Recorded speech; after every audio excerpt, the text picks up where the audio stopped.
pe alamatia aupo pe anu nulantofa oile tau tailele saune awete aile nasese tawa samoa se yana bai waluti ano ipe au se lamoni etatwai sanomo oi e whaavapom tama samoa se yana bai waluti ano ipe au se lamoni etatwai sanomo oi e whaavapom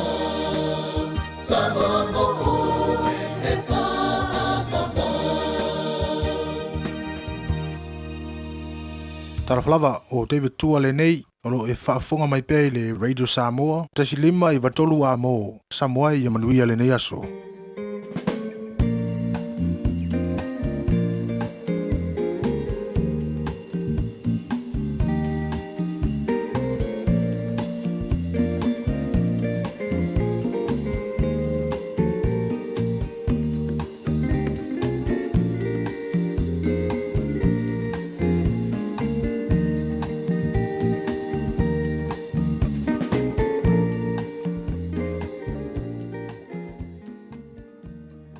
Ua na o le Radio Samoa se furulima iwa toru a mo e tautuaina o e ilaungangana fitu aso le vai aso.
Sanga e o matai maunga e o mai ai lo swani o lo swani mai le li lea o le na fai le langi a toa male lalo langi o le li o lo leo ia o le li o lo paolo lea i lo tu tamatau e le taia o e le la i le ao po le masina le po e leo i le li ante o i mea leanga o malava e leo mai o ia i lo wanganga e leo le li i lo fafo ma lo fale e a mata mai nei lava ai o le whaavavau whaaftai lo mātua tua o whaamanatu mai au a fionga ia e mātou le nei tai au o e lava o le leo e le moe le tu le moe lava le nei tai au sengi mātou mo le mawina le whaamaoni au a fionga wasa e leo o tofu wha le nuu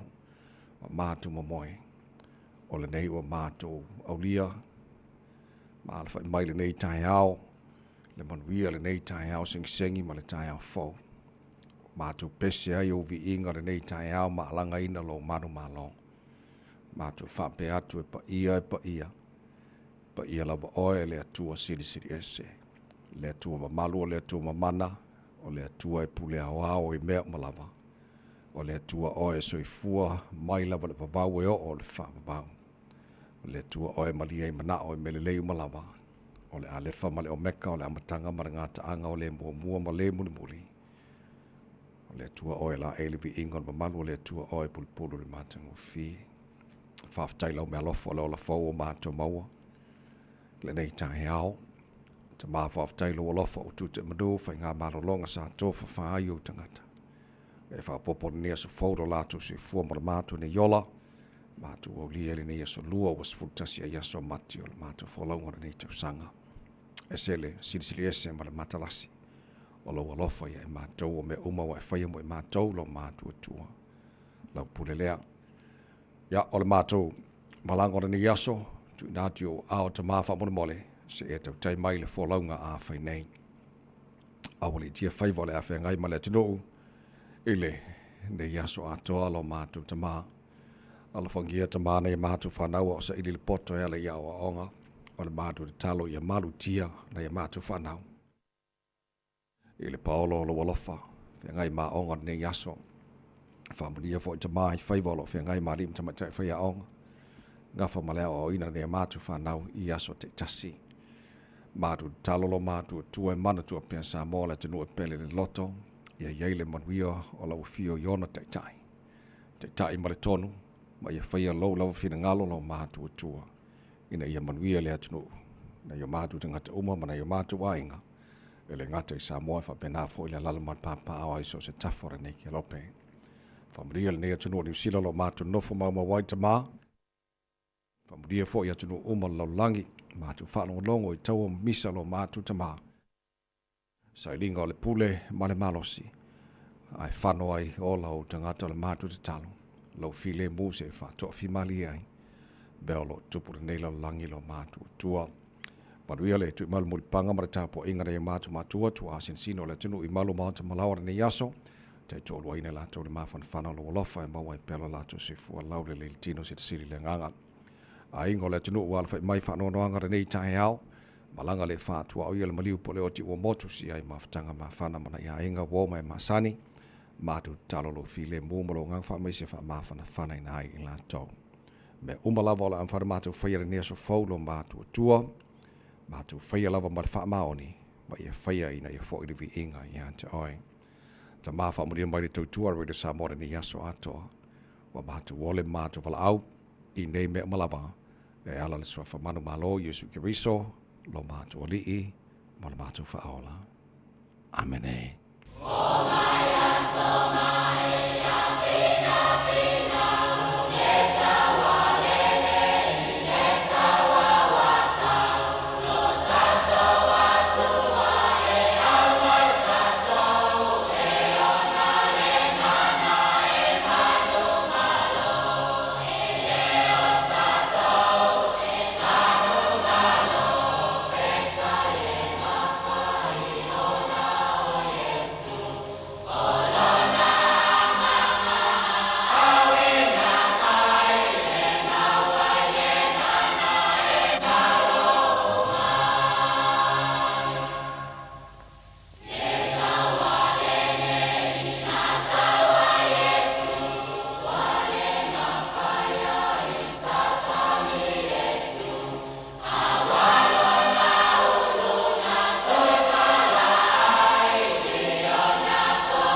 ia so mai e finau o le biinga o le tualangina e le au pese le kolisi whawhaia o ngai Samoa. Le tautua mo ora Samoa sfalima i batolu amo ua tatono ia le tula e ono.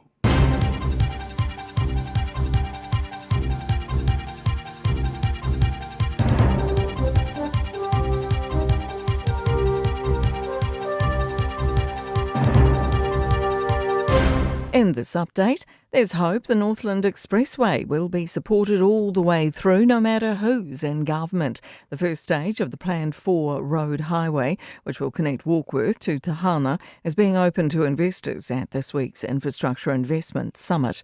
North Chamber CEO Leah McKerrow says it will be a long-term project, so everyone will need to get on board. The key, though, is to ensure that this is a bipartisan approach, so that this is not one of those topics that actually gets changed if there is a change of government.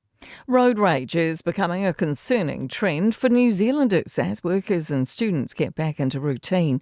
A national survey from AA Insurance suggests half of Kiwis think road rage has increased in the past year. It finds the most common behaviours of road rage being tailgating, cutting people off, speeding, reckless driving and excessive use of the horn. A coroner's report says a man who drowned on Wellington's waterfront may not have if the council's safety procedures had been better. Open Justice reports 30-year-old Sandy Kalkin drowned in Wellington Harbour in 2021 after accidentally falling in after drinking. Jacob Jones has more. Coroner Catherine Greig's report says Wellington City Council knew about identified safety risks at the waterfront but failed to act on them. The report says the risks were identified in 2013 and since then 7 people have drowned in the harbour. It also found there was no council record or investigation into any of those deaths. One person is in hospital and 36 others are safe and accounted for after a cargo vessel collided with an oil tanker in the North Sea. The vessels are ablaze, sending thick, dark smoke into the air. Jet fuel is spilling from the collision off the East Yorkshire coast. Tension remains between the Wellington City Council and Wellington Water. Wellington Mayor Tori Whanau has called on Board Chair Nick Leggett's resignation and says she wants to debate the issues further at another meeting on Friday.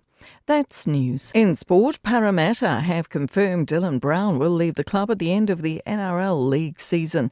The 5'8" is poised to join Newcastle in what has been touted as the richest deal in the competition's history. Reports claim he signed a $14 million 10-year contract to join the Knights from 2026. A setback for the new Indian Panthers NBL basketball franchise ahead of their season opener against the Hawke's Bay Hawks tomorrow night. The team will be without their full roster for the next 3 weeks. 8 players are unavailable due to the Indian national team's extended camp ahead of the Asia Cup qualifier this month. The Highlanders hope first 5 Cam Miller will return to the field this week or next after his head knock during the round 3 Super Rugby game with Moana Pacifica. That's sport. I'm Jodie Gill. Ua na ole Radio Samoa se furulima iwa toru amo e tautuaina o e ilaungangana fitu aso le vai aso. Ele swafa malolo tātua ri whaolo Yesu Kiriso i mōmona o whātalofa ma o whaawheloai ma o whaatulima foi I le avate le lava ma le whaaloalo sa mōle tino pele le pa ia ma mamalo lau whaafonga agara nei tai au. Malole, se fua maruia, whaamalo foi le tino ia le whalau ua tātu ai manuma sa ai ma o malie whamunianga o le tātu tuara nei tai au le aso fau le aso o whaia le tua tātu te ori ia ma tātu fia iai o maiala ia tātu patpatia whatasi. E anga le leisi sili ese o le tātu tupu sili le langi, wa lefu o moli mai tu si fu ma mātu malosi, ia ma tātu whiloa e manua le o mala le nei tai au, alofa mai le tātu tua, tau tai tātu wholau o nei aso, ma tātu wholau le laulo na alofa o tātu, ele nei wha so lua o sfutasi e aso mati o le tātu wholau o le lua whenua se fulu ma le lima o smaila wha whonga. Pora klabe malo le tai Radio Samoa Sfulima e vatoru amo, Natasha ba e lua. Social mai in sini on Facebook, ma YouTube Radio Samoa, Sarah Tasi Pante, ma le fionga pesta LJ lo sio ma to ona nei tamai meni. Tau tuai na ai se pa ele tula iba e le tai. Nei, ma lo le usu ma lo le se fomoria, Tasha nei tai. Fa malo foi ia le langi mamai lo sunga la o tavaivi ia la vale tua oka le nei foi ua. So e fei lo ai I le nei foi aso fo. Fa talo fa foi ia Samoa ma la fa fonga angal nei tai. Ma lo se fomoria. Ah, lo, sorry. e fa solo inga maru lu ori sia ka ko wa mi o le oi Ioi. ia le ka ko ka dia malu lu ma fana la timu awa talia mar fa fitai Ioi. sidia ku ka ko ngai lo isia ku la ya fa kia ni vai kai mo te sango ka ko ia ia e la fa le tua ia ta tau a mais fa malo sa mo ta tau le tai au. There are so many great things in life. Why dwell on negativity? E ano ai, mawhaulai le tele o mea le leile nei soifuanga ai se a ea.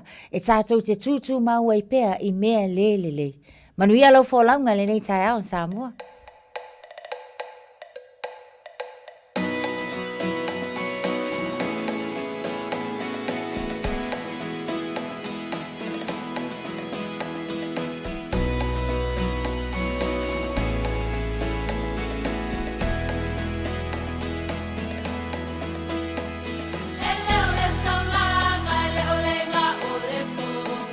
Lele o te te leo a umea wa whai.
Opa pesa le Peace Chapel wal pes leo le taulanga e no iwa male afa minute o te ai le tulai ono nei minute musika so I fe filoi se fa fi le tino nei tai au malulu ia fa mala se au le lo su tu manga benga nei foi tai fo vai a te kwata le ono a kwata fitu gen kai au o le ngalo ia te o le tarbo klame Alberto o le ola mai pasta la fa kopol tato malo tai fa la nganga fo le namo nei tai fo today in history se tato va vai pone mena tupula so sfutasion mati au le tai na fitu ile tau nei fa ponga telefone ngal Britania pe tan fitu ni sila tar po klame mata o nei foi tai au o tato lipoti mai lunga ole awala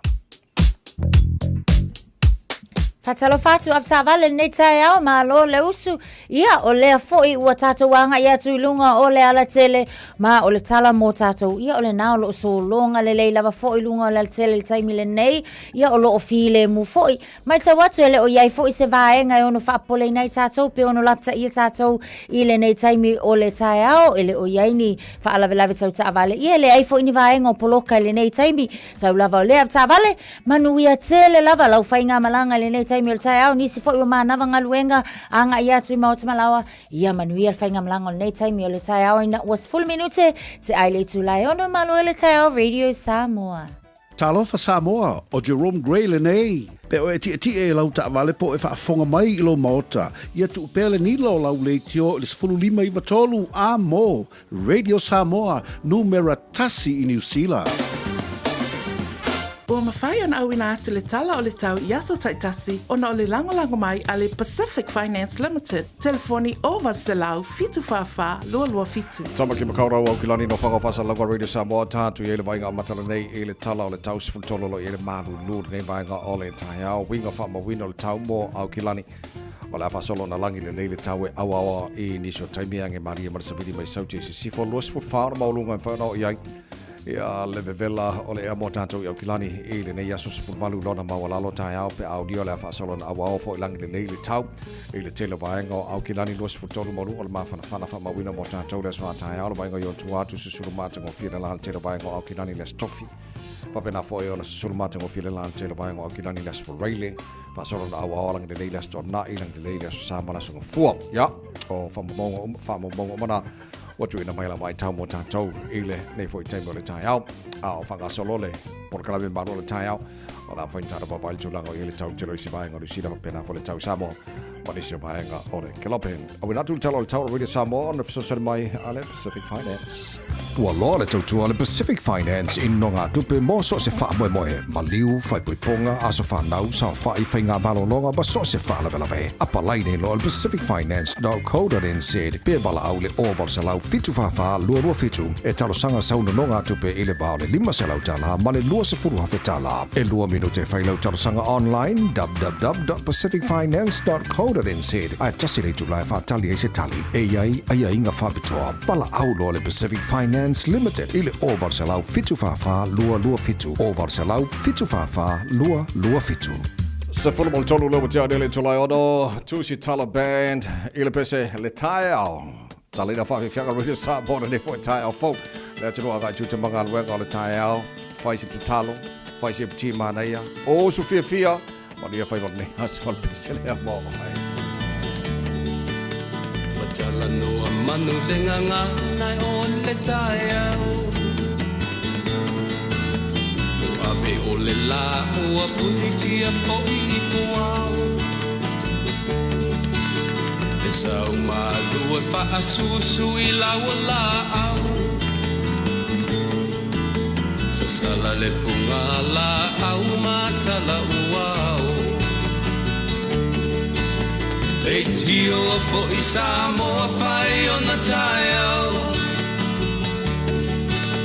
Le amatanga o le aso whao popo o le olanga Le tai au nai matani uwhenga I ma le ata Le tala le ua so ai nei Samoana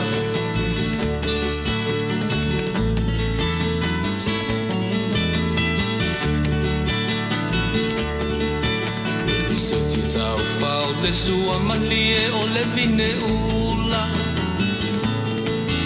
Ma pau whaunga o le lupe lunga o le moso o I ula fua ina mai lona malongi E aso ua fua ina ile Samoa moni Leitio fo i Samoa fai ona tai au Le amatanga o le aso faa popo o le olanga Le tae au nai matani u fea ngai ma le ata Le tala le lei ua so o ai nei Samoana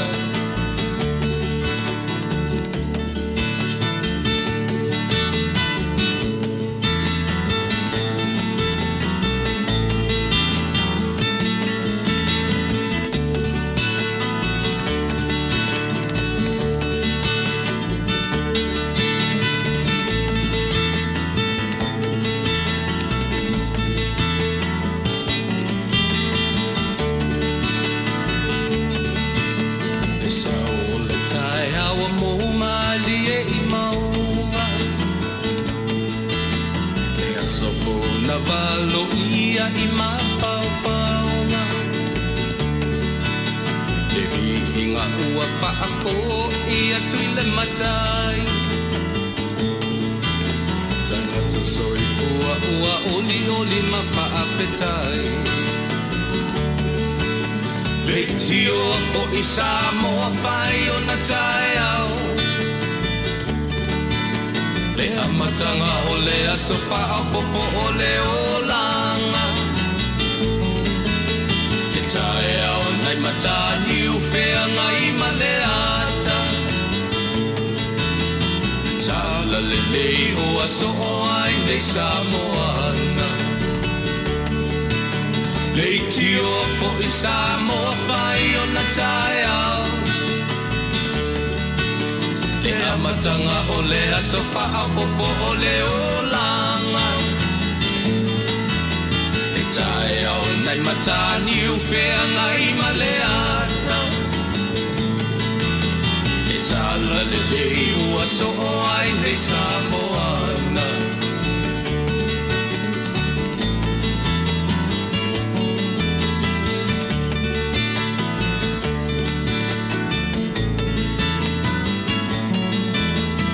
Hey, hey.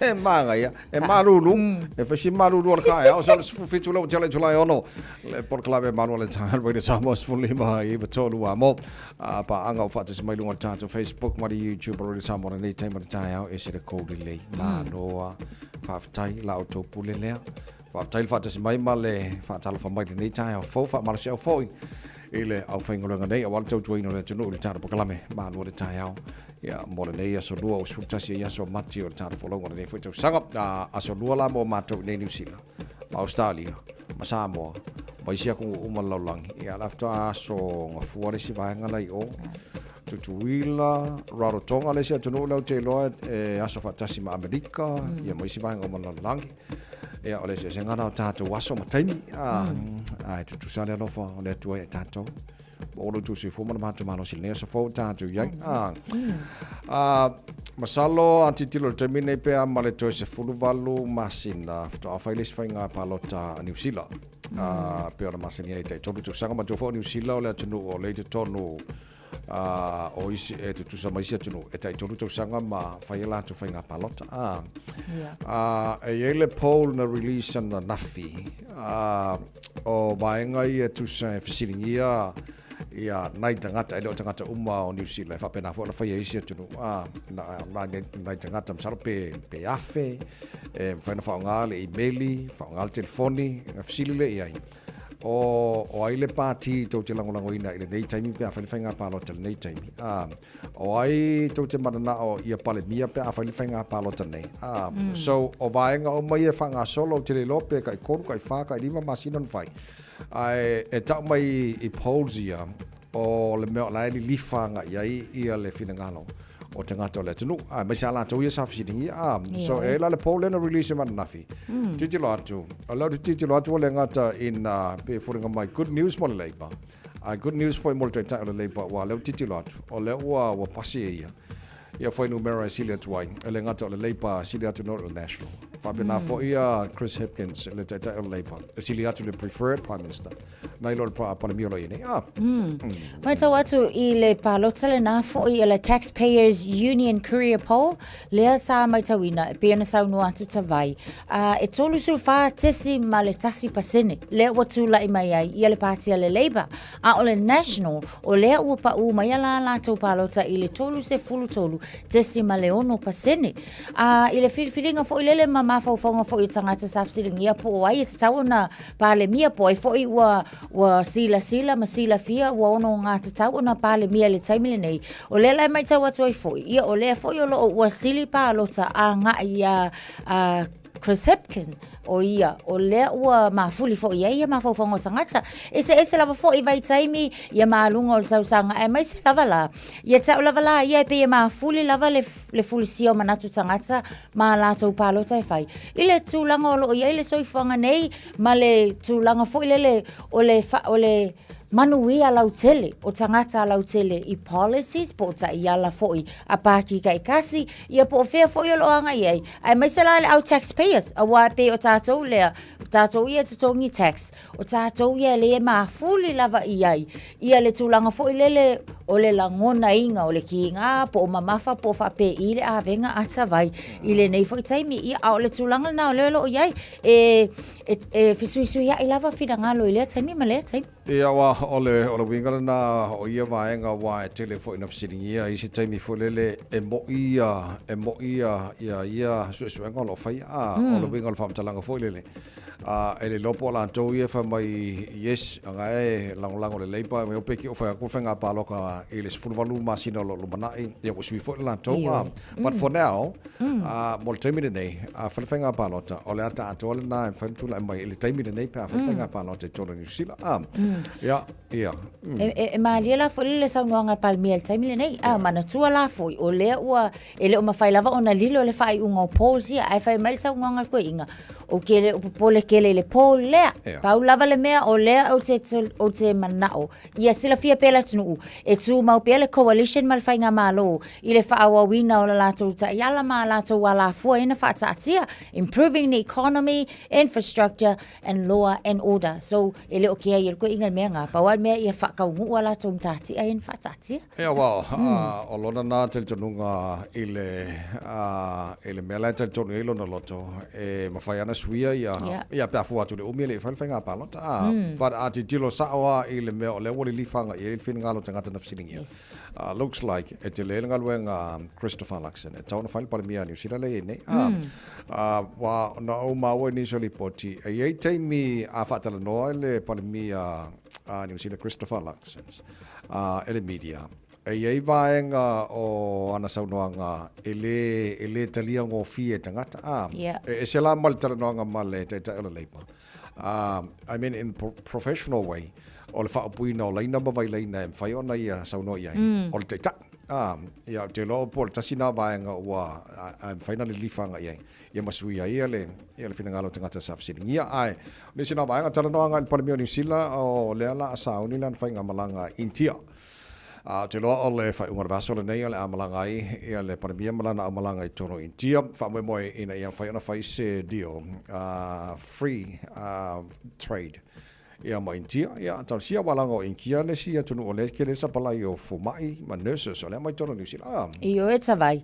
o le tulanga le na o lo iai le wa ta pena fo il fai ngamalanga le ma o le atala no ina ai fo ia nisi o vaenga ele ngatala va fo I le tu tau tamau ainga o le tu tau ngaluenga ia ai mai se lava la ile ngai iluma po o ni whainga pa anga I le anga I luma wa le mai ta wasu o nisi fo I tangata whainga luenga mai se lava le tu fo I o le health o nisi fo I o le tamau ainga o lo o iai lava fo I ia vaenga o lo o mawhai ona import mai tātou so e export tātou intia so o le tūrang fo I le tamwhai ia whausia ma ia whamautuina whainga pa anga ia ia wa o tunu tele nei o te loa wa I le titilo laulangi ato intia o le sia tunu I le vavai tunu umalolangi ala ele leile le tupu e male fa le leolo na economy so no wonder why o le feel pandemia malanga I tono Ya wala ti lo to la le tupu mo le grow le economy tono India. Ya mal telefoni se vanga faiona fa to inga ni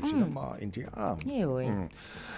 Le se mai vanga o le maloma le palmia malana malanga le la o le stona e ele tangata ngase le falma e Aukilani Auckland City Hospital o mailo na ola ai o tele no pe tupu ya tato le mele o le tinga ino senga se o le te ai o e vai ai sau se fo mai po se tosi mai fa ma ko o popole la okay ya ar kanga kale ngase o mo kwa kinga inga fo le ya o le mela wo ye e pe fo ringa mai ele o le leina va ia ngase tono fa mai ele wai wana o mai le ya le ola pe fa ko se murmuriani ele fainga mai fa ko se nga e su ye le ola le wa o mama ona o fata mala le taimi o tongfitinga sa o le tavai o I tonu a tātou te tilo ai fo ia ta tau a e ngase manai o lātou a inga ia a o fea fo e ngata ile ia ta tau lātou ia ale mtanga luenga o fo mai mana lātou ngā luenga o le tu o mai tau wina le wha anono I e le ima whai ele au ngā lulue po o I lātou ia le whale mai o na wha alongo pe langona pe talia foi ia le ai o ia le tangata mai e mai solo na ainga I ngase tu ngā wha penei e manga o mia le support person o le foi na ia le support person na si tama le sa awai atu mai ia talo sanga ona le kulanga o le vai aku makua ki ngā inga lava le ngase I tu langa tu ngā o lo na afiai ona o le ngase foi le o le kane sa le e ta oto ai la se tu lo le fa fonga la tunu ia le nerve le tino ina ia mafai ona fai le tautonga mo le fa maina o le vaenga le ile ngase po le kane sa le o so e pizza e le mafai le fo mai ia mal fa le mai onga kalia ia wai sa o fo ia tavai talu mai lava le tai mi le covid nga ia vaenga fa pe o le ko kalia le tai to olua a fa pe o se sangata wa matua e fo le tau sanga fa tapula ai ia ngofanga o le mai e tono le fa mai pe tai e kakawa onga uka ngia le tunga o le ngase ia male lo le tangata o wai le lo fo ila ko e sili le lo tangata le e aluaku male ngase ngai lo latou ye yo latou ngaluenga ko ngol falmai a o le o anga ia tu le ainga ia male ngase so e sa o ila lo sunga savai ku sa pe ko e fa ko ese mai le se nga ele fa il fatu senga na na to e fa fo mai le ola o le ai mine ila o titilo a le ya ona ba ia ia wa fa pe o molta o tonga fo le tauna le leile le fo le taimi e fo mai ina make sure o la o le o ngatu selta o tonga na fai ia male tino le tangata wa le sepsis kusa o le respond le tino anga le infection na mafu mai ona le ola fo yo le o tau tonga so te taua langa mo ko le leile wa ingal taimi le ina ia mautino ola le leile fa nga solonga mal taimi o le na o mai le tau tonga fo le le langa bai ia le mela na mo ia o mo no limas futou sanga sta male ele fal mai Aukilani a mina atitilo e wifi fo mo awa onga mo tato ia woni mapuru tato fa manatu fo mai pe atitilo atu o ese ngase tingaina a me sa tato le tausi le mo le no e va ia matausi le ngase tono fal mai ia wa ale kui fo ia ma vai mai le fo mai wa kau diur kanga ka le fia ia ele fai fo nga va ve mai lanto wa nga ru nga tona fai al menga ka fai fo mai to smai ia tu langa fa no tele tavai ia e mai se osionalo tamai ta ile lava sa ta mo fai ma ku yaku I una to elu atu e asiva ia kunga o tu langa fa le tu langa no ye sion tama ia ai pe ta o silinga fo tali se atavai sa nei ia ale nei ta alo fa ku ka ko fo mai ma ka ku ka si mai le kering fa ka lo fa mai lori ia ma lo ale le male lo fangi mai al fal mai la le fal mai au tu Aukilani e tu la ye lo so male va o cha le tu la e ono le por la be maro al ta radio Samoa fo mai toro amo Samoa ai la le vasa la le oe inu o le vasa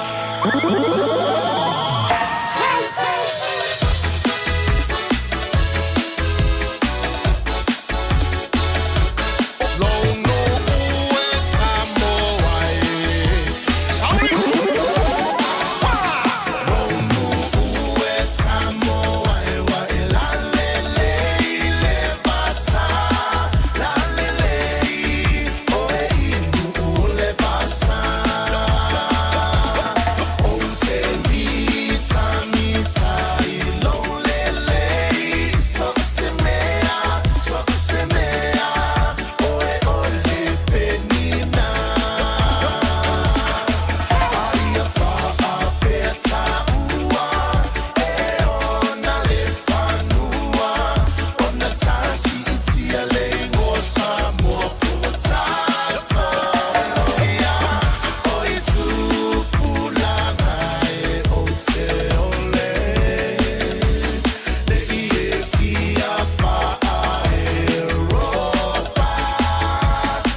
tala vo ine aso se mana o fa ali ali malu ai tile fa asamo wana ole nanu fa mole mole so te fi lo malu ole to feel it in this samo ya mala mala mala tano le sua le palua pa male sulla tonga ya mana tua ya mana tua o ti pula na tala bo ine aso kasimana ufa ali ali malu ai ti le fa asamo na ole nanu fa mole mole so te fi lo malu now ya e ma wale poto sili awane ya ona olo lua ia sili lo loto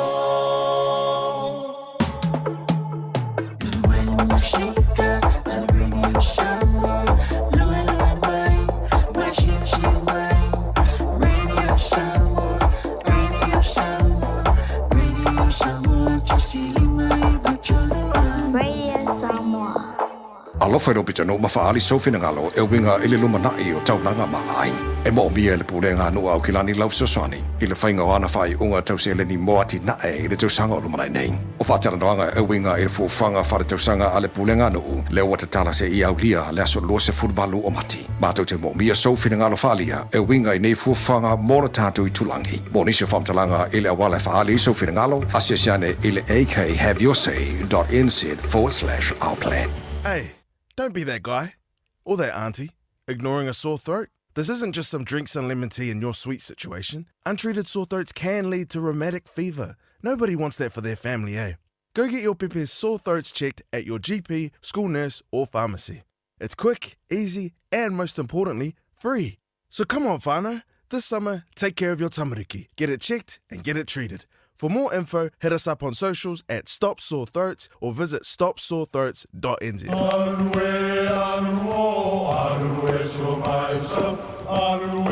O Samoa o le atunu ua mai au na tofi. O le la au ua mai au ngā tātulanga e le to e tau au whangaina. O le vai fo I ua malili ua mai au na saili. A o lau polo kalame o le vau filifili. Ua na o se toi wha manatu. Ua na o se toi whangu ia ua nganuu Samoa. Mau upu ta oto, mau upu tu. E ala lea I ala ngā upu ma muanga ngana, ma le vau ngana. A wane I emisia le tātou polo kalame. Iafi o aso lua ta itasi le itu la e valu I lunga o le Radio Samoa. Ia manu ia tele, lau mai moanga, ma lau whaasaunga Samoa. O kalame lana e whai ona whaafonga mai mo ile tenu le tāna walu le po ana nei. Pe ona whaafonga le tātou po kalame vau filifili. Ia po kalame fo I sosantele. Le ngata le whaata waina o tātou mau manganu wha Samoa ringa ngana. Ia le leitele nā mo tātou o le ngalo tāna walu le po ana nei. Ia le tāna po kalame nā le tautua Radio Samoa Sifronima I watoru a mo. Whaata lofa le songa fisulua I Samoelu na whaafonga mai o fusi sa whata.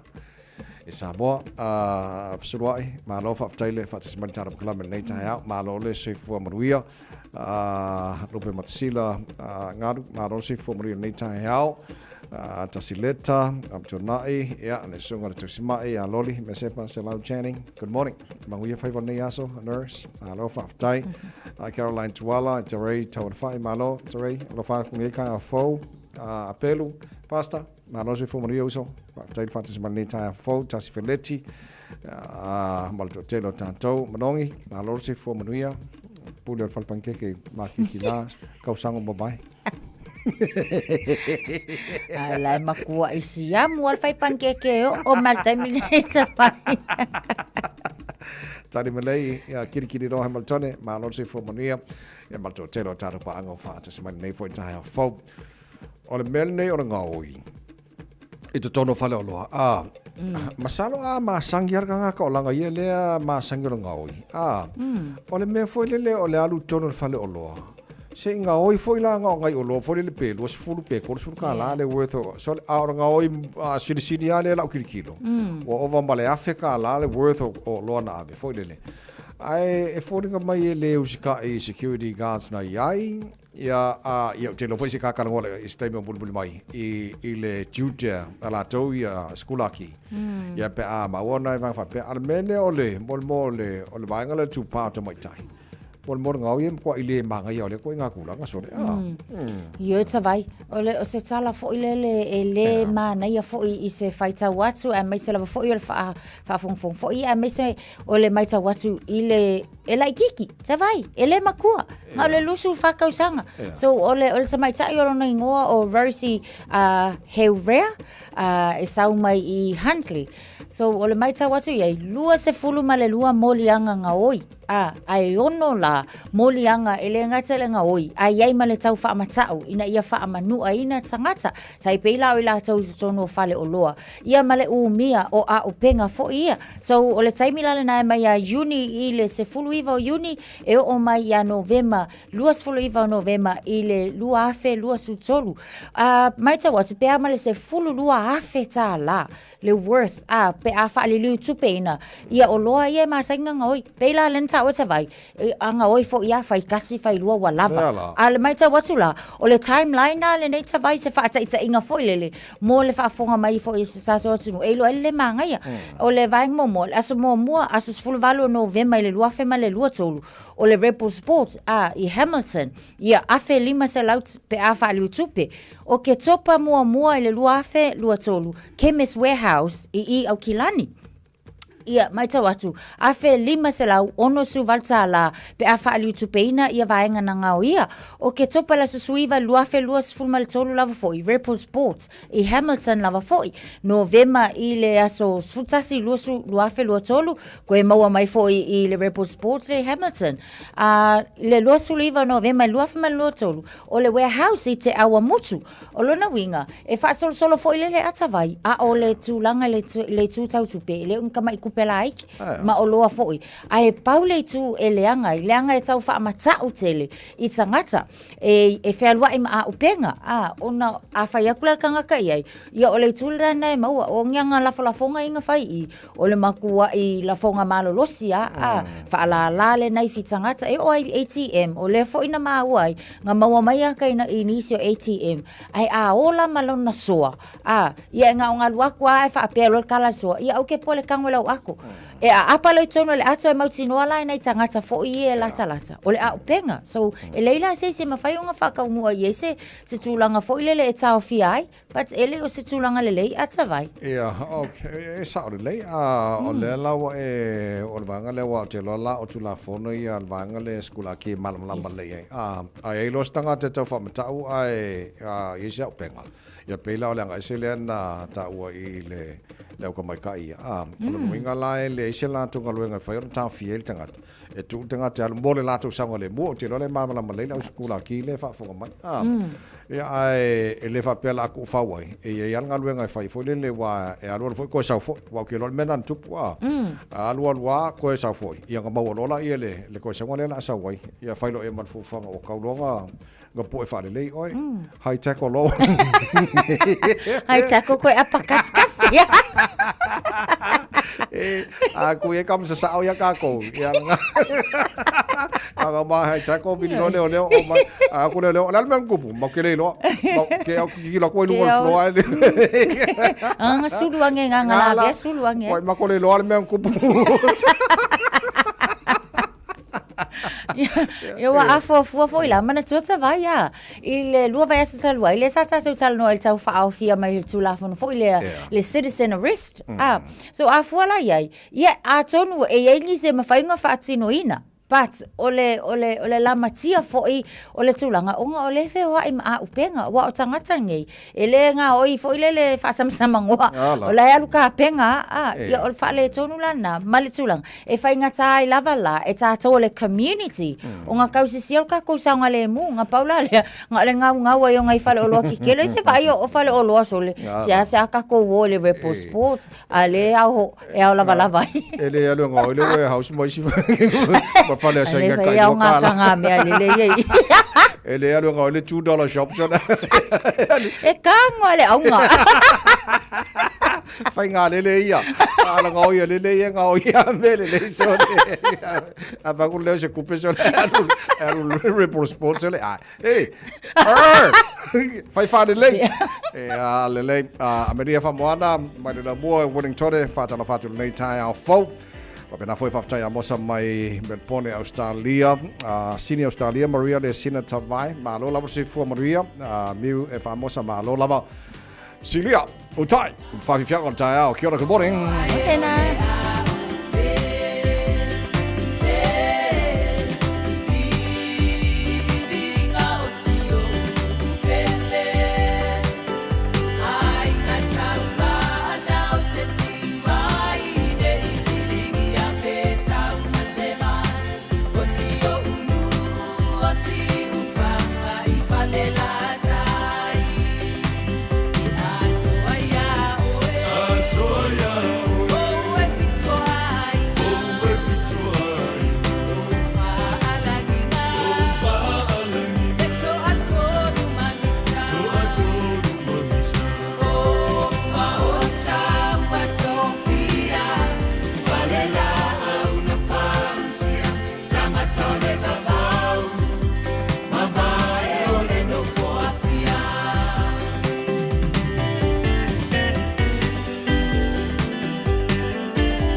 Radio Samoa.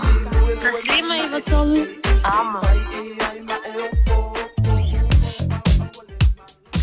Nei nei vaenga wala te tele ia lo ua mai tau atu fo ile taimi le nei wa amata ona whiololo ane fo ile nei taimi northbound on a Green Lane to Oteha Valley Road leo mai tau atu ia ua faisi pisi fo ile nei taimi o le tae au southbound ia e mai le vaenga na Silverdale anga iane I Gravel Road ia whapenala malanga iatu Apahapa Highway city bound o leo ua mai tau atu ia le na ua amata ona whiololo ane ina Ellerslie Panmure Highway anga ile tato Spaghetti Junction ile nei taimi o le tae au nisi fo yo vaenga State Highway Lewis Fulu ia o le na fo lo mai tau watu le vaenga le na northbound Puinui Road to Coronation Road ia o faisi pisi o tato ia ma Mangere Bridge ile nei taimi o le tae au on the southbound ia vaenga le na mai nai Road Street le na ua amata ona pisi fo ile nei taimi o le tae au Queenstown Road o lo mai tau watu the Manukau Interchange ia le na fo lo mai le pisi o tato taimi le o tae au manu e tele apta vale lau fainga malanga le nei taimi o le tae au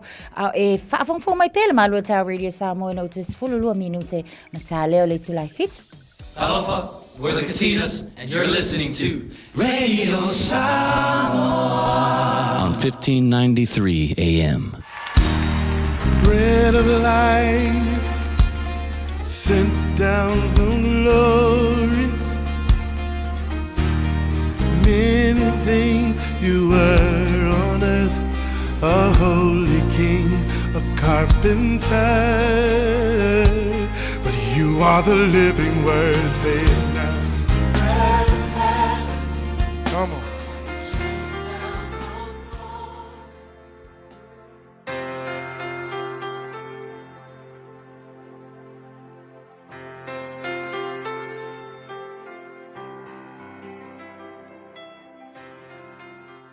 O te fia ile dei aso, te whawhiloa il tātou tunu, ia mai il tātou polkalame masani fo I aso, te tasi olwa I aso, ole a reto leola. Ole tusia ia kopo e wha, alwhai upu mua e whapea. E mai whea taua ma misa o ia te outou. E leo le nei ea mai o outou mana o leanga olo o tau I to tonu I o outou tino uma. Ole upu mua o le aso le nei, whautuina whapea, o le pongai o taua mamisa. O iloa o mafua anga o mene I taua mamisa. O le melea o le mana o ngaleanga o lo onofo I to tonu o le takata. A wapete whai tau le leile si o manga o le tusi le nei. E atangi ai o le mafua anga au tua ngei me o taua mamisa. O le mele tau o le ufa pertani o le selfishness. Selfishness, manatu selfish o le tangata. O le me whailo le tangata e manga kuifo mō longa lava le lei. Selfishness la. A ele whai tete iai. Ma le ai sau whainga e ke whaia iai. E o inga a mea ma mea o ona I te tonu I te oi. A e o loa le level le mele o le selfishness le mele o le ua o ona I te tonu I ki oi. O le me kupu nga o lo fia wha misa. Ua oi le level fo ilea ua e manga pau a le mea ua ki kilo iai. Ia kingo mai le mele ke mga o iai. Ua e le koe kea I manatu o isi te ngata. E le kea I le fisoso ani mai o le nganga o le tua. A ua e mga oa. So sofa lo se mea ua e mana o iai. A iai la se se wha lave le mele ua e mga o iai. O le me kupu. Ia nga o misa ma whetaua inga le me tupuai. A ewa ai le tuispa ia. O lo ta ua ia ko pofai mai. O le mafua anga. E lua mafua anga mai. O le mafua anga e tupu ai la menei. O mana o ngale anga I tutonu I te oe whai mai.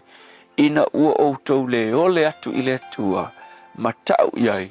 Le mele ki mga o iai. Mangua e ole I le atua ki la ngonga inga lava. Le me whai mai le koe aua ma le me whai mai le tua e whai. Pea whai. E ke wha alo I le atua. Ma e tuu iai. Le mea lea te mana o iai. Me longa lua whai mai. A tonu fo. Ua outou ole atu. Ai le tusa ma le finangalo o le atua. E mawhai la unga e ole I le atua. Ai a le tusa ma le me finangalo ai le atua. E o le me kupu. E o nga e kangosa sofa le finangalo o le atua. So le bottom line, po le mafua anga la mea umalava. A mawalunga lo nau. Mele ka o le selfish ko kongu I te oe. A mawalunga lo nau. Ai le tusa ma le finangalo o le atua. Le mela e kupu. o le fitawiro e maliskanga o fa kere ko ke kasial mele e wele ko ke tangata ele ke ile tua kasial me ke manga fai le mele ke fina ngalo ai so il point a wala so se me lava ele tusa male fina ngalo le tua o le unga o le vevesi ko ele ai se file mu pa de ke lola po le ale vevesi fa ko a ko ele le ya se mea pe a fai e lo le tangata ona fa mawalalo matu le mele o le selfish ai faia le finangalo o le tua me vanga le wa veves wa ilonga wa lu ngala lo le sfile mu kero fa ko a ko pol mele o le se kaua le se vevesi inga wa ilo tangata o nga fa sol muti fa sol muli me fa pe okay ya le a o step back ai faia le finangalo le tua ken ten o nga file mu ro le ai se misa le ai se vevesi but a malama e ke va ai lava e faia le finangalo le tua e au ngoa ma se bebesi ma se misa so le upula mo o le aso ngai o le pongai o taua ma misa inga ua faia le mea ke mangao iai ma e ngā lala manau nau iai ai le faia le mea e finangalo ai le tua ia o i mātou mea malava mātou te nau mai loe sao ai a le tusa malo finangalo nga o misa ma vevesi me tupu wala au so angi fo isi o mātou mālo i le nei vai tau inga ia mako i loa nga solo mudi ai faia lo finangalo e ali lava lo finangalo ia vi ia lo suafa Yesu amen.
Wana oa o se tagata le pese malawe pese le friends la o tala bomo ki riso I Samoa ina wa te lua minu tolo tora tale o le tu lai fitu la sus fultasi o mati o ani mena tupu le nei aso I tau sanga o ama vai ai se se I loa marka musika ngai ka la o sa o nga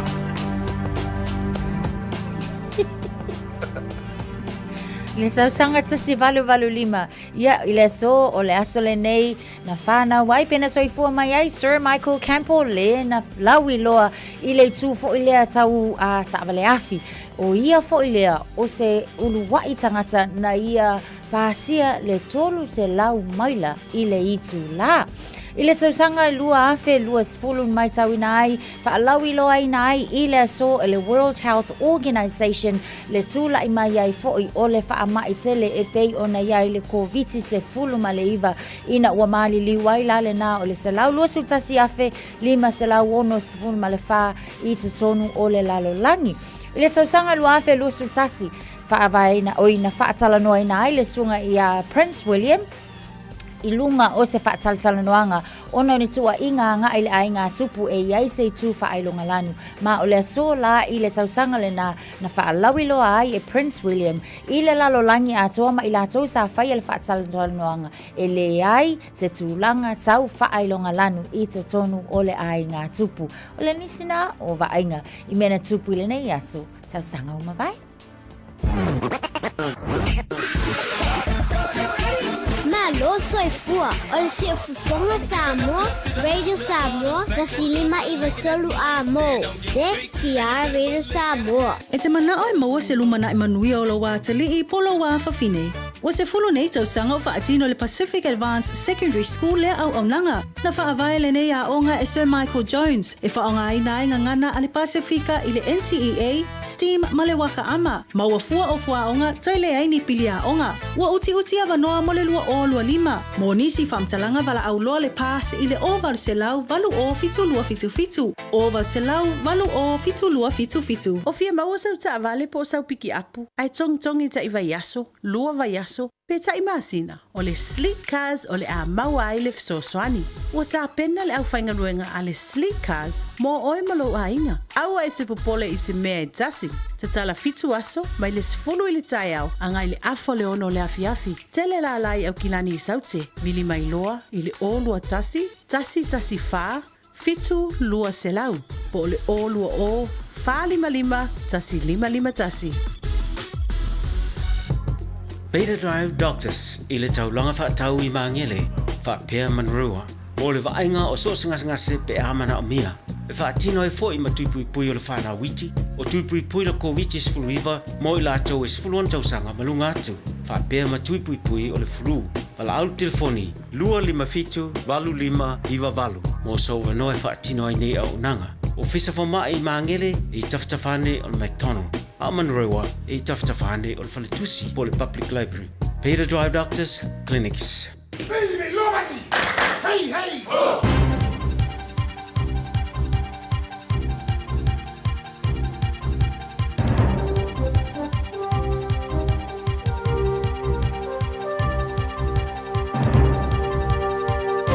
In this update, the government may have to ditch dairy if it wants any shot at securing a free trade deal with India.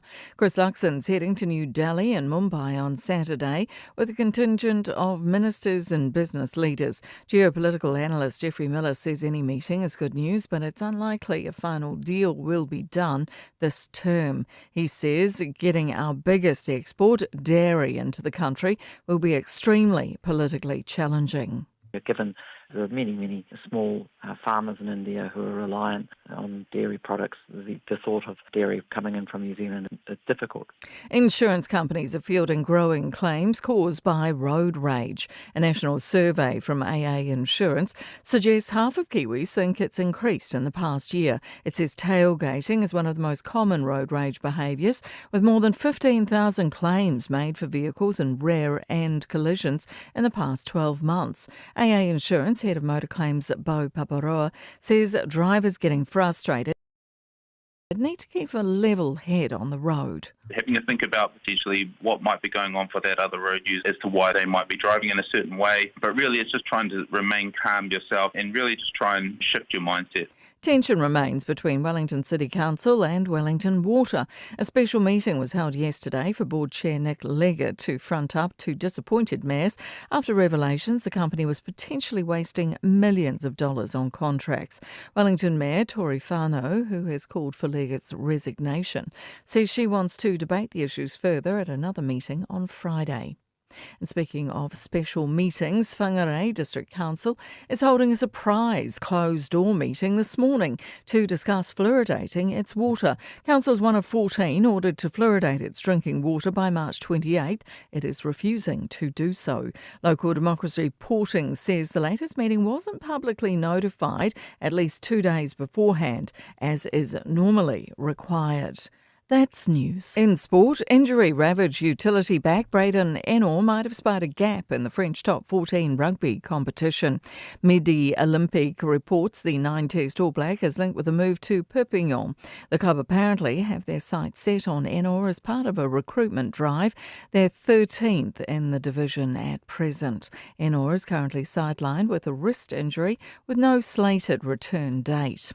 24-year-old 5'8" Dylan Brown is poised to join Newcastle from Parramatta for the next NRL League season in what's touted as the competition's richest deal, with $14 million across 10 years.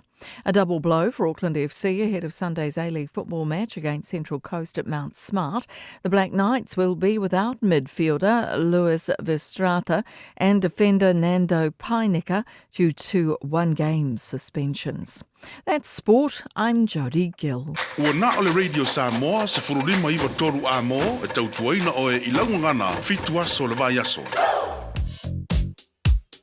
Ni se vaenga o lala tele mai tawatu le na lava wa amata o na pisi le taimile nei o le tae ao. Anga i maile na Rosedale, i lunga o le tatu State Highway 1 on the northbound o lo mai tawatu faisi pisi le taimile nei on the southbound o lo mai tawatu foi le anga iatu Saninuk ia o le na wa amata o na pisi si vaenga le na.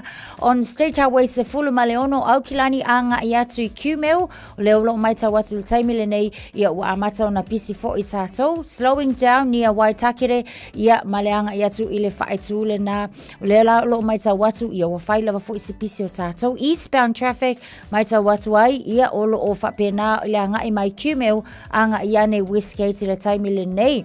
On Cumeu Route 28 lo mai tawatu Helensville faisipisi mai I le taimile nei o le taia mai se ia tatou intersections la ia mai se langa iatu anga I mo ilato lo anga iatu ile tuisisi for Coatesville Riverhead Highway northbound lo mai tawatu ia wa fai fo isipisi o tatou ma le nao lo le mu le taimile nei ia a le southbound o le lo mai tawatu feo lolo fo I manga iane ina pisi I le taimile nei o le tae au mai tawatu Pakuranga Highway anga iatu I Pakuranga le taimile nei on the eastbound faisi pisi lata atu ti I Rangi Drive o le na fo I lo ua pisi tatou I le taimile nei on the westbound Pakuranga anga iatu I Panmure feo lolo fo I le pisi le taimile nei o le tae au nisi na vainga fo I na ua yei swinga o lunga o le tele taimile nei avta vale ina wono minute te ai le tu life hitsu.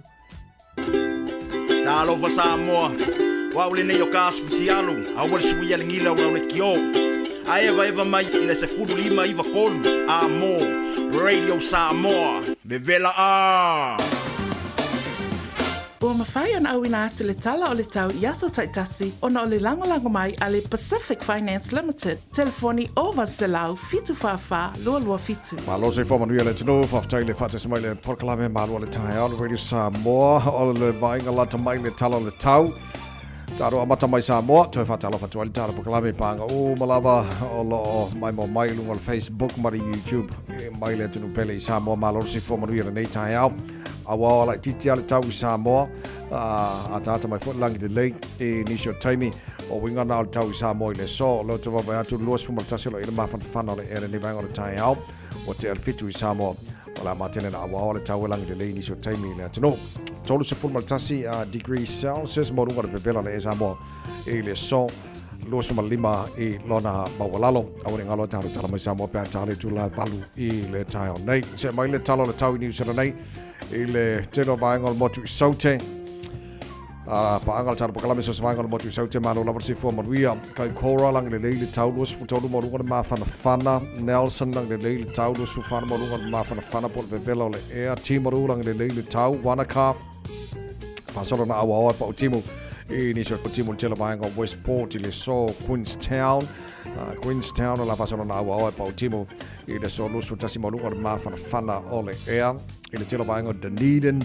o la vaso poina awa pa utimu i le so ma mafatimunga ni so taimi los futasi morunga de mafana fana mala ayo fungala au le ayo kaviso kara stete good morning ma rose fo manuia lang le leile tau fa so na awa i ni so taimi na awa uli mane fia na nei los fu lima morunga na de vela fa mowina mo kara stete le so i le baba ya te motu matu los fu lima morunga le vela le RP tola benunga o le motu matu i kai taia langi le leile tau yangi Maria Marsavili mai saute i le laumua Wellington malo la versi fua manuia a mania fa moana ma totela tatolo mai mo mai Wellington malo si fua langi le leile tau mo tau awa i nisio taimi fa solo na malo si langi Marsavili mai matu si sifo lo so tasi mo runga ma fana fa mawina ya mo le laumua Wellington le so langi le leile tau rangarang le leile tau po langi le leile tau maranui langi le leile ora torua fa solo ina awa pa utimo tira vaenga Palmerston North le so New Plymouth lang le leile tau awa ni so taimi lang le leile Napier Masterton lang le leile tau le so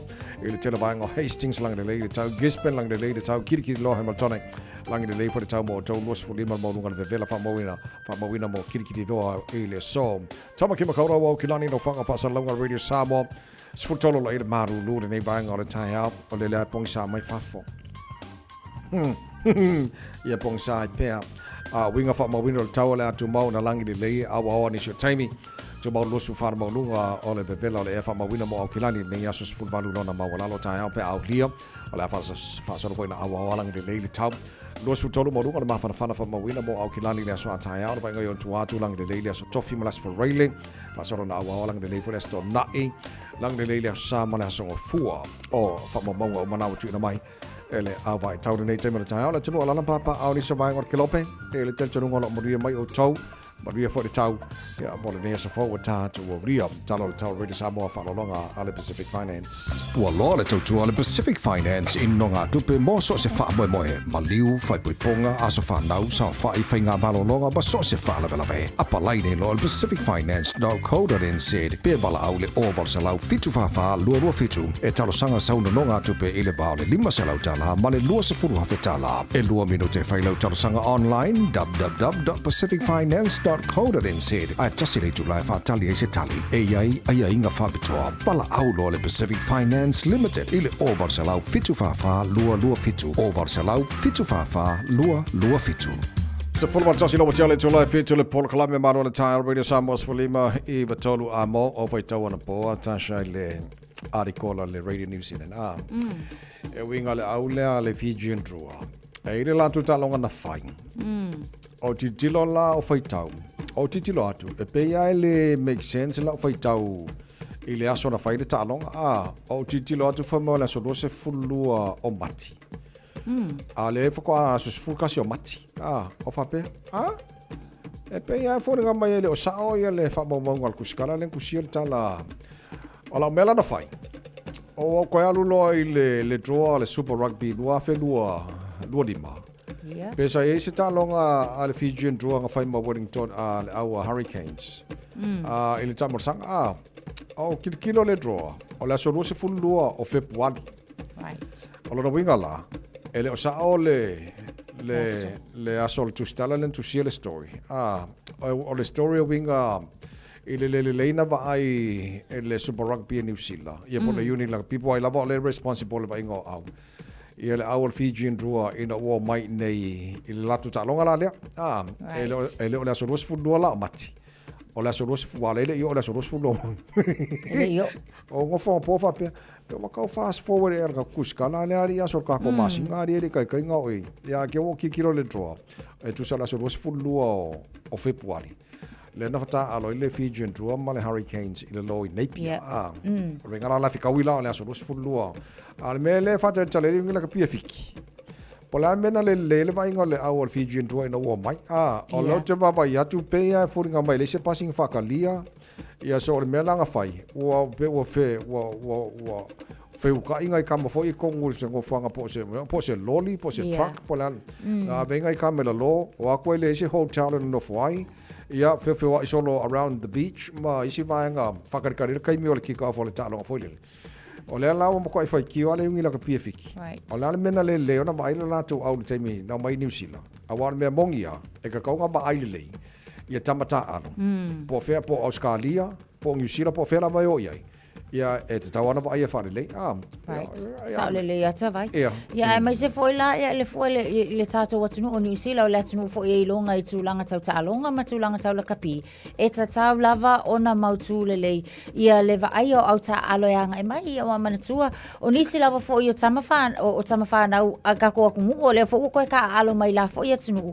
ai peila a malanga mai fa pe ia ta ia anga fa pela la fo ngo malanga mai ma o le au ka alo le ma ko la ngalo fa ngo tama ka ilo foi complain ia pe ma wala complain asulang fa no talo sia ia toi tangtanga ile le foi ile uni la wala ngo lati nga o meni tupu taimi nei e atangi ai foi mama fai o nga fa inga le luma na yo ta alonga nei ile luma na inisi au la kapi ma au mai fafu matua anti tiloanga il Super Rugby professional players o maleta alo i lo winga po fela vai malanga i tamata alo e ka kawanga ba ai fa le o la ko transport or accommodations men no foi e te tawana mtua ba ai fa le ka melanga ma wona fa inga yole o our fuel o le ko kamba ka alo le fi le tulanga nei al memonia le fa tali le fiki por ase kani ako le la tolo lunga Super Rugby o vai le tulanga le por la mena na le fa pele le vai ngo la tu tamata alo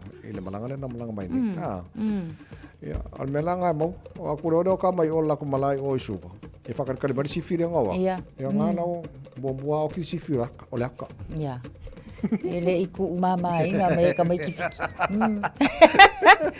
Tara noa nga ai Super Rugby o lo tilo ia le uni la kapi malato umolo iwa ia Super Rugby po le me o le kumboi malai o lo ta alo ia na tu ma me monia tilo i fa monga le na ia masano le mau lunga le nga ia ka longa le ne su ko wafi e pe afuanga i malai tele Eden Park e pe lima fu wafi capacity ia po la fa inga tanga la tu no foi ka longa o male blues le nga fai ia pe masano por ko kera por surkasi al va surkasi mar fu lu le kai nga inga malai ele square ata vai pe a fola ia ile mala ia malanga o le si fo ila vai tu o lo mai tau asu o te la fo ile le la tau manga o makamaka ku le fale so o le si la a fa inga le na o le tulanga o lo o ia le tau ma fai fo ile le fa to sina tangata e fa to sina ina ia nga i malai ia le ia se mem fai mai pe fa pe le fia o fo tangata la tau unless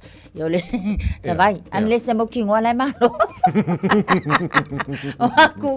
aku fo ia ni sula ho pe ka ise wale lava va fo ise so ele ngata la ia ila to o e marketia ia ta longa ia ai ka fo ila ona o auta alo e ka wala inga makua I match up lele ia mo kingo e worth le watu tangata fo lele ta e mata ia makokongi langa o kupenge vai kai mele ko e ka ngofie fo ia asa le wa o se vai nga tau titilo ia uni la kapi Ia walanga o le makua ke kele o ngi mala fa nga. Ia fua ku tanga te wa te mata le kai le kai ai nga ko ngol mala fo le.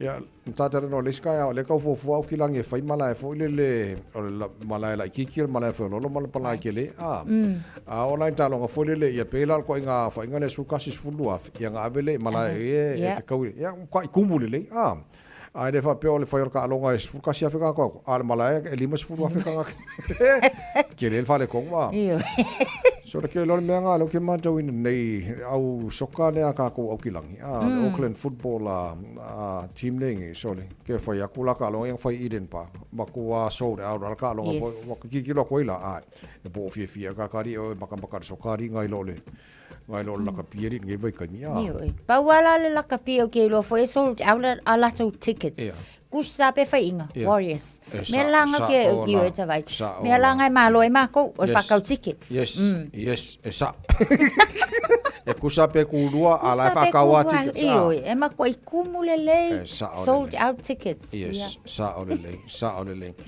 Menga ia wala ngo I ko media e ngol malai o le ngo fo le mouse ma ia wa mana e fika wile le e fika wile le fa ngo tanga tala wa ko e fia maka mane markere o malai ia tu langa nga ye wa ka le o ka maka ka lo so masal po le fa ia ngo so o isi au ia ba o kire fo ka nga le maka mo TV lo nga e fo nga ia pe maka ngofo la lo fa marka nga po lo la fo le maka ya maka la ka pi o le se me la o fo o pa ia te ka wi ala maka ko fa le la fa ia fali ia fale ia la lo mai ngis lo fiu se pa kai o le malai ala o fa ia o se fa ia ngale blues ngele o mo ko Yo api o leisi tu fole na ata vai o ka paka. Yo mantua ye fo isi a inga tai to ono ya manga wala yo aku paka mau se paka le mo la tu ta vale. Ai pe o leisi tu na fa tu nga ta ile vai tai mile nei no fonga te sele ya. Ono le tu nga ka paka yo wa isi vai nga ko paka mai o leisi piko. Ya nga sa vale mai le ya ele mana o miela isi. Ya na fo tu la. Ya sa le ya va sa ko o ipki manga ya fa mo ni ka ya fo Manga ia singa sua fai o la vai manga ia fai pula le taimile nei ai saula ka ko sua fai o la songa fa lolo ia lo foi au ngi ko fa suka wala val sua malio le fai langa ia isi vai ngata vai fia ko ku ia singa suka io ta si puni lo si puni ia o ma ko ngi e le manga o miel suka ia e lava e le mai suka ai e la Nese mai suka. La vale fa ilinga ia o suma lie manga ia. E fo yo la tale fa tu tasha. E ala no tu ele suka. Langa wo over vai. Ke ma ko fo ya pa lengi le vai mar fai. E kusa la sa wale le so fai la ko suma lie. Wa la fa ka le vai ma le mar suma lie le fai. A ke le lo le vai la kiki le fai le wo le suma lie le ia. El melanga leng fa ngar suka sa. Or fa ngar suka. La var suma lie le fai sua modira ko sua fa ya vai se saiko po se masoa fa mormone ia e purea e pona me ke fia ia pe ke fia ka usami saiko pe ke fia ka usami masoa o foi son fa lolo fo e ma se pe manga ia o fa lolo e o valore lolo e moi pe uma pe ma ka usami ka ai de inga ngal benga fe ni so do fa mormone e langa ka ko kinga ngi ka fas ka so fa manga ya fa mormone patalo fal por kala mel telo tato fal ainga Samoa ya mato fo la to ye se le ala po o nga se se ya ta mafta e wa kula ka ko fa ka Samoa wa kula ua mo na mai la to nga se se nga si la ku le o fa ta le manga ya mai o ta maf ya le lo ka ko le nga la po la to ye o nga se se ma ro la po ma lo la ya ma ne au nga lo aka e lava nga ko singa mai tanga ta wa ko fa ka ko lo e muria ia le manga yo la ku ka ngai a o la fonga fia o ia langa ka ilo fo la mol el panqueque pe mo wala langa para mo mai ka ko foreigns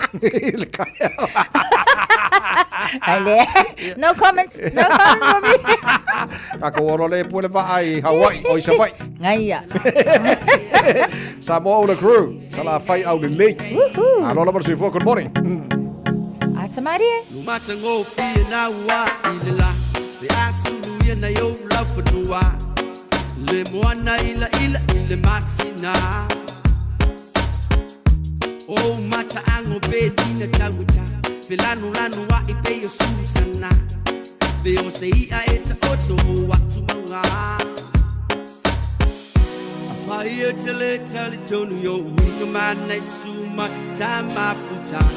Hotele pipelo yate oi ole lava su e yo tua oila umasima. Automoti no ua bisia. Oya ole ma we papa sa tawo. If a man in all the yo love mutulea. Love for your love mutele love lea. Vale lea love for ile ea. E ma we for ile fuli malesea. If a man in all the yo love mutulea. Love for your love mutele love lea.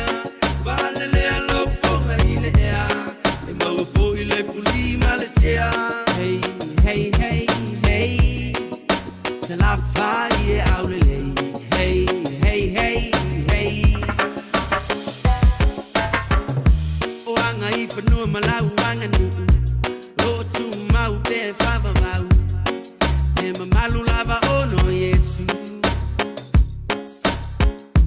Fa amole mole fai ma vai su. Le ai si tasi folinga mata. E pele lava oilo fatu.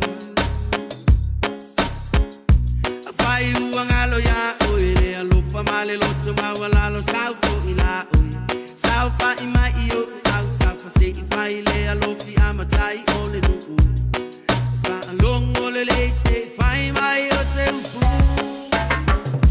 if a mile ole le alo mutulea la fa yo lo mutele la valea vale le alo fo ile ea le mau fo ile fuli malesea if a mile ole le alo mutulea se la fa yo lo mutele la valea vale le alo fo ile ea le mau fo ile fuli malesea hey hey hey hey se la fa ye aurele hey hey hey hey oh se ngofo mai ai lalo malola mai le kipi ai awe ke ka alo o ka meki o mo kele mena kumuli fa alo ma lo mo lalo ai afai ai esasi nginga la ka ko fai ku fafu ai mai o pule o uma vai ko fia ia le fu e mai ko o laula ngai ko si ai nga mo mai fongo o malu mo pa ia e fa me melo ai le loko ka ko pala me fa so sa ko la fai mer ko o nga fu fa sale le anga la ko pule nga wa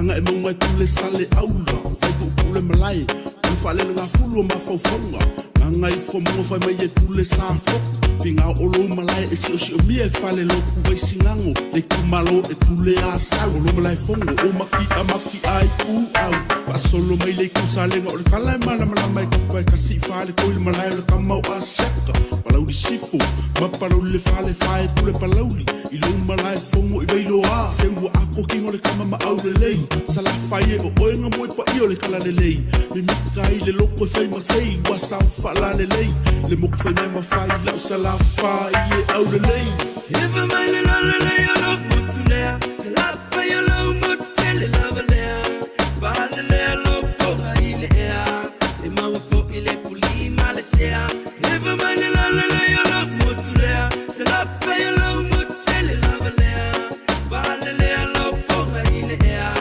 Le maua fo i le fuli malesea Hey, hey, hey, hey Se la fai e aurele Hey, hey, hey, hey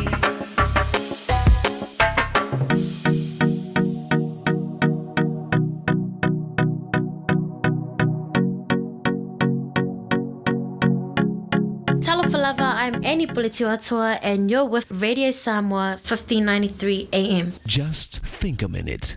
It could change everything.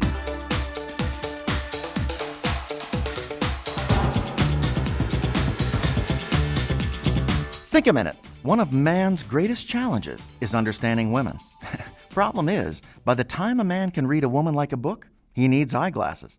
Or as one husband said, there are two ways to handle a woman, and nobody knows either of them. So what do women want? How can men understand women better? Well, for one thing, unlike women, Men turn off their feelings of romance and affection when they're working. The same is true when he's with the guys or enjoying his hobby. Then, when he's with his wife, he'll give his attention and affection to her. But a woman is different. She needs some type of loving attention more often, and not just when her husband's in the mood for romance. She doesn't turn her romantic feelings on and off like he does. So she feels hurt when her husband doesn't appear to notice her or want to talk and listen to her. For example, it hurts her after they argue, when he just goes on and acts like nothing happened, instead of saying sorry and making peace with her. Much of what a woman does, whether it's cooking, cleaning, making her house a comfortable home, even her job and career, she usually does out of love for her husband and children. So she feels hurt when her husband doesn't seem to appreciate her. He may think she's just being too sensitive and needy for his affection and approval. This is what causes many problems and misunderstandings in marriages. So men, remember that for your wife, physical, passionate love is not always the same as romantic, affectionate love. Your wife needs and wants your heart.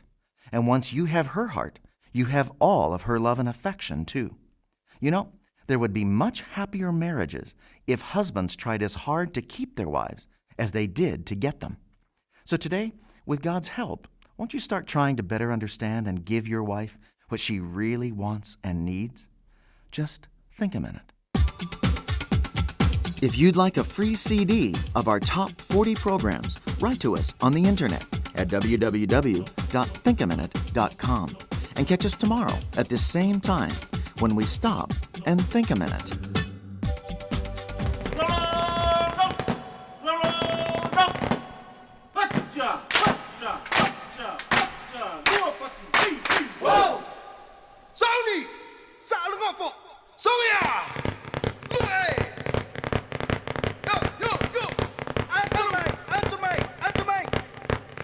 Amuel Talata. Amuel Talata, yes, but if you bring my Leno for it. Leno for it.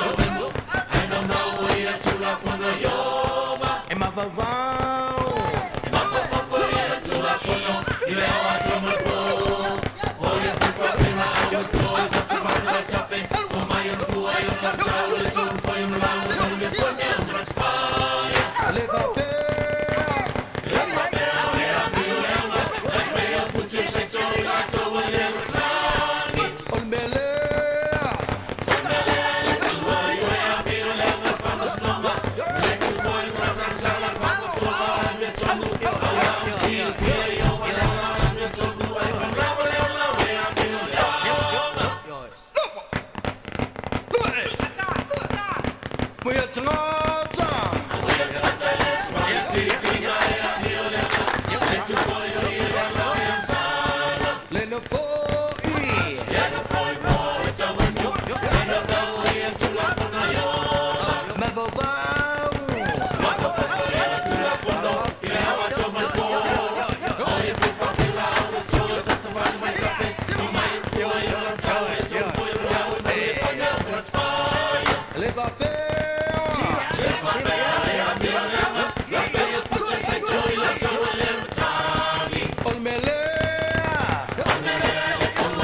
Panga sfara o le so lua nei le so se fulutasi o mati a dei se me alo fa mole o fa manatu na so fa na wala valo bi mai a bi fa mli yang oka ki le nga me alo fa telefoni matala mo o tolu fitu tasi ni mai tolu ia pe sen fo ise email ale la ma ko fa le o ku On sao atavai.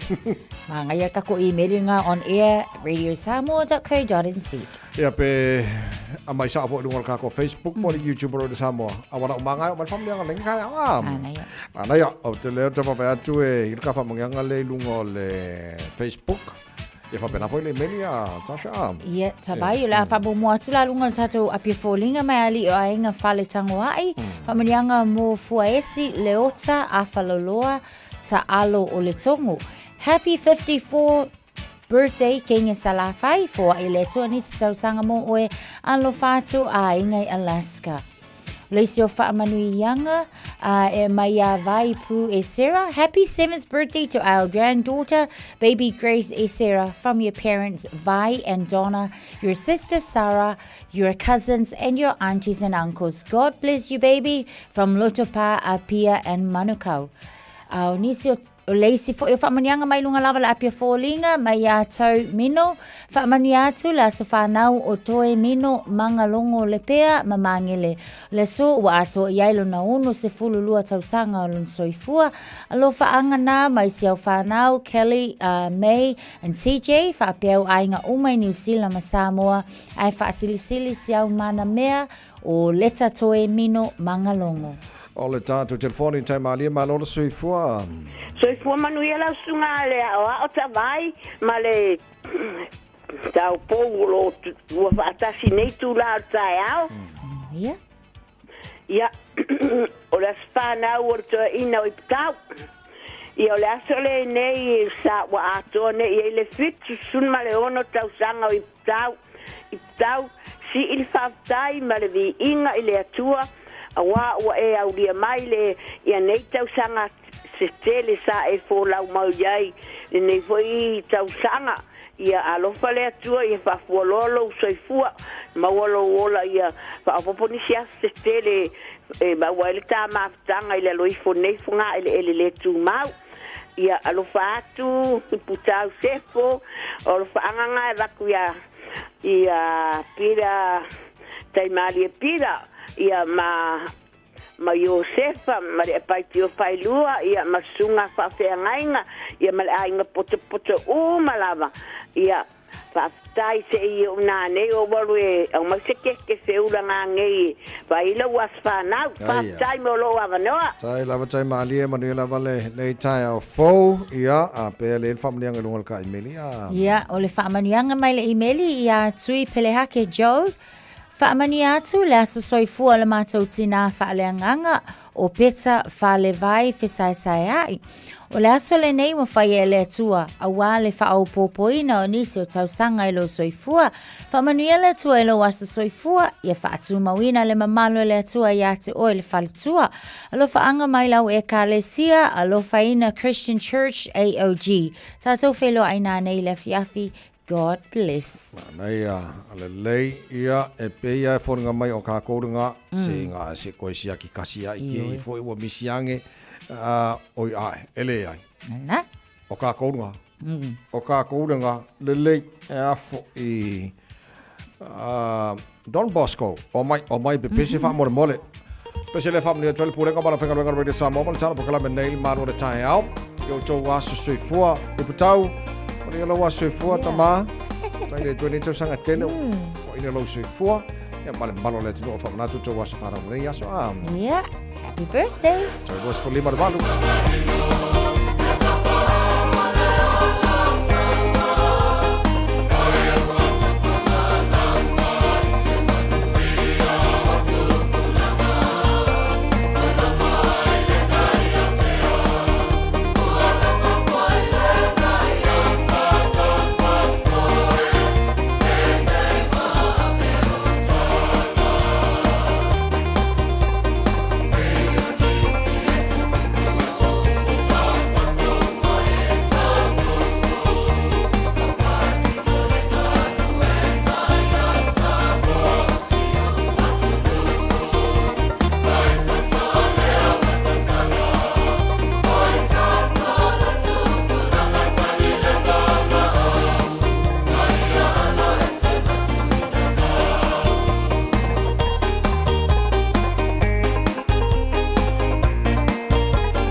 Samoa.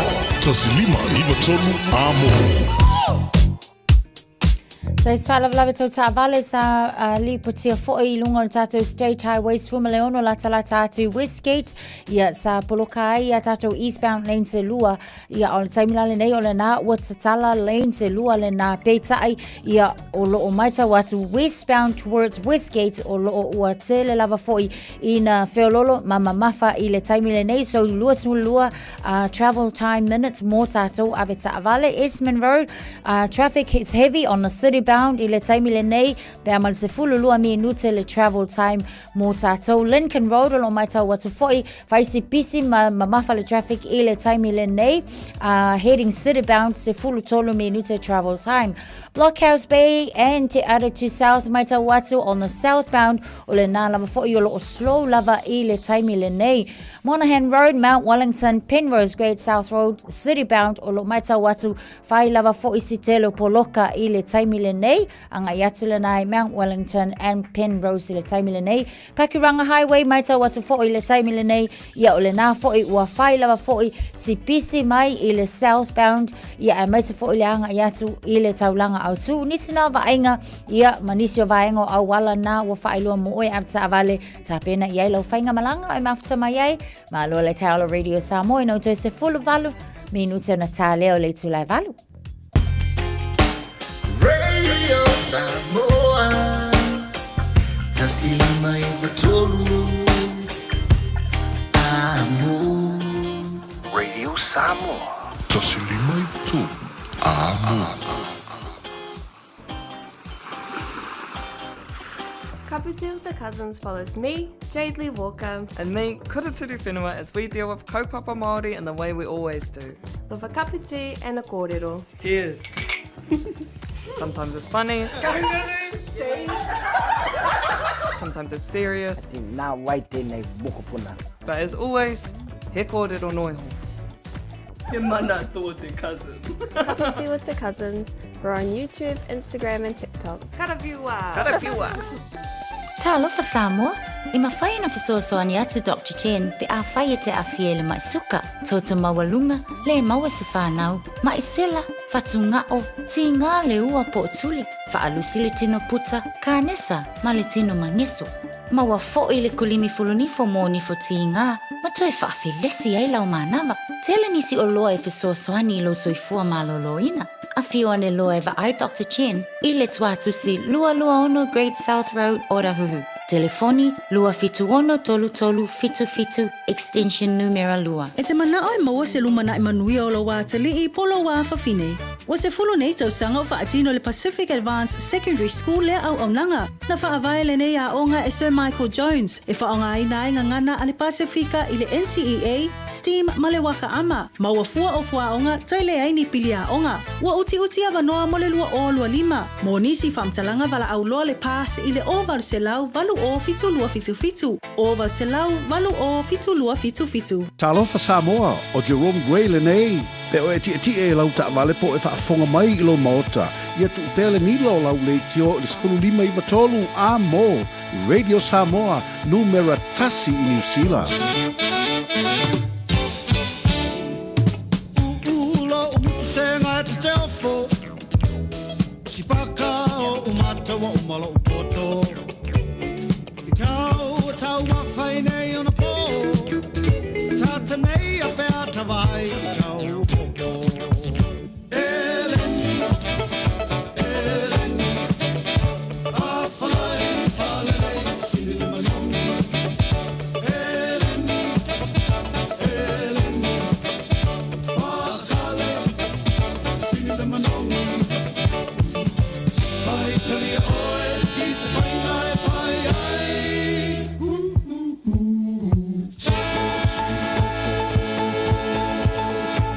Ai ai fa ata wala si fai malofa ole manatu e o mato polonga at si I mat si tai tau ila langi wala I loa ele au angelo wa o I ai Eleni Eleni a falai falai sili malongi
Fa'afai ai ai.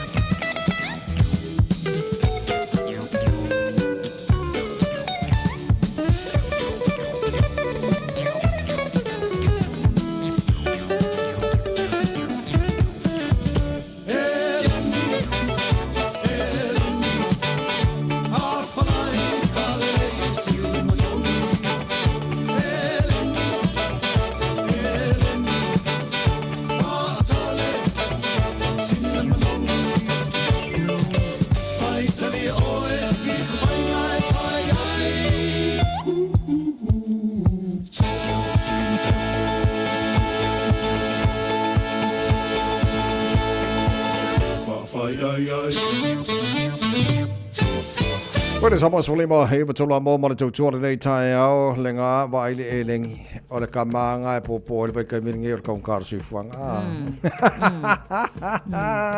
Tasha Fatas Mai, Api, or the finance direct, more than to Tarananga, Ele, Nefo, Itaya, Fo. Fatalo fatu, ilangang faalo alo ilaw sunga le nei fo tayo fo malole, so ifo manuia. Kirana Api. Yorana Talofanava. Good morning, everyone. Good morning. How are you this morning, Api? Well, I'm here at Stanmore Bay, Whangaparoa. Whoa. And the sun is up. The sun is shining. Good morning to our families, wherever you are. Here's my brother and I again to share some news for our homeowners. Okay. Talking about the news, give us good news for the homeowners, please. Well, look, I wish I could say there is good news, brother, but the times we are in are difficult times. I don't know if you have seen the news that's coming on the radio and on television about where the properties are at the moment. Yes. So we're going through a bit of a tough time, family. You know, sometimes it's not always good news, which is the reason why it's important for me to talk to our families, to talk to our homeowners, my brother, because all these changes affects our families that are paying our mortgage. Now, I know, brother, you and I have been on this radio for a long time. Yeah. Oh, by the way, 26 years birthday last week, my brother. Yes. Yeah, that's right. Well, 26 years. We're still here and we're still going. Yes. Strong. And congratulations to you, my brother. You've kept the fort going. I appreciate you, and I know very well that our listeners absolutely love your voice. Every morning you wake them up and get them out of bed. Anyway, so family, look, I really want to press upon our families. If you are in a struggling situation, I'm only a phone call away. So if you want to know more, of course, our time on the radio, you know, we don't have as much time, but you can have all the time that you want if you get on the phone and give me a call today, this morning on O Lua Lua, O Valu, Fa Fa Lima Tolu Tolu. Because the decisions we make, my brother, it affects the future of our families. Yes. So take advantage of this opportunity that I'm here. Still, after 30 years, still doing the business and very, very, very happy. I enjoy what I do, my brother. I enjoy the transformation. Like, I was with the family last week and we sat down and we had our kokolais and we talked. And, brother, they are so happy. Right. They're happy. And I said to them, can I ask you something? Do you listen to, tell me, what do you think about Radio Samoa? And this family said, Api, we listen to it every morning. I listen to it at 6 o'clock, the wife, and then the husband listens to on his way. So thank you, Radio Samoa, that you bring this information to our people. Because if it wasn't for you, Radio Samoa, our people wouldn't have had the privilege to have professional financial services designed for our families. So come on, families. I'm here. Call me on O Lua Lua, O Valu, Fa Fa Lima Tolu Tolu.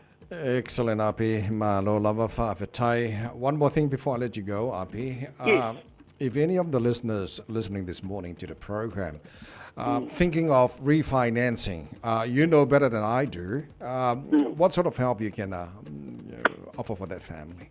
Well, look, that's a good question because refinancing is a way of reducing your payments. Because when you refinance, for example, family last week, they had 5 loans. So what I did was they had their mortgage plus their 5 loans. I put all those 5 loans together into one payment. Yeah. So that's the benefit, number one interest rate.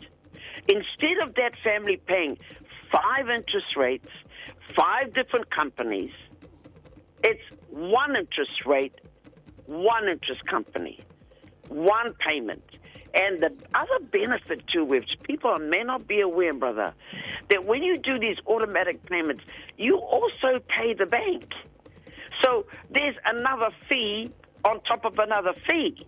And so the debt consolidation and refinancing is the best option for the situation that you may be in.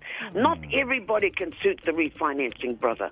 It would depend on your circumstances. Yeah. It would depend on how much your income is. And also, the banks also look at how long did you work at your job? How long did you stay at your place? So affordability, credibility, stability is very important for the refinancing. So that's a good question. And I know, brother, there'll be people listening to you and I now that will say, that's me. I want to go and get my debts put into one payment. Excellent. That's perfect for me. So thank you for that question. Excellent. Api, give us that magic number once again. In Samoan, Api. Yeah. Oh, lua, oh, valu. Fa. Lima, tolu. Whawhetai, tele lava Api. Thank you so much, Api. Manuia lava le aso. Yeah, whase fua. Api mai Finance Director nawa watulan telefoni whana walawane iai o lua o waru whawha 5 toru limo alfa Samoa apiri ata. Mana ia. Ma kau kia sone. Toi oro minuto lo talo le tula e valua talo mai Samoa pea talo valu e le tai o nei. O le whale na fia ia Queensland. Martelo vaingo Brisbane ma Gold Coast, Sunshine Coast. Bawai atu tele ni som tafanga o whaalanga ina ngai ke o fiongi so kako o Queensland e fia ka farm ka whanga o ka o me ala ele ke ari le whaari. Na I vaenga fo I possible affected wai mautinua o onga vaenga o le sa afia I inga ile fa ia pela ngai vaenga nga Surfers Paradise ia o Kulangata o ina lai le Gold Coast o le Sunshine Coast fo I lato ia ina Queensland ia o le ngai Lazy Beach le nai ngo Noosa Main Beach ia o Mulu Lapa Beach o nisina vaenga fa pena fo ila ina ile anga ia tu le Northern New South Wales Beach ia ona o afianga lava pe your Byron Bay, Lennox Head, ia Mabalina Beaches, far north of Queensland Beaches, ia pe afa apea o le anga I fo ia nisi I o lo ia tatou beaches ngai ta o 4 Mile, Palm Cove and Mission Beach. O nisi na vaenga o lo mai tau atu. E au ina faale tonu lava foi. Ia ona o afianga mai le whainga ka mai ki kilo awhele ki ata.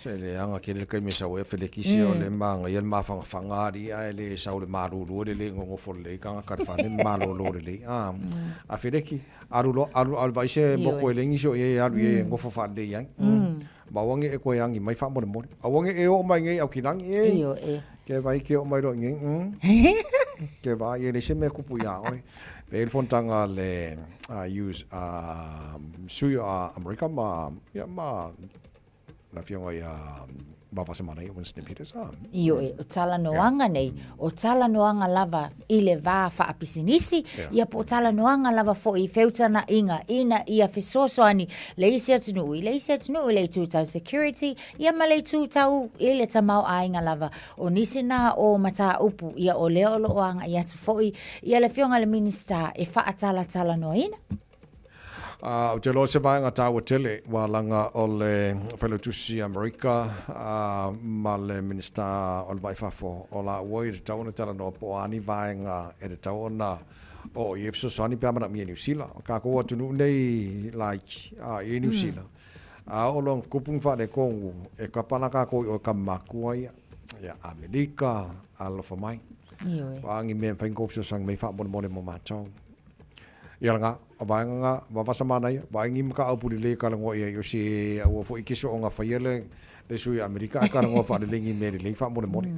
O lo a fia fo i lan tala noanga ia le tanga i le tū lava leo lo ia Ukraine i le taibi le nei ma le vama Lucia ia o leisi tū o Gaza ia e maise lava i le tū tau puipuinga o le saunga le mu o le security cooperation. Ia le lei te tolu minu tolo talo le tū la e balu Ola falfa malostino le tua tato le faya onga le tai ao falfa maloskingo fa malo losi falfa malostino fa mole se fa malo losi mai ngawak le fakani io lunga ia awawai lunga ia awawai al tapa aroya al tapa lesi pizzo io lesi pico ia falo ilunga falo ilunga Oi au tafa vai le mangai ia sau awi tua ia sau awi luma ia pala ko alio anu luma ia ale lunga ia sio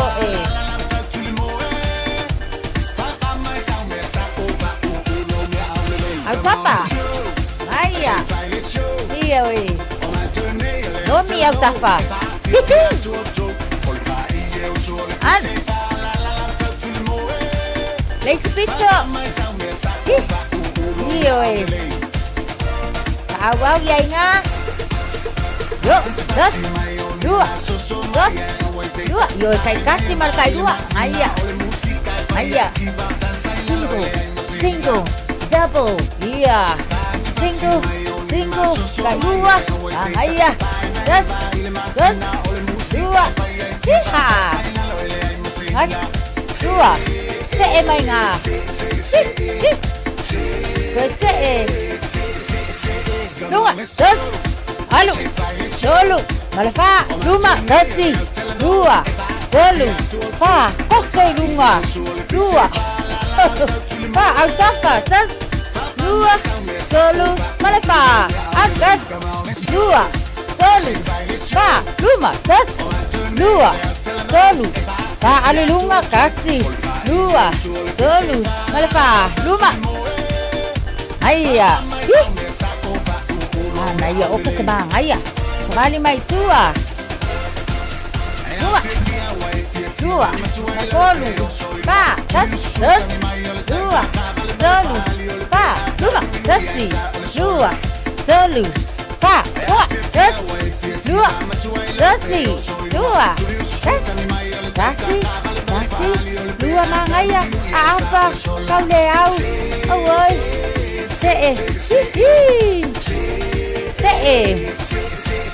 se furu se kone. Ai, baila le mangaya, fe kau ele, sawi tua, mana valoi totonu. Ana vai fafo o kalamanga ia totonu sau I fafo o ka manuia tele le yaso so e feilo ai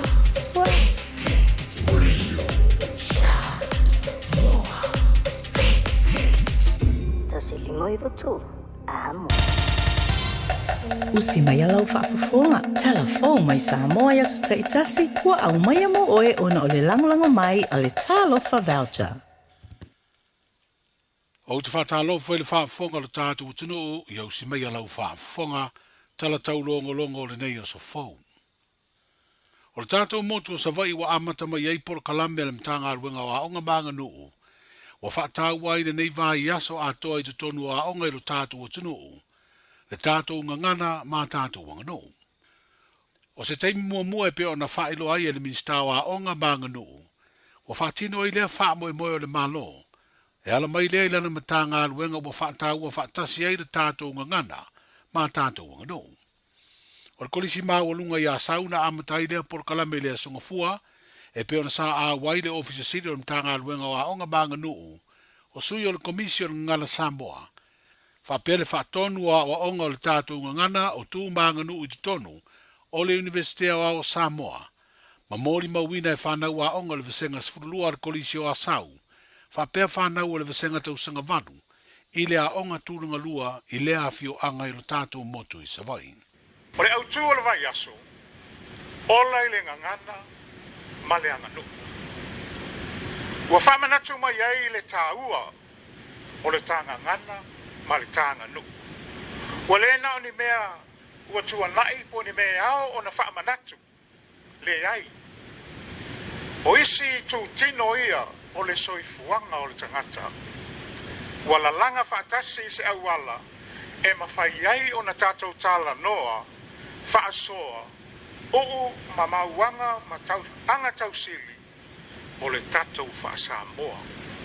Sa o awai atu se mawhitanga i sesi atu nuku o le tatou Pasifika.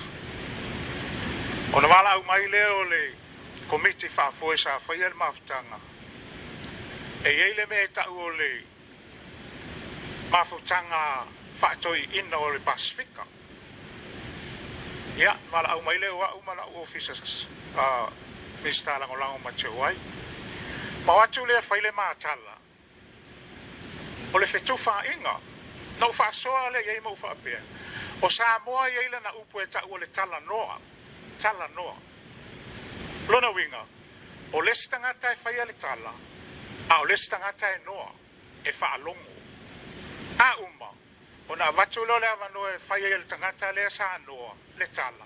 Ai wha alongo o le stangata. O vaenga nao le anga nu Samoa. E tā ua tele ma a noa. E mawhai ai o na loa le lei e lesi le au. O loo momoli e lesi. Ina ia tā ua.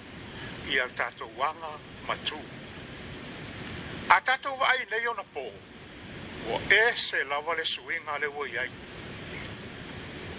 Wa latu ale e a lesi ala e mai foi lesi ngakau e ia lea uma ea le ma se me o ilo po la me le tu a ole anga nu ma le fa Samoa e mafi i le fa alo alo tu manga nu anga kausili fa kelsiano o le alofa fa maoni ma le ami o le lei o le tanga ngana Samoa e le na ona upu mani fa matalanga a o fusi ai tala fa solo pito o fet fa to fa la inga mai pesenga tu singa solo o la unga e fa pe na na fetu fa ai le fa sino manga o le tatonga ngana se vai ngol sa no le fionga se ula Ioane le minsta le o a onga manga no e pe ona si le fio le lua vai aso uma vai te ulu manga le parlemene e to tele sa mori mawinai nisi o saunuanga ua malolosi upu o ngangana na whaonga ai. Ma o le tā ua leo le nei vai aso i whanau o le atunuu. Ia o auina ma whaasino i ei upu whaaloalo o le tātou ngangana e tau te tala i ai. Ai leo le tōsina i saunuanga e masua mai ei upu malolosi ua le whaaloalo. o le wa foa i mai le atua le ava noa e tai mua ele mtanga luengo a onga manga nu sei toe ti matalu penga ma moli atu le feau i le mamalu le atu nu ma sei toe vatu se fautuanga i le tatou malo i le tāua o le ngangana ai maise tūlanga i ono a whai ngai le anga nu ma le a whai na ai la ngona o tamama tina ai maise o tupulanga o Samoa me la lea i le nei tai au o te whawhetai o na o lewa toe whai lava le tātou whātasinga i to tonu o le potu a onga whātasi ma le whānau a onga a onga tūlanga lua ai maise tātou a onga polisi o vasenga whāiu i le tātou ia 8 i whapel tātou vasenga tausanga sfulua. Le whātun siri au au mtanga luenga o a onga manganu le fionga e au Chris Hazelman i se vaenga le na saunuanga i le teleino le vai aso le nei ua whātau ai tu tonu o a onga uma i lo tātou utanu le ngangana ma le tātou wanganu. Wa te ena male taria le whaamsinunga māua lunga i sana whaai unga. Le talo sanga le tu ina atu le company o le South Pacific Car Rental Limited le olo i vai moso. Sa fina uina i se polo inga le tu mau. E tau fia i de whaangai o i o le pisi nisi lunga o se whasi whanua whaaleanga nuu. Na o la tau lisi mo le se fulu tau sanga i le no fuanga le olo i ei nei. O te ena lea tālo sanga ona ua whaamalia ina le whaamasinonga i le tausisia i le ana le pisinisi. Ai ingo le whaafowino le lisi lea sa maea i le tausanga e lua o lua o. O le ilo ino le tālo sanga mo se polo inga le tu mau, na sila ai le whaamasinonga i mau umana tu inatu, e i tu e ono sa tua ia le company, le ana mōli ai ma le ana le whanua, whaapea mau a le company. Na taunu le whaamasinonga i sona finangalo e le taunu se tūlanga manu malo, le whinaunga le tū tālo sanga, ona ua manino i mau, ua sori le tū tālo sanga ai ingo le tū la fono le lisina leo whanua whaaleanga no. Sa tālo sanga le tū tangi le whaamasinonga, e tu watu se teimi e tau watu ia o ke topo le tau sanga nei, e tala e se aia lātou mea tō tino mai le whanua. Pei tai ua le talia ai ua ave le tu alalo le whaamasinonga, i le e ana le whanua ma le minsta, o le mtanga aluenga o puna o a whaale nātura ma sio manga, e whelo ai ai masoala upule se a nganga le lei, le tu inatu o se teimi le company, e tala ma ave e se a umai a lātou mea tō tino mai lunga o le whanua. O se ali ua lus fulvalu tau sanga le matua na i oi lumo le whaamasinonga māua lunga. I le morianga le ave vale whaatamala na mafuai. O na maliu se tamaititi se furufitu tau sanga le matua. Ma ua whaasalai le whale pui mo le umi e ona masina. Sa i oi fo i le ua whaasalai le morianga le ave vale. Ai le ai sona lai sene ma ua whaamaunia lea morianga. Ma ua whaapawhala se whaasalanga. O le masina o meo le tau sanga umawai se vaenga o le ala tele. I le fio anga o lano i savai, na tūla i mai ei lea whaalawelawe tau ta vale, ina ua lawe ai le ua maliu, a o ia tau mawhai, e so po ia le isi tuo le ala tele.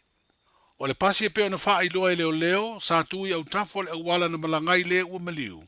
Lea no so i lalo maanga i loa i le pito i tua le pasi ma tau mawhai e kolosi le awala, a fia i le ta vale. Wha maumaunga leo e sawa tele le ta vale le ua nofusala, le wha pena malanga i le sawa, e tu sa maleono se 4 kilomita. O le sawa sa ia le mawhai ai o na tau fiofi le ta vale, a o so po ia e le ua maliu le au tele, tupu ai loa le wha lave lea na whanu ai le ola, o le tamaititi se furufitu tu sanga, le wha pena mai leo e le io o le whale mai to sivi.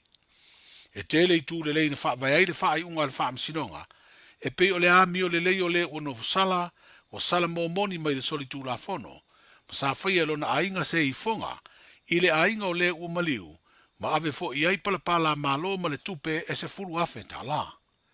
O le whaasalanga lo a ia wha le tu la fono, i le morianga le ave ta vale wha tamala e maliu ai se tangata pe a wha maunia, e se furu tau sanga i le whale pui, po le whaasalanga tupe lua se furu 5 afe ta la. O le whaasalanga mawalunga o le morianga le ave ta vale ai leise leisene pe a wha maunia, e lua se lauta la le sala tupe. O le whaasalanga ono masina le whale pui o mamona, mo to e se ai le teimi sa nofo tau fiai, a o whaia su e ngā leo. O tu malo se tasi o te mali i sa lo tolo toi upu whai o le tātu malo. E ala i le tofi whai pule o le pāle mene, le fionga whaumuina wha o le tane tia liunga, le ana urua i pale i le tofi whai pule o le tu malo palauri le whale wha, i le mai o le palo ta tere o le tausanga e lua afe ma le tasi. Stasi leo sui fai pule na filfilia e tau aveina le tofi min sta le kāpeneta i lona fato auru fale atu i upu fai o le malo. Ia mao se sui fai pule, sa langolongoina le vanga wha upu fai e pui a ia te tau tangata. Sa aveai o ia ma min sta o ngā ruenga te tele, avea ma min sta o tupe, ma avea foi ma min sta o mta ngā ruenga o puna oa wha le natura ma sio manga. O se tasi o tamali o le atunu e tele tau sanga sanga rue ai, i te tonu o malo o whatasi lea na whaamautu ai te tonu o tunu e peo Iraq, o Filipina, Sudan, Fiji, Bangladesh, Vietnam, Georgia, ma Pakistan. Sato e tau vai le tofi alo ne tu malo i le palo ta tele o le tau sanga e lua o lua tasi, ai le imanuia. E tu malo le fionga whaumuina wha o le tane tia liunga, wa fitus fruiva tau sanga o lona soifua. Tala i o le ne yaso, soifua. Talofa, we're the casinos. Talofa, this is Pat Lam. Talofa lava o a o lapi marina, mau pelo li tio. I le radio Samoa, tasi lima iwa tolu amo.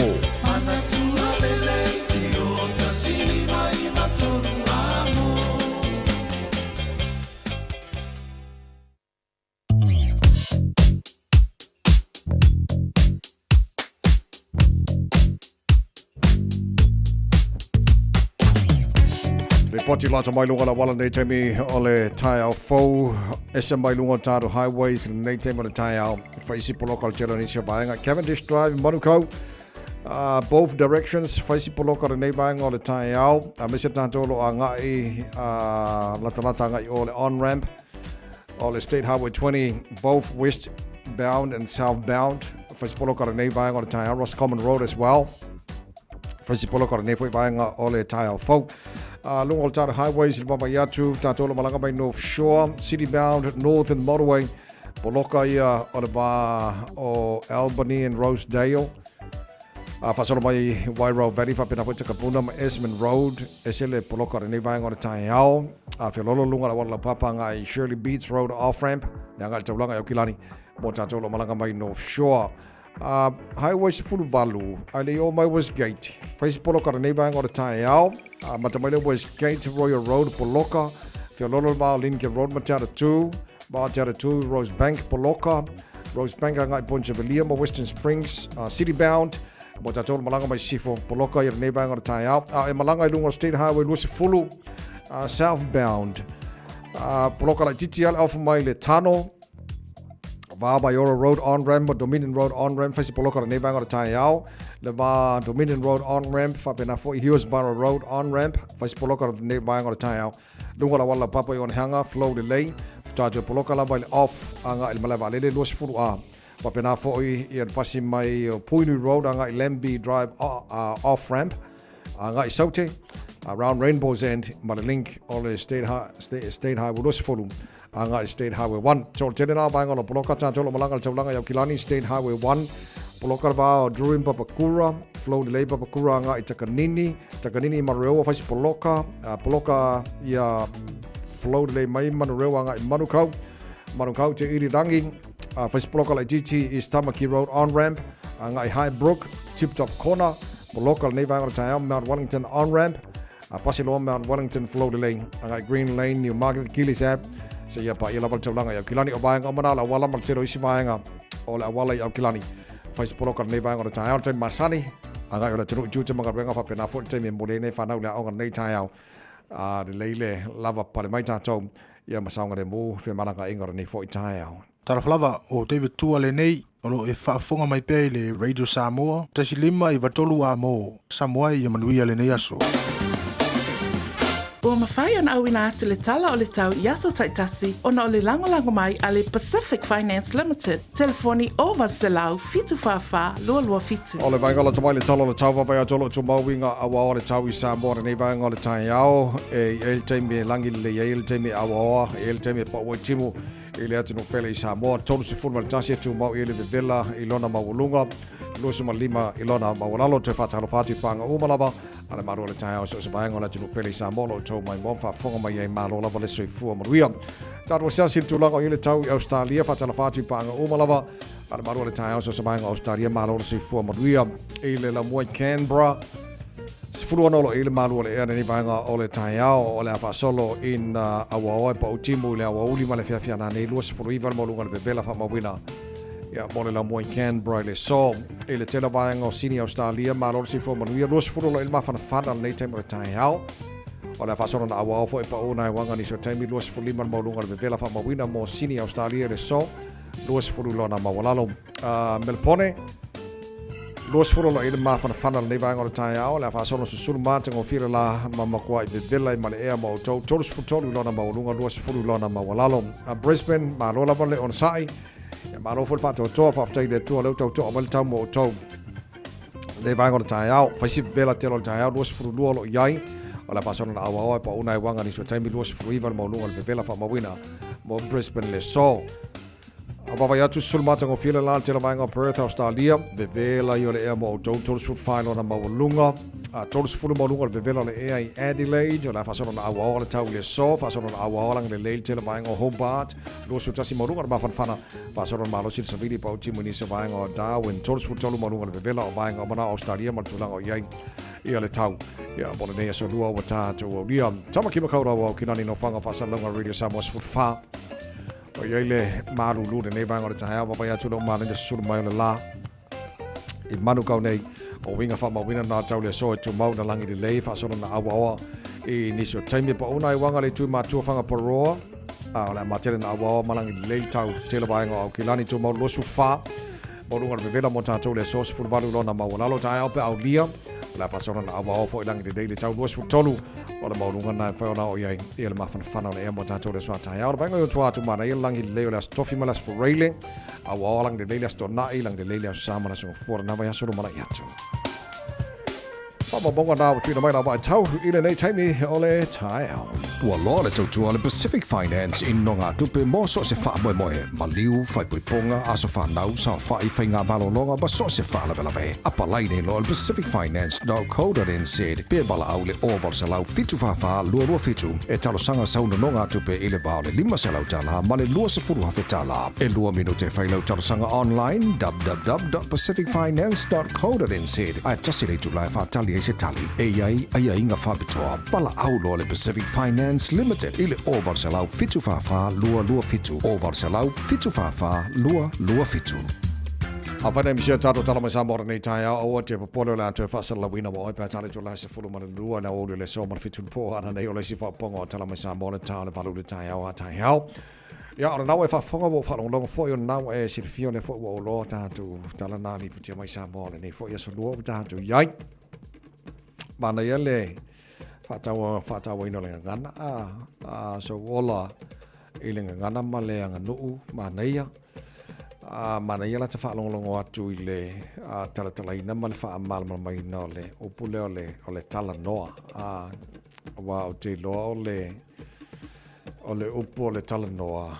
It's a two-way conversation o le winga e le ngata ina whaamatala e lesi le tala ai whaalongolongo lesi I ona umale on tu atu I le tangata na whaalongolongo whaamatala mai ia ai whaia I le tala ia e whaalongo lesi so e so tai whaapena fo lele malama lele ia fo ia nei vaenga o le anga nuu maranga ngana tātou Samoa mana ia tausia te leso na ngā mo alo matama whanau na tunu onga e kere fo ia kamikia onga o kere ngangu Samoa.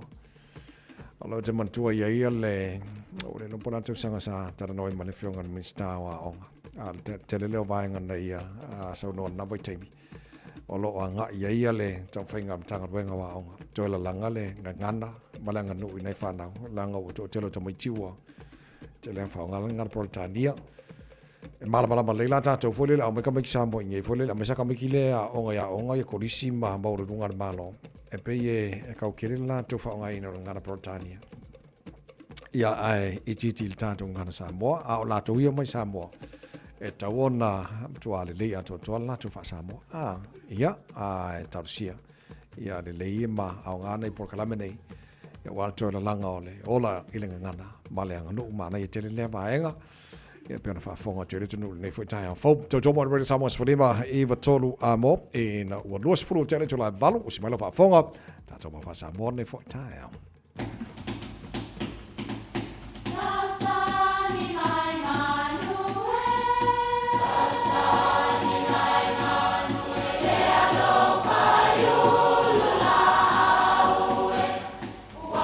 E o whanga manu I ululu o la au, awa e whawhanga I funga o la au.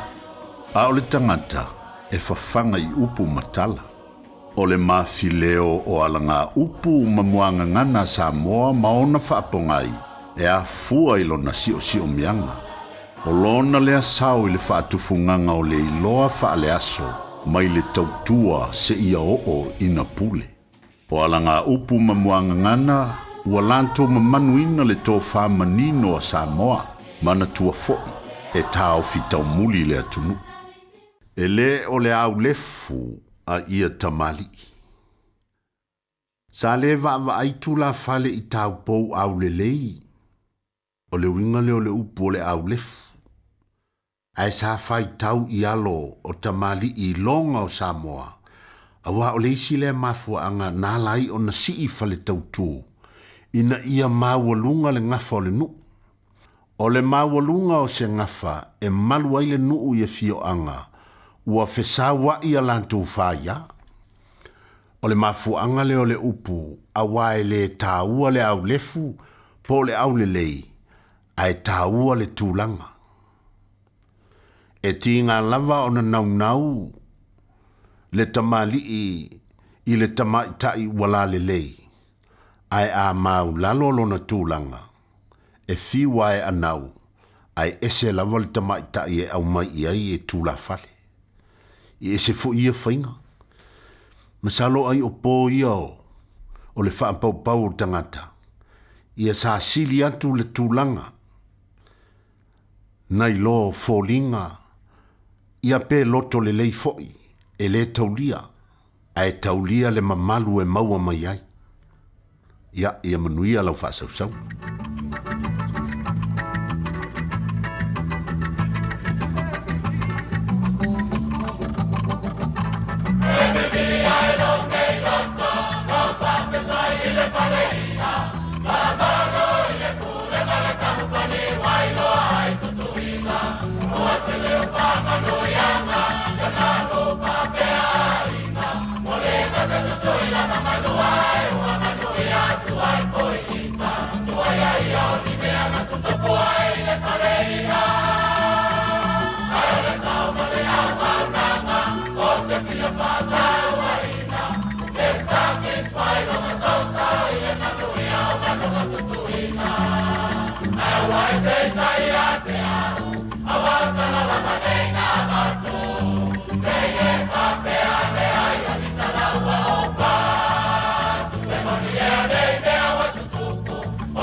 Sao oil melna.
Halo songone.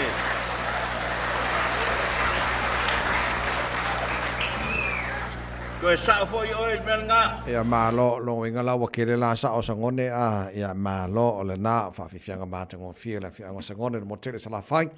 Ia fa mai ta to ma fa sa mo ni fo ta fold to mo ro de sa mas folima iva toru a mo ia le le io o ka ko si me o ka ma si me tu no a le wo ma tu ta to ma fa sa mo le mo ngana ma la nganu sa mo e mai singa mau mal kuspo ia mo ka ko nge ka ya ta mo ia Chris ta mo ni fo le tola wo wa mi o tu ni teo i le tu ni teo e fa min mo le ta tu ni teo fa mai o le wo aranga i le vau na tau wia o tau le ala o le tu e le li ia o tau whaala le le ala te le i le vau la fua mo lo ta tau watua a amen e fe mi fa ma lo sile mo ta tau nei te fa me o le ua alanga i le vau na tau wia o tau le ala o le li ia nga ta tau li fin ta tau te tau le ala o le li ia le ala o le li oh, tatu, friend, boa mene, boa ia o me fala ve lave ki apo, boa foi ia me o ne tumo e foi do wa, lo ma fau o lo roto I me la langi nei, friend, ne fe mene mau, fa mai ia tau o fa mai ia te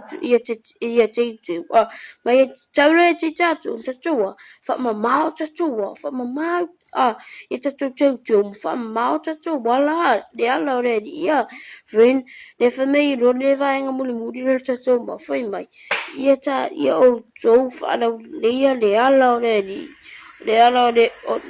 ia to fa la le le ala tele i le vao lafulafua mo lo tatou atua le nuiga different tai tatou tatou fa'alaudilia le ala tele i le vao lafulafua mo lo tatou atua po a mea nei po a ia mea fa'avelave ale ki a poloa po a foi ia mea i tatu me sasi o le tatou savaliga le vai aso nei a different tai tatou tatou fa'alaudilei tatou fa'alaulelei a different fa'alaulelei le ala tele i le vao lafulafua mo lo tatou atua a different friend tatou po nei aso se au'oga po se mautau mo tatou te oni tai tatou tatou teu le ala o le lima i tatou fa'alaulelei le ala tele i le vao lafulafua mo lo tatou atua a different friend tatou mauna mo tatou nei te ao fa'amne tele tole tu moutou Please, my friend, near so far.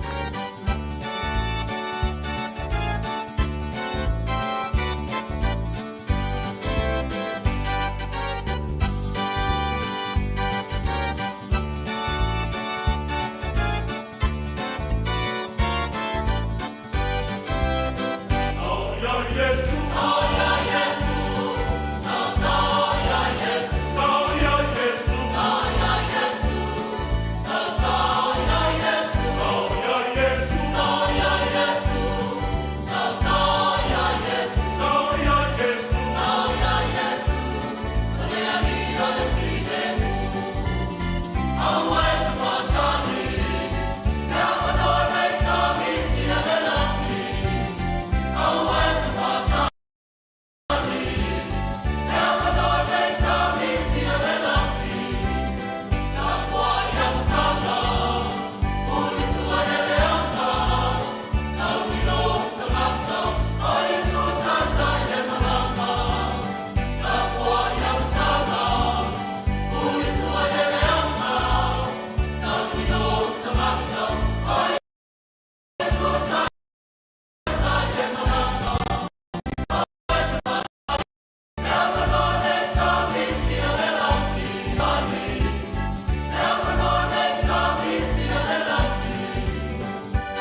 Samoa Tasilima iwa tolu amo Radio Samoa Tasilima iwa kolu amo.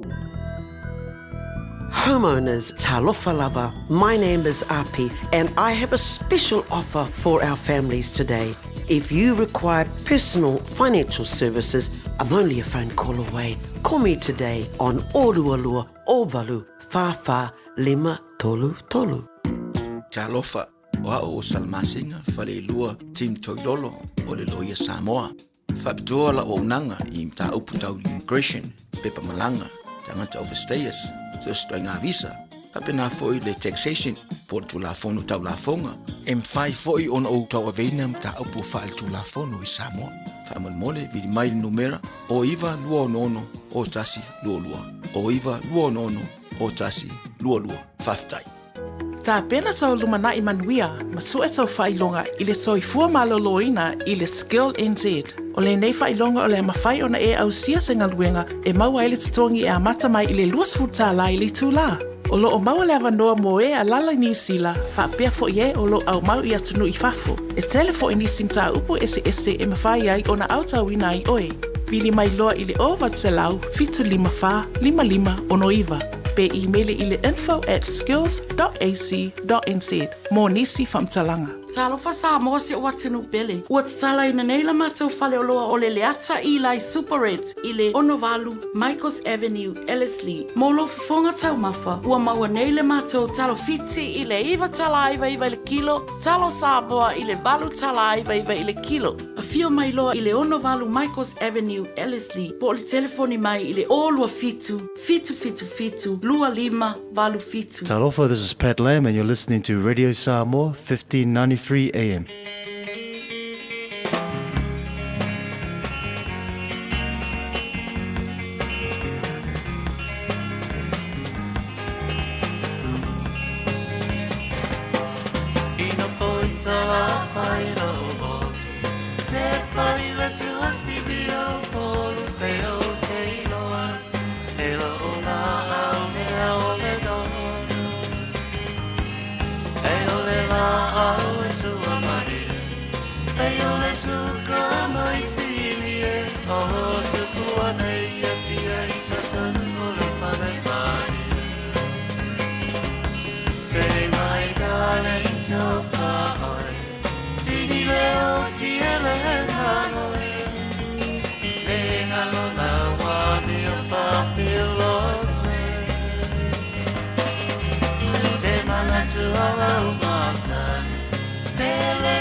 Whapewhia on tai ao mai le penino tia whau, nofo sa la whai lo motu, manatu o Fisoswani musika o le tai au. Whamara se au rea tino, aro sutu te mga aruenga re ngata leo nei mātua molina to maiti la o ngara tai au. Au e whaafonga mai o le te molina to maiti la o ngā pai kamaki kuai wha mole mole le au. Ma o zonga wha sawa ina lo sa wha mole mole. La veanga sika mai kiki. O le pese la mo oi, mauto tasi, yori tana, o malai la ngā o whininga.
ia ele mea ua o e kakangi o mau ko o kasi sole.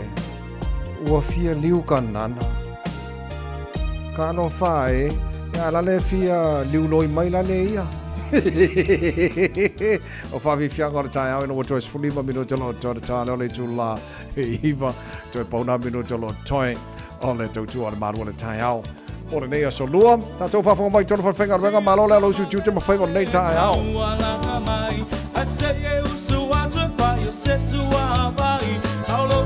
Oto ma e tilo iai e ewa e se e tisoloa aina e alu atu lea e se ainga o lo o fai se lotu ai fai e se tau saminga wa e mo le manava na o si toia ina le lale ua mate lai ina foi mesa falinga masa filipilinga e moni e alava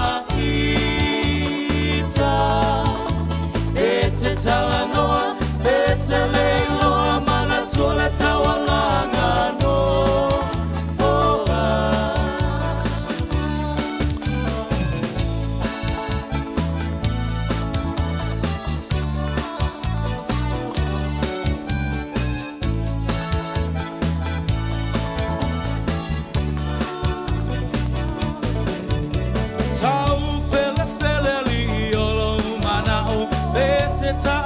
It's a fia o ahu wa e fama walunga le poto wa e mawa le ai maso fa au tau tau wa avea oi ma filio le fai fe au o foi ma faia o na wa mi o nga le tatau pa pule le au moe ma lo fie ka u poe ai inosia ai lava o ai mesa falinga masa filipilinga e moni e alava ita e te talanoa e te leiloa manatola tawalanga no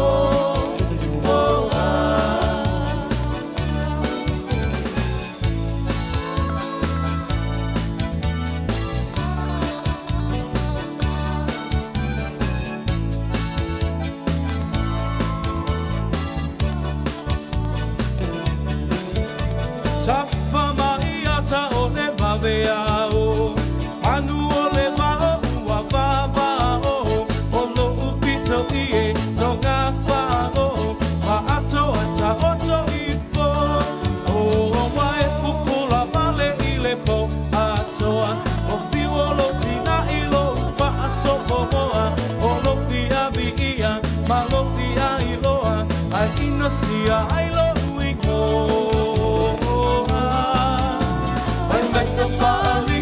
Masa fili-filinga Pe moni e alava ita Pe te talanoa Pe te leiloa Mana tole tawalanga no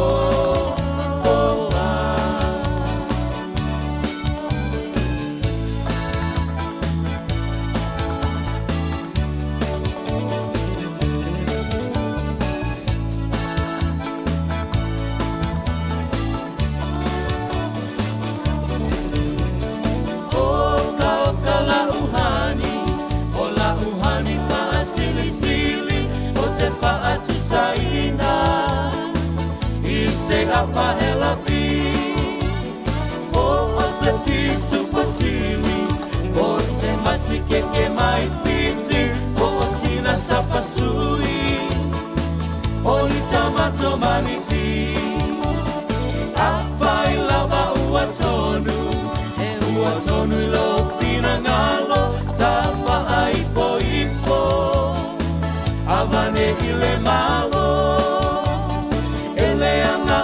ta atua e tele ai le ti apolo te fai sau pepe ole pepe ole po ha ha ha ha so we la ia malolo to tele via via mai mai atata se yo pese atu ile ea se yo pese atu ile ea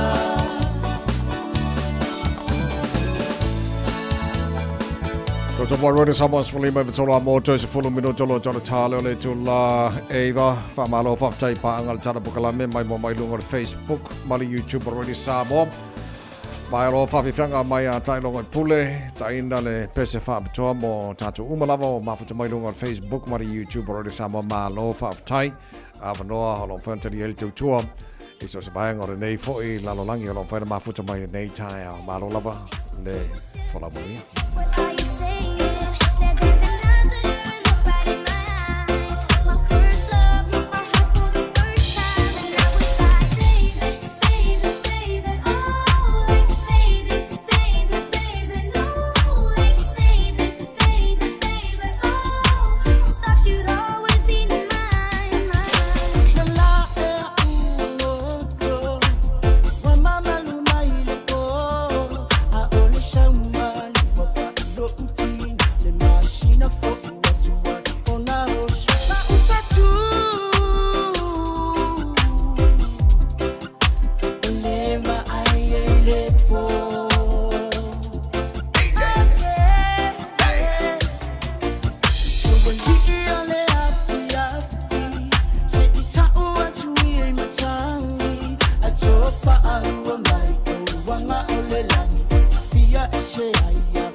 Tātou tarwhopea tala i wale tāu nei e ono whātu maupea le whāton sili o le Wellington Water.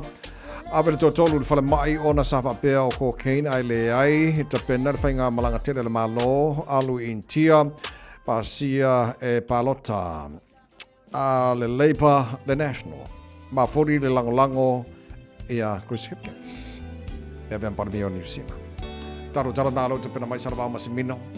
Para o tere tātou tala whopea tala iwa le tāu. Nei ona tūna fwoi leo whaasara longa radio Samoa songa tia tia whale tusi tia man pokalame whiwhia mai. Awar whawa wina Ya wala whaafonga mai ra nei fo i tae au. Tāra po karame nā mānua ra tae au, whaaftai lau te talo. Palau tāpua inga manui lava ra nei yaso. O te waona nei tamai mini. Soi fua, mai amano ia. Manatu le mafutanga o e mau. O e manatua maita o tu mawita I lo fatu.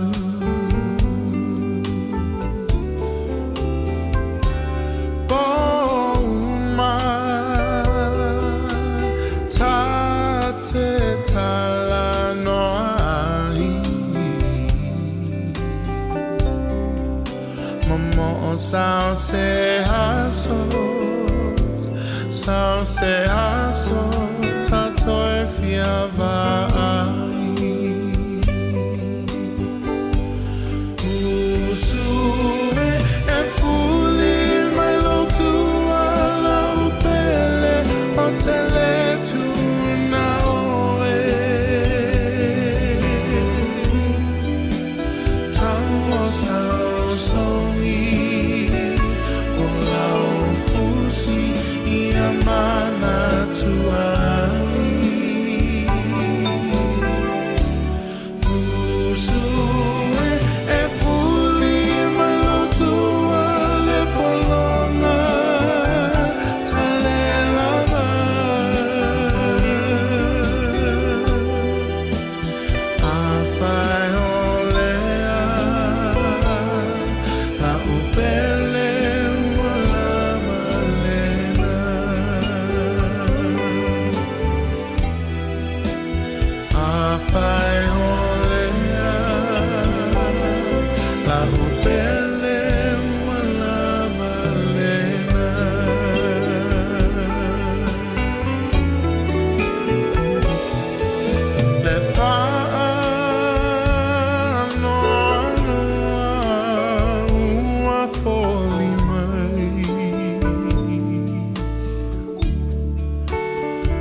O te whaafeilo I atu I le nei fo I tae au malo le soifua manuia. O se melo whaafonga o Talala Radio Samoa. E to mua atu I talo le asolua. E ono whaatu mau pele wala a wina o le pule whaatonu o le pulenga o le Suavaia Wellington a o tuua ia ai le pulenga i le lei ona whaasoa o tupe.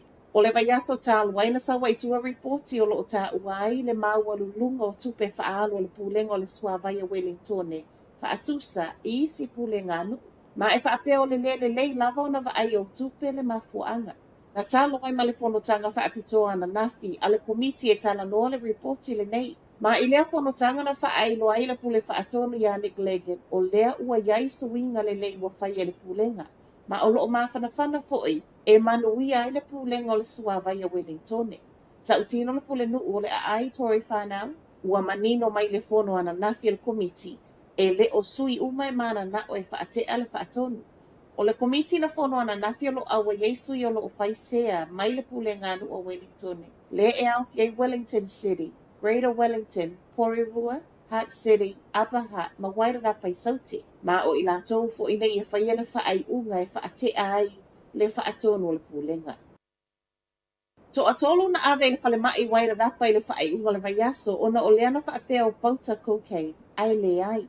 O pauta papa e nei e tusa ma reporti mai leo se tasi o pauta whaasaina. Ma o leana a fia ile to atoru le nei se tasi o whale tino i muli ai, tili le whale mai. O lo su e leo po o fea leana sau mai ele pauta. Ma o lo iele po o lenga o sui o lo ofisa o leo lo sala lau tua po o lea foi wa whaatau i Wairarapa ma e ono mau wai soifua. O le mata upu le nei na mua so e sui o le soifua ma loroina. Ma whaao o ai loa i lo ofisa o leo ma o leo o whaao wau pea suenga.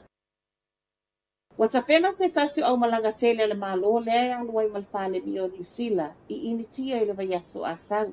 Wha ai loa Christopher Luxon ana nafi e wha aso le whainga malanga wata pena. Ma e tu ua New Zealand mo initia i le aso to na inei.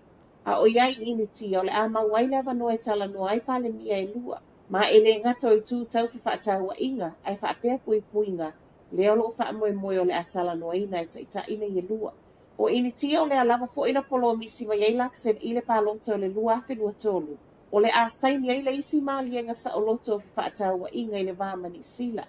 Ma o le alava o lo wha asolo feutana inga i le taimi nei. O initia o lea ina o le tasi tesi 5% o loa whaatau atu o New Zealand. O lea e alu i ai ma o le alava e una i fi whaatau wa inga whaia i le vau atunu o nei e lua. Sau no ai Luxon e le whai ngōwhie. Ona e le whapea a meana iai mua muani maalienga tau fi whaatau wa inga a New Zealand ma initia.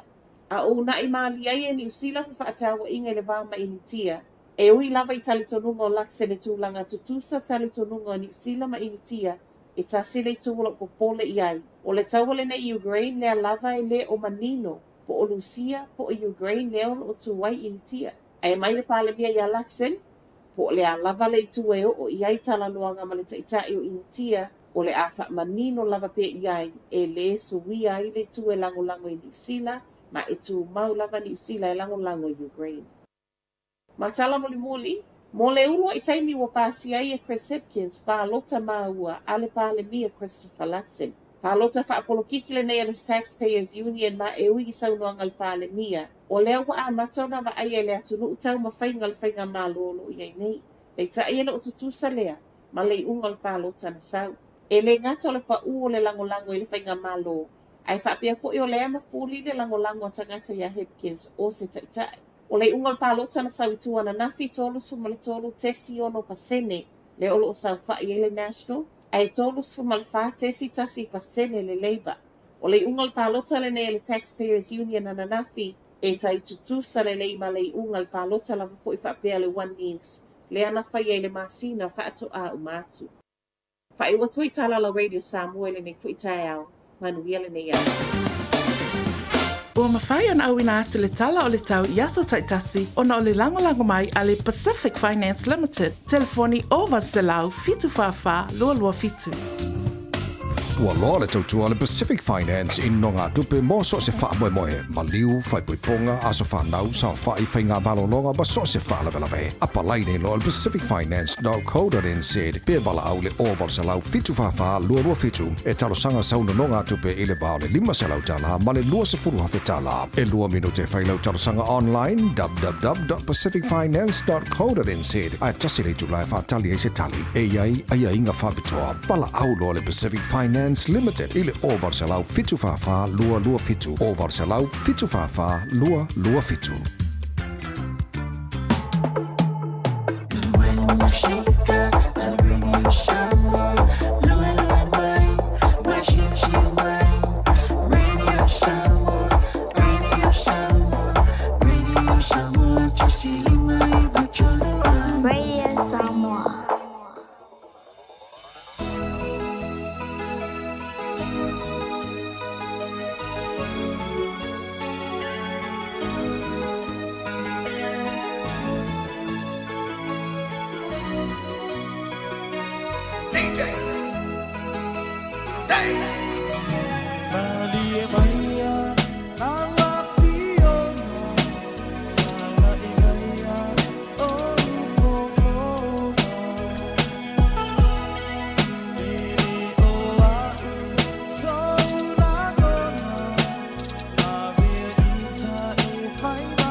24 hours a day, 7 days a week. Radio Samoa streaming live on www.radiosamoa.co.nz.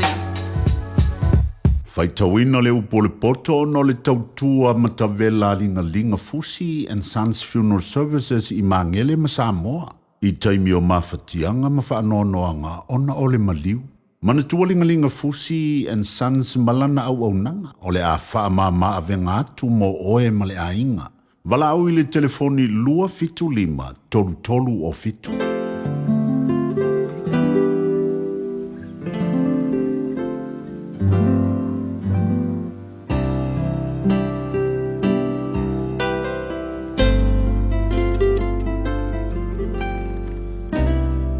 Fua whaatautau whai mango e ino sia ia eleali.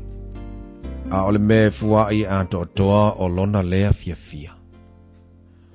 A saule wha maulunga, ona sa waile ole maa, a o ye le poto ye wha maulalo. Ole amio sa o e amio tonu e taita inai I la tau, a le whapio pi o e amio le tonu e whano ai I la tau. Ele au ngale o loa I le asol to sa, a ole amio tonu. E la vea ilea na ile oti. O le amio tonu ale o sa oe wha laule le ina I lona ala. A o la na amio leanga. E pa uwaile wa amio leanga. O le amio tonu e amio sa oe la vea ina I la tau. A oe wha pio. E maua I la tau ia la tau wa amio pa a. A o tiltanga ta amio leanga. O whano lona wha tuanga. E whano fo ili wha moe o le tangata amio le tonu. E la vea ina lea mio tonu ai le poponga, ai sau lea mio leanga e suia I oia. O le ngutu alfa le mta ue whano ai le lante tua oi, a o le poto e la vea ina I ea mio tonu. Wa ori le ai pe a manuia ea mio tonu e ofo fia foi, pe a whano ea mio leanga. O le wha manuia o ea mio sa o e wha mamanui nai le ai, a o ngutu ea mio leanga e lepeti ai. O le wale sona mawhau na te ino I le lante tua oi. A wa whaalu longo le tangata mawhau. O le whealua I ma ave ai. Na te whaali upu whaalilo. A o le oloto whaamaoni na te tanutanu ma I le upu. A le isa pule. Ua maala I le no. A le to tele whai pule. E saunga le muwai. E matuati ngā ina le ua whai mamoni o le tangata ese. A o le ua ino I e whitangofi I lima mo isi. E file mu lava oia. E maua le mamalo le fine matangofi. A tane maro losi e maua le oloa. Ole tangata lo fa wanga le lei oia ya te lava. A ole o sawa na te whaatinga ina lona lava tino. Ole a mio le anga o fai e ia le ngaruenga pepelo. A ole te tole a mio tonu e ia te ia le taui wha maoni. E pei o nei o le a mio tonu I le ola. E wha pia fo I le o tausisi I le leanga. E ulea I lona la maoti. Wa ino sia le li ie o whapio pio la to loto.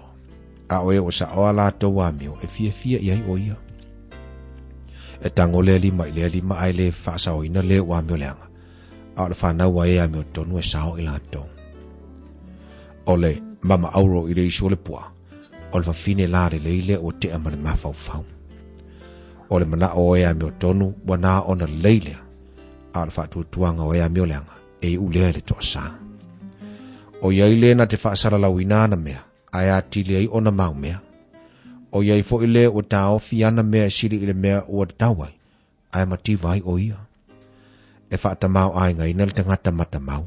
O ia fo I o le whaasusui nisi, e whaasusui na lava o ia. O le na te tau fia saito e fetu uina o ia le nuu.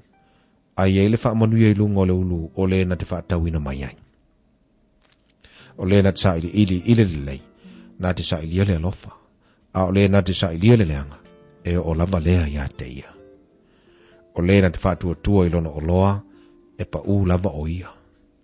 A o e amio tonu, e tupu mahata ngō fie lato, pei o laula au. O le na te whaatinga ina lona ainga, e whai mona tofi le matangi, e au na fo I le vale, I le ua potolo na loto. O le fua o le ameo tono le la au le ola lea. Ma le na te mauanganga. E poto ia. Whauta, tau ia le ameo tonu le laulangi. E siri fo I ora tau ia o le ameo leanga. Ma le anga sala. Ua awina atu le upu o le poto I le nei aso o no le langolango mai a linga Fusi and Sons Funeral Services. Ua mawhai o na tu whātasia ua o nanga tāla whea ngai I ni tautau ngō fia tele. E fso soni atu ai, a o whea ngai oe ma le popole ma le wheme mea. E mori whātasia atu ai ma wha mai senga, ma wha mawhana whananga mai a linga Fusi and Sons mo a inga uma o Samoa ua whea le maliu ma le oti. Walau mai loa ia lingalinga Philip Fusi lingalinga.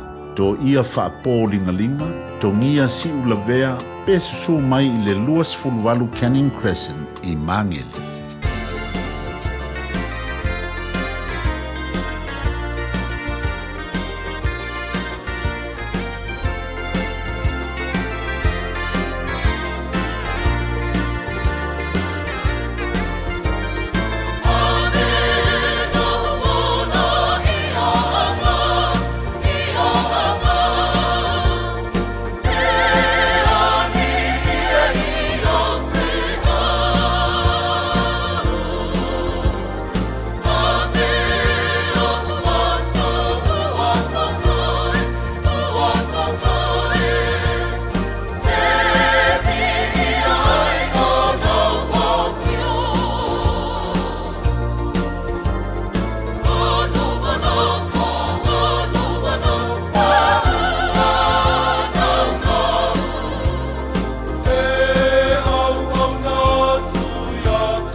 Ya, ole beso fa ngoina avelo wola ya nga fa ma etwa le tato po kala me mata ngo fielo por poto mo tato le nei ta yao.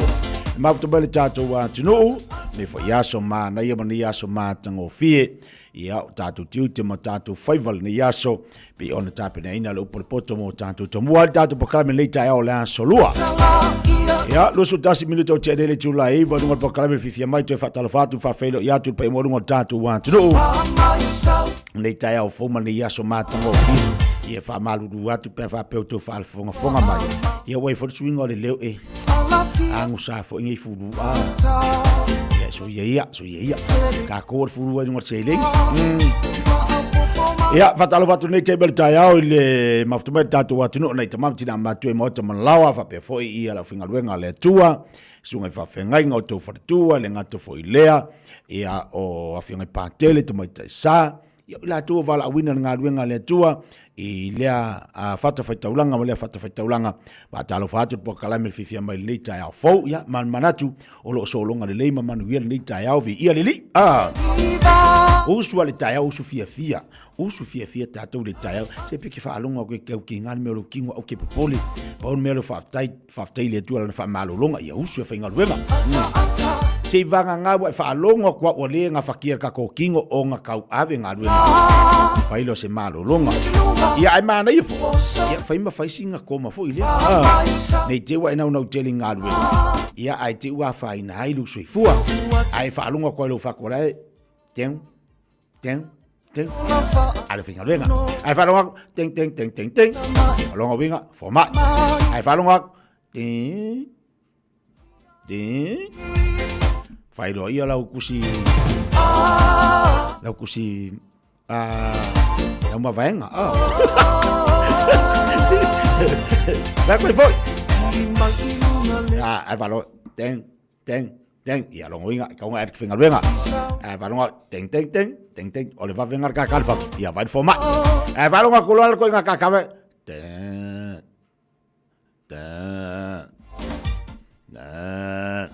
ia fai lor kusi ala kusi ma vaenga ngai ko le nun ngo fua wa keri lo po fel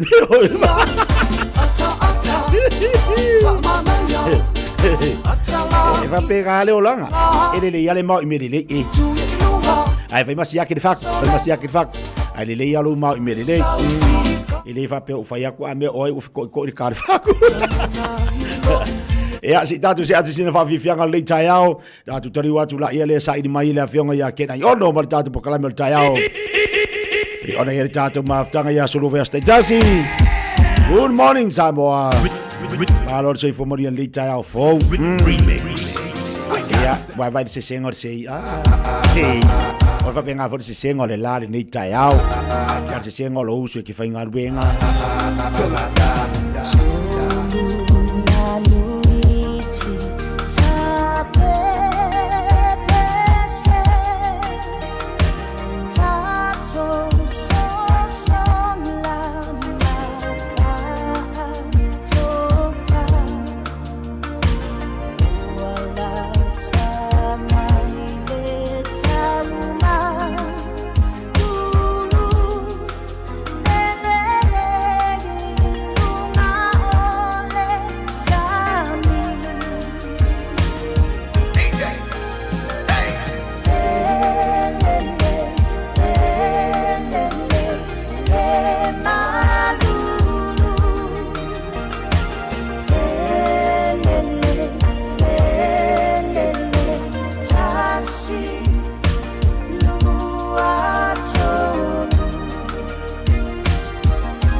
Mau to tasi a suao o po le pese fele lei solo le malulu fele lei solo wa ma wal fulu Luas mriva minuto tene le Julai va leu fatasi atu tatu poklame ia wai po Amerika ile sunga foi po le fionga ia ai ono tulanga lo ia fo tatu so ta inga ia so luva ia tasi ya wa lipo tia mai foi niso vaenga melo tupu tono tatu malo tele au smai al fa fonga fatalo fatu ken malo se fo moria ni temo taiao malo se fo ai lo fionga ti tia fa te fo I mo la tua ya mi se fo I ia la finga luenga ale Radio Samoa ila nga luenga le ute va et nei po was fully but if sanga le tu it fo I le jo la venia Samoa lo mawai ia te leo me lo si le fiel mai le tu ya ai ia pele tu na lo fam lo na le nei futaya talo fa tu da finga pe ya le tu te mam tina ma tu lo ko fa na witi na tu do fa fo mai tu fia le la langi ya po ta fo ma le kelope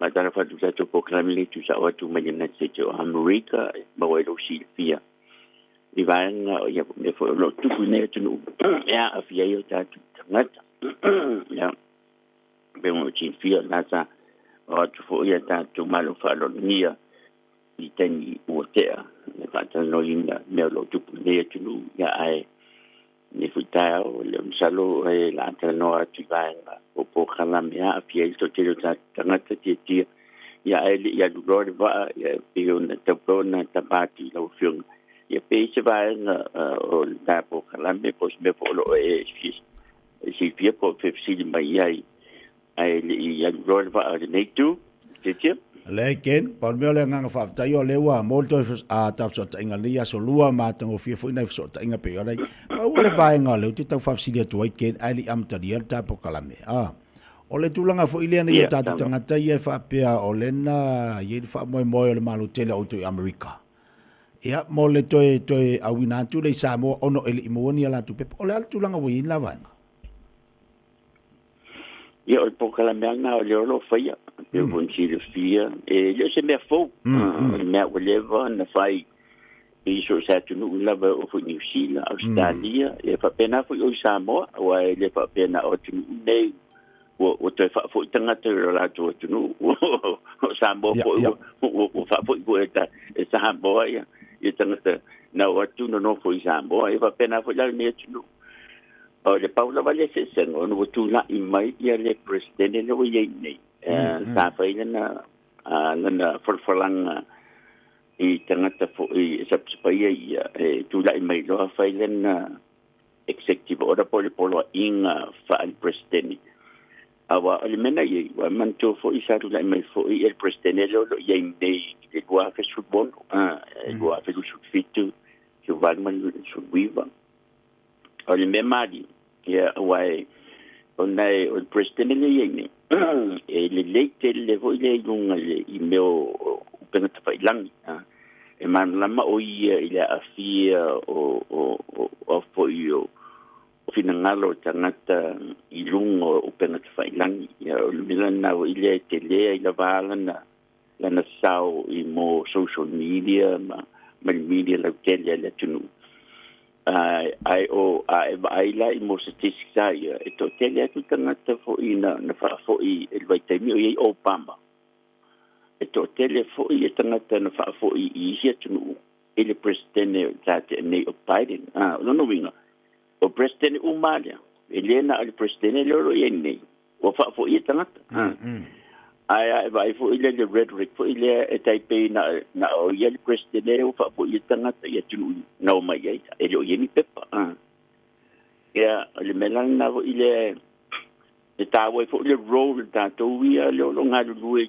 mai i media ia mainstream media tātou tunu ia po tangata whaasalau fo i le tāua o tātou tiute ia le siaki o mo data mo factual evidence i neo o tupu o le memonia ia o lea o loa whaafo i tangata ai le whaapeto tele atu i lo sitausanga o tele fo i o tangata na whaafo i lenta atu nei salpisi li e le milion tangata na whaafo i le President Biden ia amantua la o President la i te nei e Obama ma Biden e le mana na o fo i le whaasara lau le larolangi pe to o fia tangata na latu whaafo ia na tu tiputia e le ai o President na e mana o fo i le tanu ia awane i loa e tangata ia latu ngā ruenga mea e whaafo i tangata a le President la le watu mai nei ia o le President la le fifia fo i le tu lungo o le o fo yo o le tumutumu o le fale ma bala au i le langi ato ma le nu ato o ia le whaafo i tangata peo le se sena na ai o le memonia ia e si le tangata na whaafo i Obama ma Biden ono o le tulafono o le atunu e le whaapea to a whainesa tulafono e whaasātangata ese mai le o le tulafono ai o whemalanga inga o so stangata lava e overstay sawai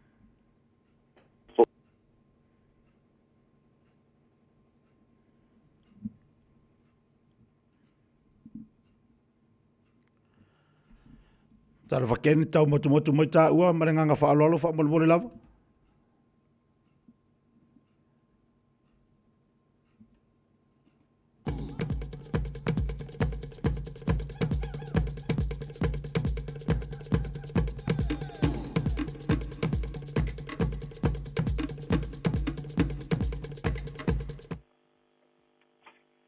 Ken po maua mai tā ua? Ya, nawa kiri yang baik. Ya, fahamul boleh lava. Ya, tu esok ya, faham. Ya,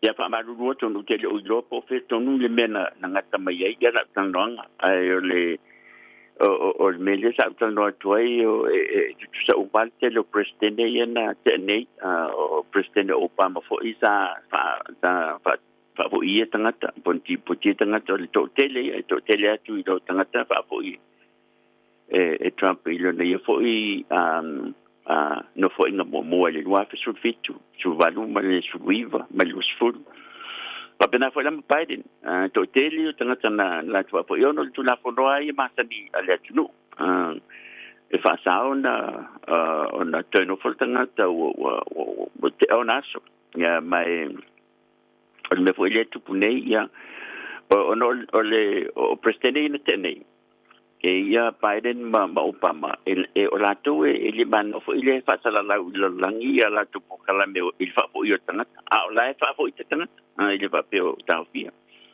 ono tu la fonoia fe mala inga la tunu nei ai o presidente la lo ye nei e mana o ile fa sala la langi ma fa ilo tu ilanda base tangata ia na pa na te ia o ia le fa fo i tangata ai le fa peila o fa fo i lo tangata le e fa fo i tangata i tau sanga u malava talu no te sa ne tunu o fa fo sina leva o le o sa vali i le no su tau sanga talu no te onga manga ku i ne tunu ya pe ole va ngala le na e fa mana ngalo fo i tangata ele ia fa fo ia to tele a no le mero i nei o le ua pe ua o mana fo ile fa sala la mai fo le as an executive order o le ora inga fa president ia pe fa pe tangata ai la fo ele ai o le fa fo ia tangata ma ti poti tangata i tau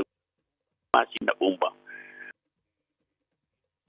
usanga i le o te nei ia pe ole banga na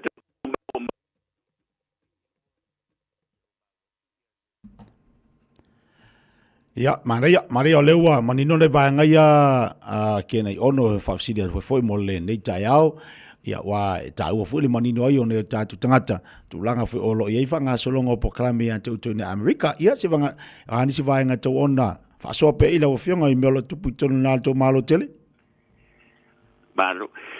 Taila vo li sile vanga e masini ona tala no mai tangata vo ile ona pem fan fa mamla matu fa marino to no lo fa fongo fo ma na tu ile ngata na i ante roa Australia. La to fo lo pa mai to no United States America ma la to fo lo to tele lo a ma wai. Ona le ma wole le se mamma ile mta up pe on masini no tala no atu wai. Ia ai tala no fo ile pe lu na to fo ile ai o masani ma la mo mai. Ia a to tele vo te ubala o mai. Pem fa marino tu mta pu do Medicare. Ma le Medicaid. Le Medicare la, no insua lea mo tangata wau dia lon chudi mata usanga. To tele yo sa mo tanta matutua. Ya afia nyam ta pu le Medicaid ma le Medicare. Le Medicare la insua lea tangata wau dia lon chudi mata usanga le matua. En ma fai foi ona mawe tangata e lalo mai lon chudi mata usanga. Le Medicare a fai e yeni mana onga fa apitoa. No winga ma fai na eligible oil. I lalo mai ron suli ma pe fa pe ia inyo I fa le tonu fa pitoa lo so fo malo no ina o le office o le centers for Medicare and Medicaid services o la toia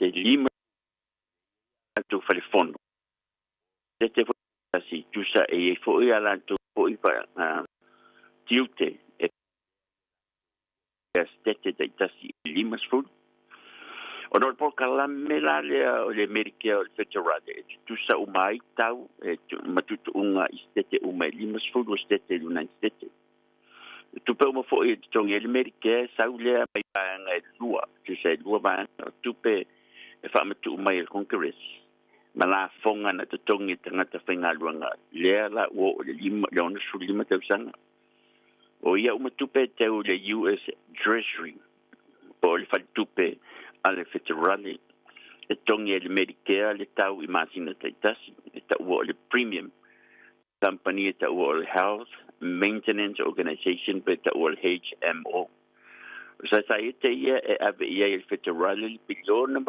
o tala te usanga na tu te fa fo ina po kala meia ma o ia tupe e tongi ai fo mai ma fale mai ai ia se vanga la ti ta o le kope e tongi el tangata o mai ni on ta to o mela ia mta po le Medicaid la ma sa fa o pot fa pe le Medicaid la fo e fai isamo la fo e fai inifsila le Medicaid o po kala meia al federal ai msalo e fai samo matisi la ai esel ta unga e lo ta o le Medicaid o le principal of the Medicaid o bokala mela federal e so soani ai il tongino pilel fale mai male fo mai mo tangata le lava le tama ainga ta pe so punga fo ile a fai o le tele o to oilo fatu sa le pili msalo pe se la wa fetala ye le isi se la wa fetala il bank ai ona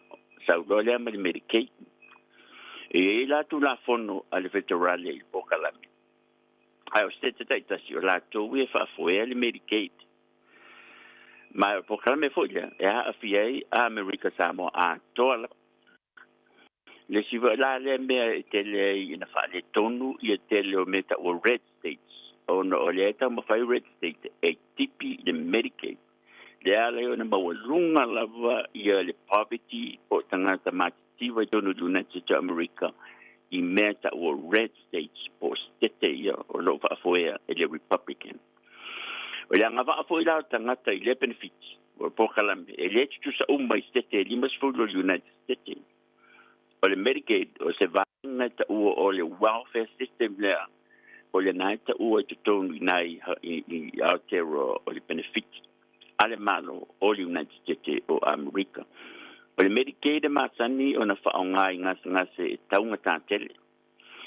ai le ka vaina ele Medicare e iai fo ila mamta ia isi me fa pitoa ie le tau si so fua e o atu ia inga o lo ie inga se mga duwe ai me tau na nurse home care and personal care services ona o le Medicaid o le pokala me fa benefiti welfare ele ai la so na tong se ia banga na ai na tongi na ki ta ua copay mo nai au nanga ai le ni au nanga fo le si le a fa fina wa I fa filosofia politiki ma parti e lua e manatu le tu le democrat fa peta tau ona yese ma se pokala me e tai pi o New Zealand e tai pi o Samoa e meta o le one pay system no winga e fa foi al malo o lo lantu manatula ina e to tongi sa o mai al malo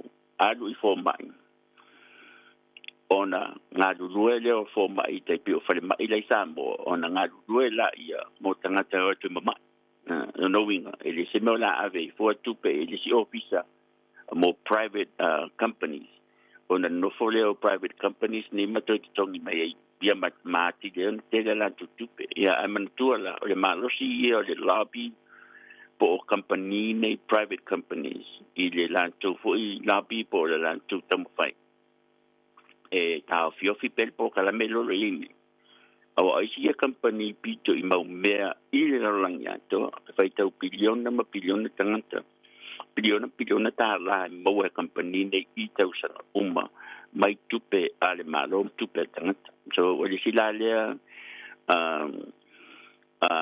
fafina wa inga it's a philosophical debate I momento health system ila tune ya masalo fo ina si le fia la tunu tai pe fo America Samoa o lo o ilalo le Medicaid no winga a lutanga tai le fal mai fa yese ta otonga ta pe se la wa fetala I tongi ele malo ilalo I tupe o uman an tipi ila fonga atangata fainga wenga so le sila na vanga ya lai pe ona famtala tum ta upune a malama lo tangata nei lolo le o fairly tu e tau ona pano ta pe sapsapaya po se tu o le tam foi tipi lo Medicaid po se tu o le tam foi ia fa saupe le mele lo e so foi ia fa tai fo da proclame na ma il ne fo itaia e fo se posala le fo una ia e portal tai e fo tai mi se na pijama ai mo ne itaia sei fo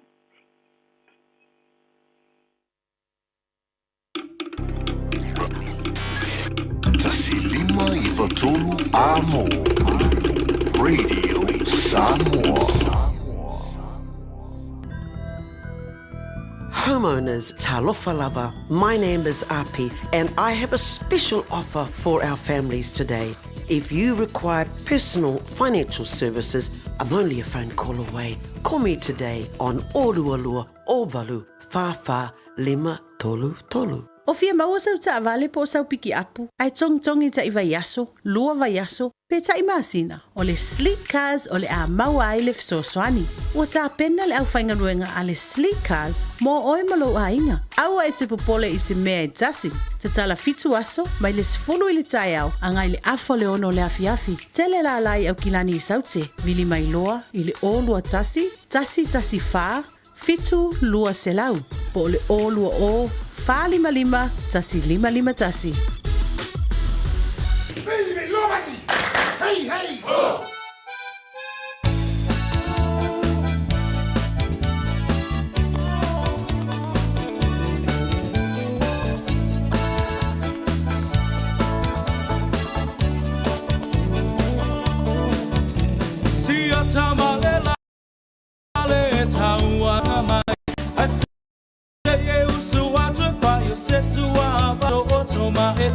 Tilo iai, e ewa e se e tisoloa.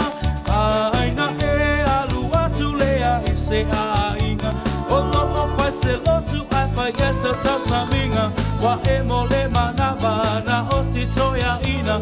Le lale ua matela ina.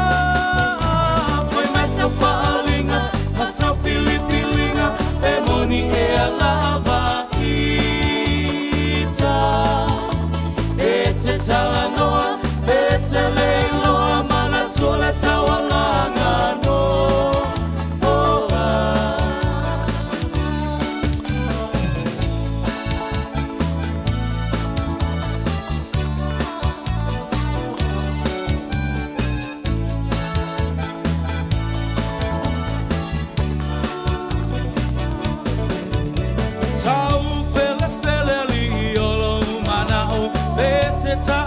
e te fia o au wa e whamawalunga le poto wa e mawa le ai maso pa au tau ta ua avea oi ma filio le fai te au o fai ma fai a o nga wami o nga le tatau pa pule o le au moe ma lofie ka upoe ai ino sia ai lava o ai mai sa palinga ma sa filipilinga e moni e a lava ita e te talanoa e te leiloa mana tola tawalanga no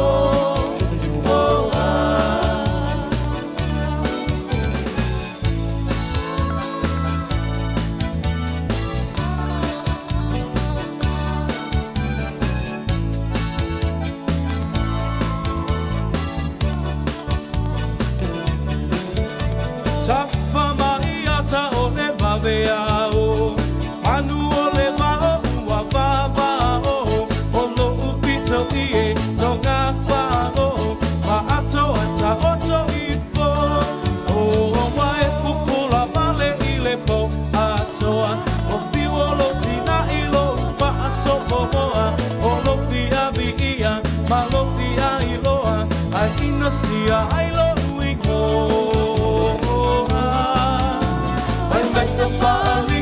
Masa filipilinga pe moni e a lava ita pe te talanoa pe te leiloa mana tole tawalanga no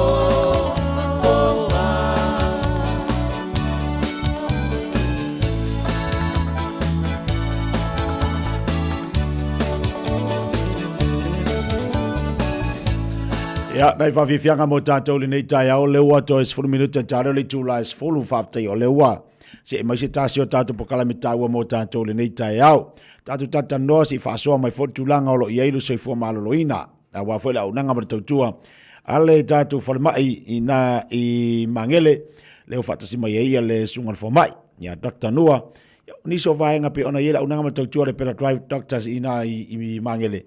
Ia taua ia molu sila fia a maisio suinga o tau leo e tātou patalo fatu malanga whalalo na fionga le fatua pa la fionga le fomai nei tai ba lo se fomoni nei tai fo alo foi so como me fatalo fatu la fionga ia mai se fo i la fa fonga samole nei tu la tai au ma lo so fu vanuia wa tau ia suinga le tau le tai au la u fionga le fomai ia o ia fo suinga la tu wa ia ni vai taimi ia la fatu e wa au ma fana nei tau fa fonga tatu wa tunu o ani vaenga e tau ona wha manatu ma wha ailo ia i mole nei tai au. Ia o wha whonga fōi tatu atu nei tai au nganga wha lolo.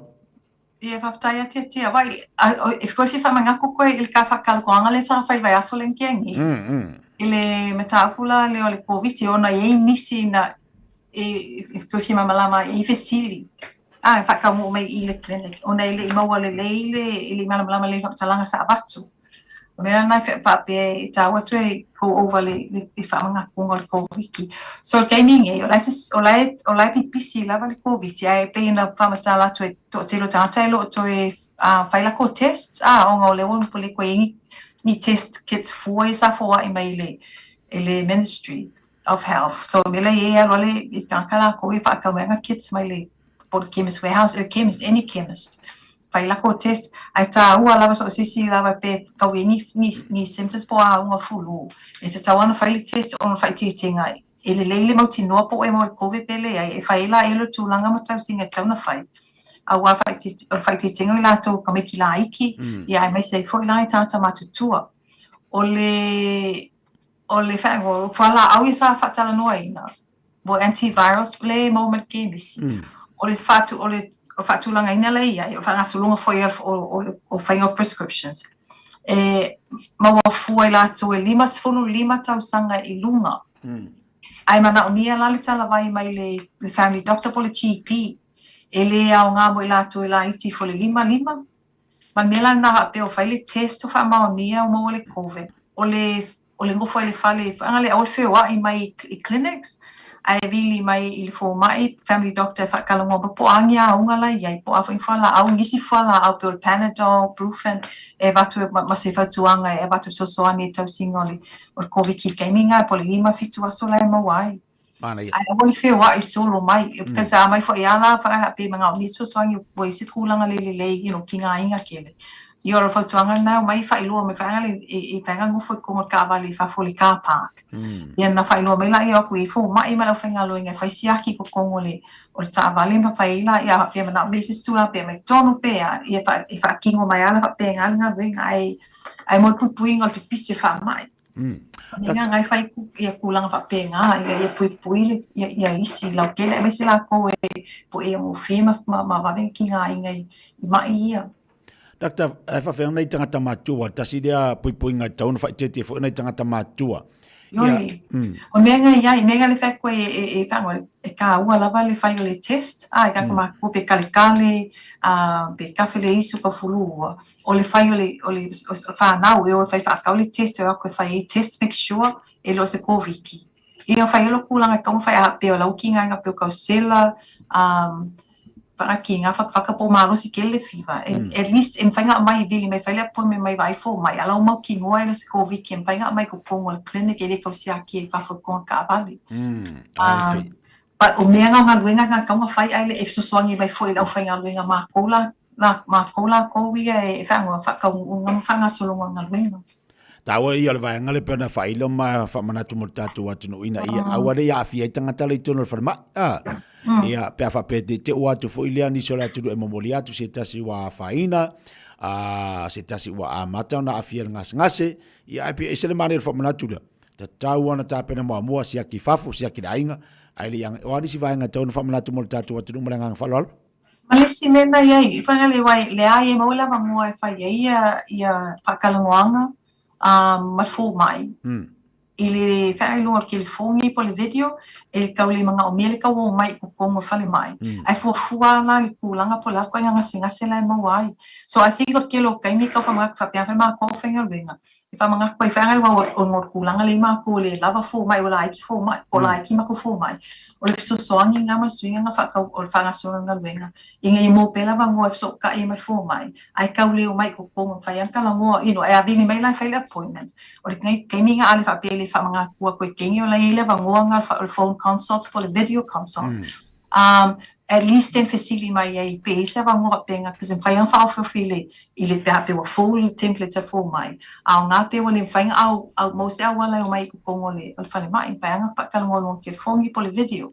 So le si option le ngā, pe a whankangkau ngu mai pe o mai ko kongo whale mai.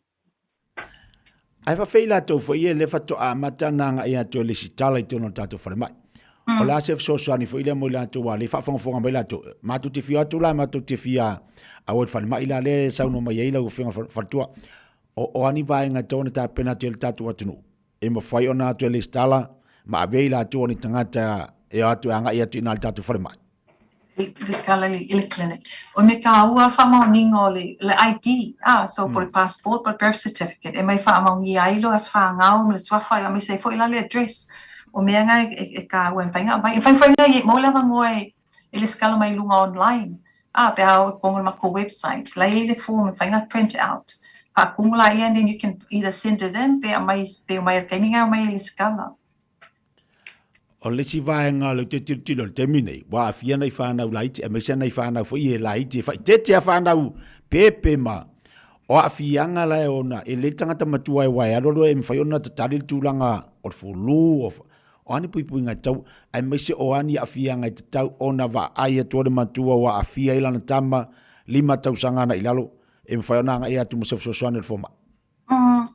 E fasili, o ko kele o le fo amaka sa o ile lo sanoanga, ko kele gaming e o amaka le swing o le kaulu e iei, o amaka ko kele whangau la i kia misala lau preschoolers, le 5 ilalo, o le ua mai, ai mai se la kule ave le, like daycare, yo inga ko kilo la fo kilo inga la ikula fongo daycare, fa inga lima kua pa pe, I mamai ka me ki kafe le isu fiva pe kali, I ka kaunka au fili fale, awale ba kua wai, ba ku pipisi mais ka me ki o ka me ki ama la koa, inga pipisi pa pe ngam so solo kwa yale le fa mai. So, o fa tuanga la wala, iai a pa pe o ise, pe kale ka me kiki pe, fiva, kafe le isu, ka au fili fale, yo o fa tuanga masania, you know, o lava ai fale lei, I lo le lea ka me kiki wale kulanga le lei. O le me mua o le lusi le interest I mea ai.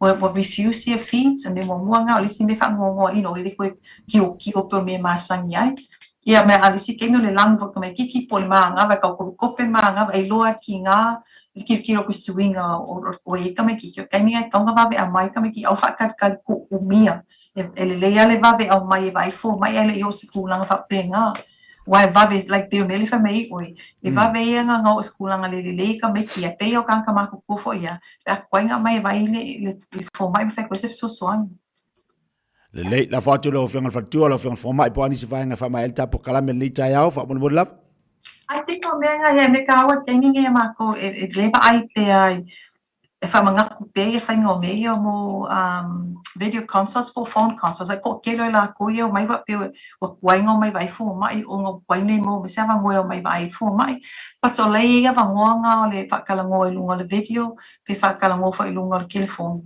e mo wa kwai le so that e ka le o mai ko confirm mai me ka o mangu amo injuries po ACC mangu po e kakauanga fa mga kumai kenge e ka le ku telefoni fa ilo mai ai o se me ka mangu po se ACC po se injury awai kakawa mga o me ka awal le ai le aswanga ai lo ku umi awai wisi mga o mi ku lang po ang au se po nga ai pe ya e kawanga ba be lo so anytime ai se ka mangu kakawa fa ag me kenge lai la lo reception pa fai ai e mga o mi le vai ku kung le aswanga ai ku se mai lisi vai na so ku ai telefoni na ia le fa tai e se ma le fa so ma tu fa mai foi mo tatu wa tu no ina ia mo pui ma sanga le mo tu langa se fo ma roina pe ona ye tatu wa inga pui nga ni vai te mi le tatu la tatu singa tau ai ma lo fa tai lo singa fo mai mon le tai au ia le anga le foi ma lo fa alo foi le tu ai o pu ma san au lu al to nga wenga le al so soani ile alo lo fa tu ni o tatu tangata ia malu pui tatu i le so fo ma roina ia fa tai mon le tai au ia ai manuia tele tiu te manga luang le tai au pa tai fo mo le mano tia ia pa pe foi ona ia manuia tele le aso fo fanga nei aso ba lo fa tai ia mani fo nei aso fo mai manuia Ia, paso fo. Ia sai fo ia le lei. Pena fa fonga ba tatu watu do le tai au le fa so mai le sunga fo mai. Ia po le fionga ia nua tu pai mo tatu le le tai au. Ma ai tu tilo lai va ngai o sa no mai fo mai mo tatu.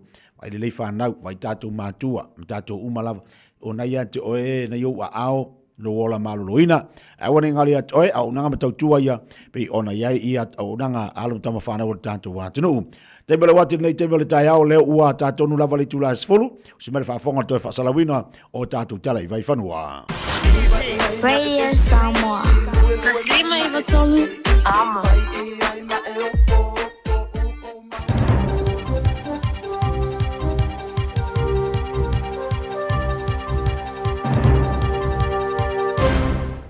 O te whaafeilo i atu i le nei fo i tae au mā lo le soifua manuia, o se mea lau whaafonga o Tālala Radio Samoa. E to mua atu i talo le asolua. E ono whaatu mau pēle wala a wina o le pule whaatonu o le pulenga o le Suavaia Wellingtone, a o tuua ia ai le pulenga i le lei ona whaasoa o tupe.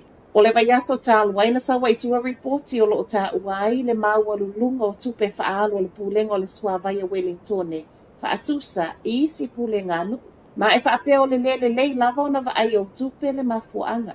Na talo ai ma le fonotanga faapitoa na nafi a le komiti e talanoa le reporti le nei. Ma i lea fonotanga na faai loa i le pule faatonu ya Nick Leggett o lea ua yai suinga le lei wa fai le pulenga. Ma o loo mawhanawhana foi e manuia i le pulenga o le Suavaia Wellingtone. Ta utino le pule nuu o le ai Tory Whanau ua manino mai le fono ana nafi le komiti e le o sui umai mana na o e whaatea le whaatonu. O le komiti na fono ana nafi o lo awa Yesu i o lo o whaisea mai le pulenga anu o Wellingtone. Le e au fiai Wellington City, Greater Wellington, Porirua, Hart City, Upper Hart, ma Wairarapa i Sauti. Ma o i lātou fo ina i e whaia le whaai unga e whaatea ai le whaatonu o le pulenga. To atolu na ave le whale mai Wairarapa i le whaai unga le vaiaso ona o leana whaapea o pauta cocaine, ai le ai. O pauta papa e nei e tusa ma reporti mai leo se tasi o pauta whaasaina. Ma o lea na a fia ile to otoru le nei se tasi o whale tino i muli ai, tili li whale mai. O lo su e leo po o fea lea na sau mai ele pauta. Ma o lo ia le popolenga o sui o lo ofisa o le o sala lau tua po o le afoi wa whaatau i waira rapa ma e ono mau wai soifua. O le mata upu le nei na mua so e sui o le soifua ma loloina. Ma whaau o ai loa i le ofisa o leo ma o leo o whaau wau pea su enga. Wa tapena se tasi au malanga tele le malo le alu ai malpale mi o New Zealand I initia I le vaiaso asau. Ai loa Christopher Luxon ana nafi e aso le whainga malanga wa tapena. Ma e tu ua New Zealand mo initia I le aso to na nei. A o iai initia o le ama waile avanoa e tala noa ai pale mia e lua. Ma e le ngata o I tu tau whawhatau wa inga ai whaapea puinga leo lo whaamoe o le atala noa ina e taita ina I lua. O initia o le alava fo ina polo misi ma iai Luxon I le palota o le lua awhenua tolu. O le asaini ai le isi malienga sa o loto o whaatau wa inga I le vama New Zealand. Ma o le alava o whaasolo whiutana inga I le taimi nei. O initia o lea na o le tasi tesi 5% o loa whaatau atu o New Zealand. O lea e alu iai ma o le alava e una I whaatau wa inga whaia I le vau atunu una I e lua. Sau no ai Luxon e le whai ngofie. Ona e le whaapea a leana iai mua muani malienga tau whaatau wa inga New Zealand. Ma initia. A o na I mali ai e New Zealand whaatau wa inga I le vama initia. E ui lava I talitonunga o Luxon e tūlanga tutusa talitonunga o New Zealand ma initia. E tasi le tūla popole iai. O le tauale na Ukraine lea lava e le o manino. Po o Lucia po o Ukraine leo o tuwai initia. Ai mai le pale mia ia Luxon. Po le a lava le tue o iai talaluanga ma le taitai o initia. O le afa manino lava pe iai e le suwi ai le tue lango I New Zealand. Ma e tu mau lava New Zealand e lango Ukraine. Ma tala muli, mo le ulu I taimi wa pasi ai e Chris Hipkins pa lota maua ale pale mia Christopher Luxon. Pa lota wha apolokiki le nei le Taxpayers Union ma e ui I saunoanga le pale mia. O leo wa a matau na wa ai e le atunu utau ma whainga malolo I ai nei. Pei ta ai e le o tutusa lea, ma le unga le pa lota na sau. E le ngata le pa uu le lango I le whainga malo. Ai whaapea fo I o lea mafuli le lango tangata ia Hipkins o se taitai. O le unga le palota na sauitua na nafi tolu sumale tolu tesi ono pasene le olo o sau whai ele national. Ai tolu sumale wha tesi tasi pasene le Labour. O le unga le palota le ne le Taxpayers Union na nafi e tai tutusa le leima le unga le palota la fo I whaapea le One News. Le ana whai ele masina whaato a umatu. Whai watui tala la Radio Samoa le ne fo itai au. Manuia le ne yasi. Talo fa Samoa. Wa ule ne yo kasu tialu, a wale suia le ngila wa ule kio. A eva mai ina se fudu lima iwa kolu, a mo, Radio Samoa, bevela a.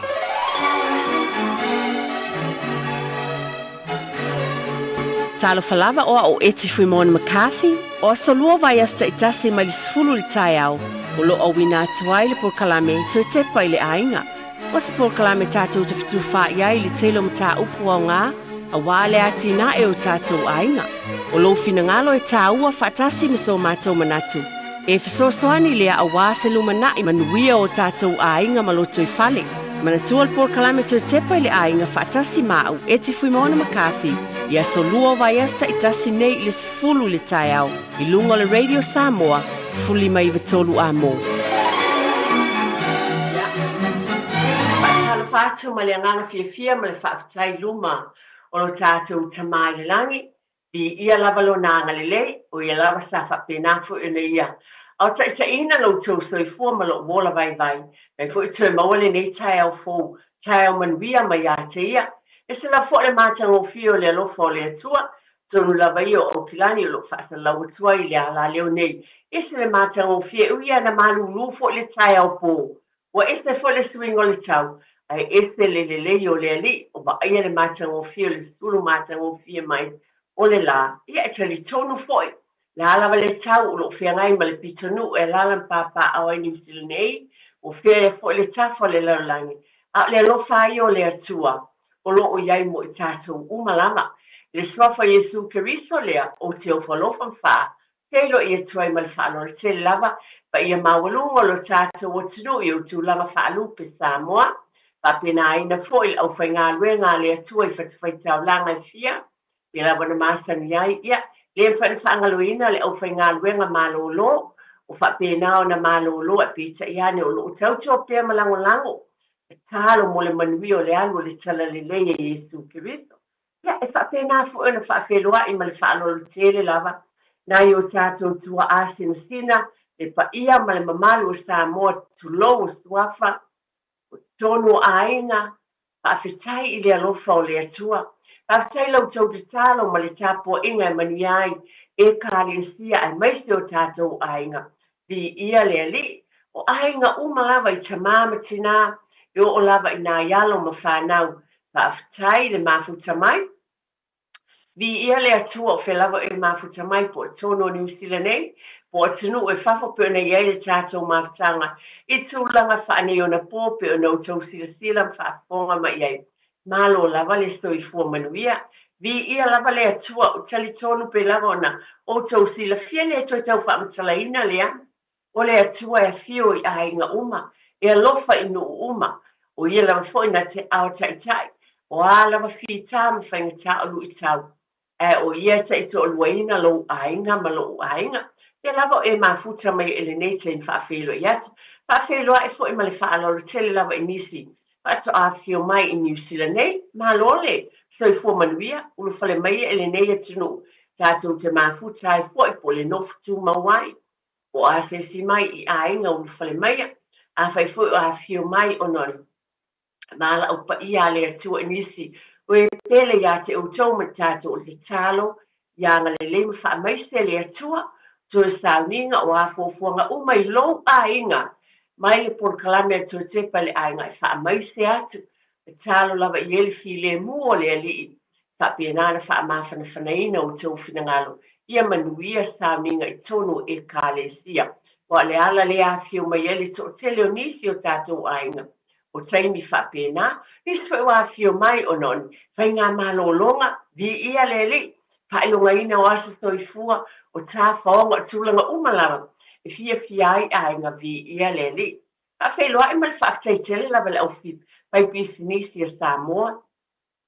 E le mwhainu whaangaloina, toi te pai le ainga, o lo ainga o manuia, we e tūla I mai, we e lau pisinisi o le whale ainga, o le whai tāwale, o whemalanga inga, o le ofisa lo ia lava foi, o siau whanau, a pena na mātang o fie, a pena ofisa whemalanga inga, o ngā luenga pe ona iele au whai business, au mua vau, vale insinia, au ka muta. E ese le whaeina ma le hasa mamai o tātou tangata. Me moni le ngalo ia tau, isi tu ai ngā business o lo whapena o na o iloa, ai ese le mane, o se tasi vai whai business o loa, e tele au teimele iloa, ma sani ona o walu le whaletusi. A o te tono whaletusi nei e kālesia.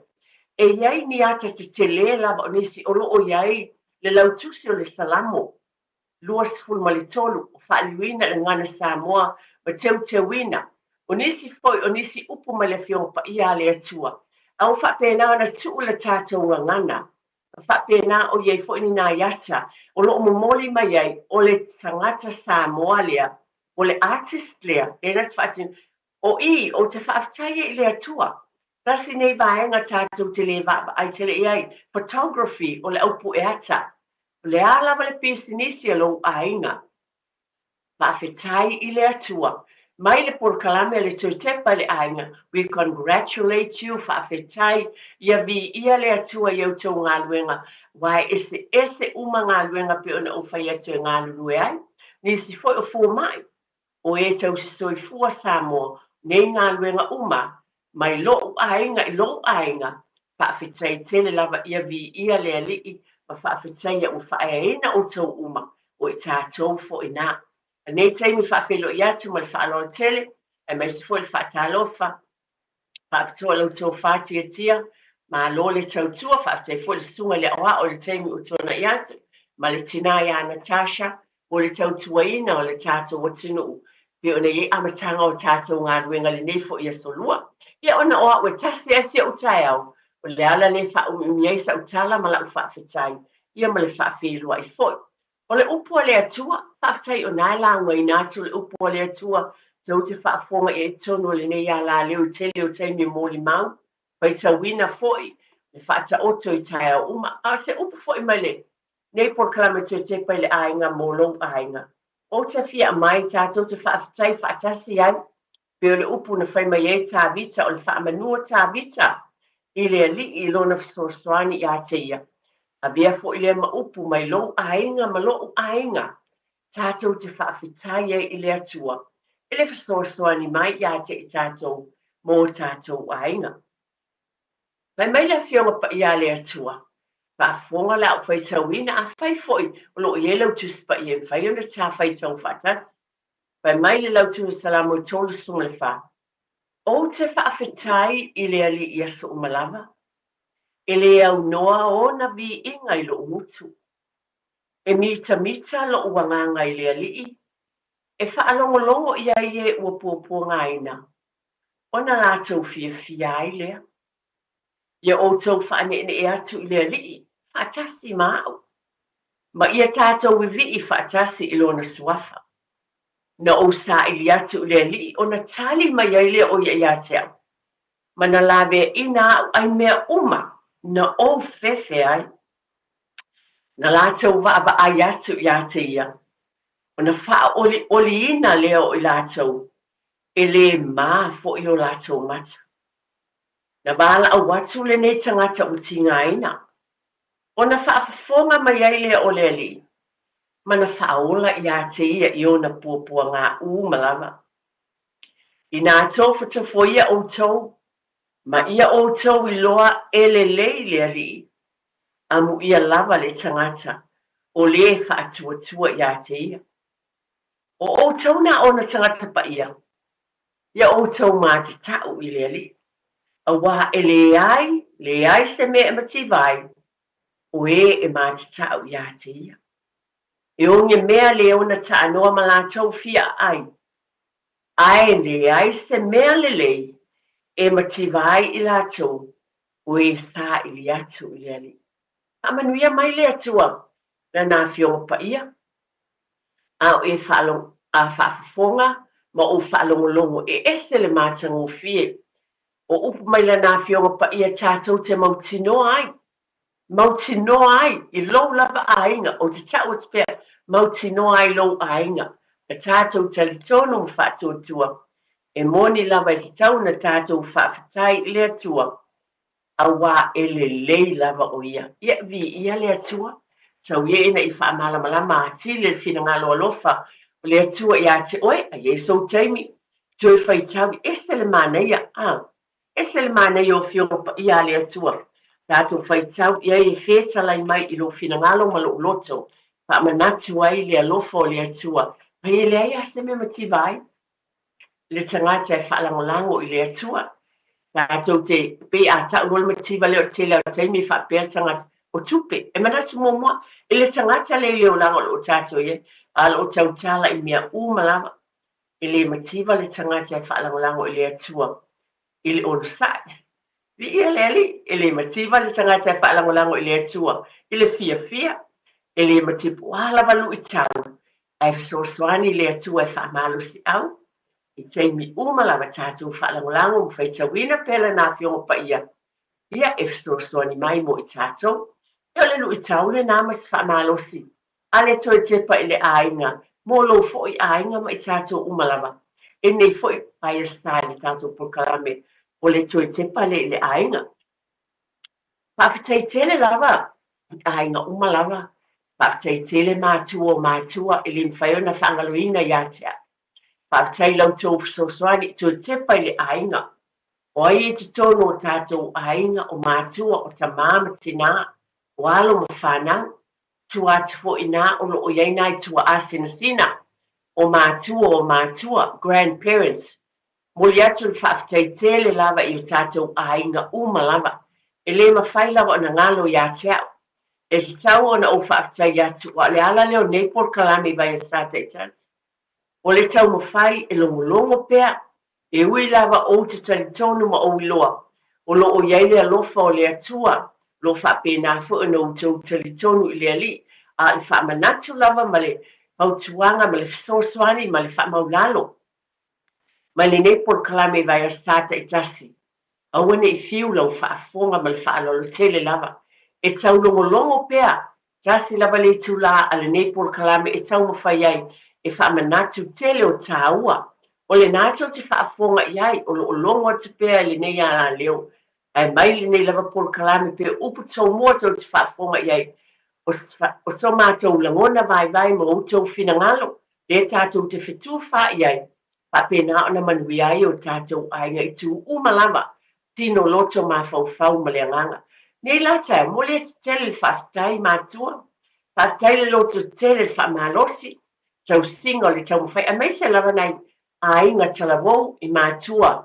O loo wha o ngaina pēnā i whanau ia o ngā amata. Tūlanga lua, kolisi o tūlanga whapena. Nisi fo i ta ao o le universite.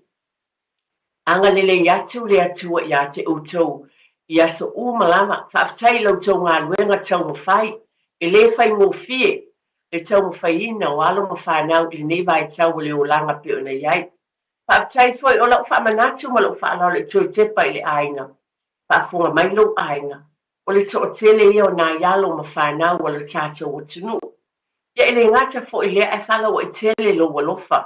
Wa le finangalo leo le atua. Wa tāua lava le tui tepa i le ainga. Tō tele whanau e o ese atu mai o lātou ainga. Pe o ese mai o lātou ainga. Mai le nai tu o New Zealand le motu i saute. Mai le motu i mātu e o atu i isi universite. O loo o tawina ai. Mō ngā luenga. Tō tele ia o ngā luenga o onga. O le masina o mua ia aperilo e a matai nai foi. Congratulations. Mō le tō tele o e o le a whapena. O i uma universite o maua lātou tikeri. O le ala leo te whamanatu ai mai le tō tepa i le ainga. Whawhitai e awane i ngalo i lau tau te talo. Tō tele o nā ialo ma whanau nei. Wa tu ua lātou ainga i Samoa. Lea tau sila fieta o skolsipi. Wo e fo i o mai lava. Patu peina o lātou lava mātua. E o mai, wo ese mai o lātou ainga. O loo, no nofo foi, o nisi o nofo i ainga o isi. O no nofo lava i te tonu a onga. Tātou te talo i a manuia. Whawhitai wha malolosi. Le te talo lava, congratulations. Wha malo, tō tele nisi o le a. Wha uina le masina fō a perila. Wha unga a le universite i wha malo. Ai mana tua. Lo winga le prokalame tō tepa i le ainga. E tā lai lo finangalo. Ba ai atu. Soso ni atu. Te talo ma wha malosi. Ai eise alo napi tonu o mana umia le soso ani. Alo whati ai. Masani fo inisi o taimi ala ta o ye inisi o taimi a tu ua onga i o maiti. Ma isi pi tonu o le universite au kilani nei. I o mai nisi aso e a whea ai le au lotu. Ma tāpua iai. O i te wheilua iai. Ma ta wha mahalosi fo iai. O lo tātou tiu telea. A tātou le wheilua ai. Ai mai le tō tepa i le ainga i lo ainga. Anga le lei ma te talo. Mai se lava o tamaiti nei o lo o ese atu. Mai au kilani o tago o nisi fo i o mai. Mai Samoa i au kilani o tago mai fo isi mai lo. Ale wha amanatu le nā ale tō tepa i le ainga. E le wha pito le alofa o le atua i si tangata i tō tasi. Rona fina ngale fo i le mo lo ainga ma lo wha alo alo. O te wha amanatu o tuai. Tasi le tiu te o tātou ainga. O le te talo mo isi alo ma whanau. Le ngata fo i la mo alo Samoa. Ai o nisi fo i atunu, tonga, tang nu o le Pasifika. Pea lava, nisi fo i o mai nisi atunu o le mau. O le ngā luenga le nā ma le whaano lo tele ma le wala uino i tātou. E anga le lei le whanau le atua i so se tangata. Lea mai long ainga e whai ona e o fo i nātu le nā mea lofa e au wala i lau te talo. Mai long ainga fo i ma tātou ainga le nei tae au whaafitai tele lava. Tātou talo whaafitai le lofo le atua i tātou ainga whaafitai whaamalosi. Mātua. E le mwhai lava na ngalo i a tau le te leo lau tō ngā luenga tā ua lo whaia. Usu i tae au e ave le whanau i a onga. Pa pēnā fo ino atu o mai. Watu fo le whaafitai. Me le tua le ese me sili a tau la vai e te lo taimi tātou tanoa nei porkalana. Le ngata le talo luo le lau lau e whaile mea ai tamaiti. A o tātou whai ngā lotu e whai lea fiafi. E tau te sila fia, tasi lea mea o te ta watu mai wha maoni, e le ma whai o na ngalo i lau whanau. Po o ai lava pe māti tua o whai a lātou whanau, wa i umai fo i a lātou whanau universite, o whapena nā te ala tau ainga. Ai le ngalo I lau whanau, au tau whai ngā lotu I le afiafi. O leo te moli ma watu lawa, I la o whanau leo la e New Zealand nei. O mātou lotu e whai afiafi uma. E whai matala mali e tali e isi popo isi asa ia mātou tō na ia sa. Lātou te whaamatala ia lātou whanau. E taimi o whai ngā lotu le pō le afiafi. O le whatu lea ma lo whaalolo tele lava. E ese le mahalosi o le mana o le atua. Ia tātou whai ngā lotu. E te tālo ai matu I nā atu I le atua. A oa o ngā le whanau o tā penanga, soifuanga le o langa I sabalia. Tari tonu mai, e wha manuvia le atua, e moni ele upo le netai au. I nā tofo ia, o na e loa lea, e le lei le atua. Oh, taste and know that the Lord is good. Yeah. Le masani tau tala o tau ai alu se mea fo I lea. Tau te poto ele to o tele o tātou tangata anu. E masani ana whaapea tātou e le lei le atua. Ia tali mai, taimi umalama e le lei le atua. Ai te le tāua. E matua moni ma wha maoni leo. E le lei le atua. A mata atu toni o tātou ainga malu whaalolo tele lama. A whai whaaloalo la. Whai o ngalo whai ngalotu. A mata nei, wale whaaloalo lava. Nā nei. A mai ata maiti, a wale se pese usuina. Ia, a whai se te talo. Whai tau se upu lea I lo o mai tātou, a wāo whape lava o nā lofa mai o lea tua. O nei mea uma, mai le tue tepa I le ainga, nā le whamanatu le tāua. O le vai aso pena o tāua, le tāua o tina mata mai ta I tono ainga. Vai aso le na tua lai. Na whape na o tala noa o na o mea la mai tono tau ainga. Na whaelonga nai le whaatawaina le lalolangi o tina mata mai tai I le lalolangi atoa. Sa ele telo ni sport kalame fo ia anisi o tangata o malo fo ina whaia whaelonga nai e tai. Ai sa o walu I se por kalame po skol fenisia tina. Na whaatino ina I au kilani nei. E na ele hotel o Sudana Hotel. Ele watu malai ba alele. Na whaatino ina. Ile aso tōna o te tā ua nei mea. O na au ngā I o tātou ainga. Whaatawaina o tina mata mai tai le laulangi. O le conference po le tu whaatinga o se whanutanga māneia. Tina keusiano. Sa poto I nai le sto na I Sudana Hotel lua tu nai mangele le nā moesi la fia le nai tu. Ia, e o loo whapenana sao sui ai le conference le atina ele whaai ua o le vai asuna nei le sto nai. Mai le tai au le iwa se I o le afiafi I le lima le afiafi.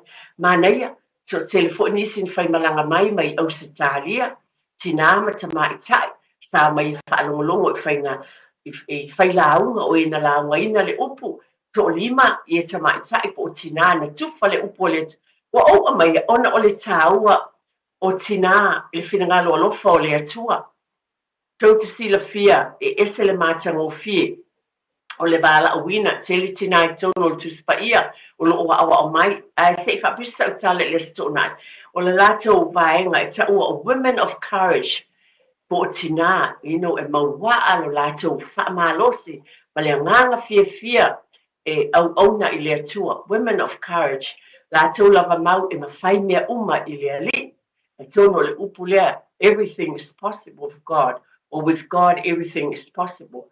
Ai ese le mānaia, o tātou ainga Samoa, e tau lau fu e tele o taimi o tina o le pae ma le auli, whaafitai tele lava, whaafitai tina o langona e tūwhātu proklama tu e te pale ainga, whaamalolosi pēr tina, pale tua matausi tono ainga poto, tono o tātou ainga, e le whailonga tangata le atua, e tofu lava tina ia malona wala awina, o le mea moni lea, e le pāle mea umani ta maitai mani tina, vi ia le li pe ona o abati, e le fai pule uma, e le fai a onga uma, e le fo mai, o le wa ufa alawa tine ta noanga muli, a le tō fai a tia o ta maitai o le fo mai, o baila au, toi fua maloloi, e ese uma bala o wina o tātou tina I te tono o tātou ainga, tonu o le tātou watinu, tonu o tātou e kālesia. Ai o le whautuanga mai tue tepa i le anga i loto te tele, o le ala wale wala o wina wa a maia e le atua ia te oele tina, o oele nā le te whaafonga mai tonu o le maotama le lawa le neiteini. O tonu o lau ta wale a whai o e whaafonga mai, o e la ngona inisi o taimi, tulou lava, pe te la ngona lau loto vai whapia, ele o au o se teni fōmai, ele o au o se loi, ele o se whaia onga. Ai oe na o tina i te tonu o le maotama le lawa le taimi ni, o te ta watu, wala a wina fo i oe le atua. E ese le te leo lo ta ua i le ali, ia te oe lava, a e whaafonga mai po le grandmother, po ai lava, e o fo i tina talavou. So tele nai tina talavou e whaafonga mai tonu maotama lawa, po fia lava. Lea e whaatoa a matalo a inga, o tina talavou, e se le mana i o le amatanga o lo a inga.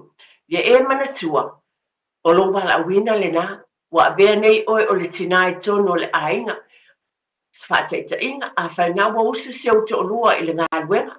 A o oe le na, pai e se te leo lo wala wina e lofa le to mele poto, ma le atamai, e te lo ai, tausi lo a inga le loto i fale.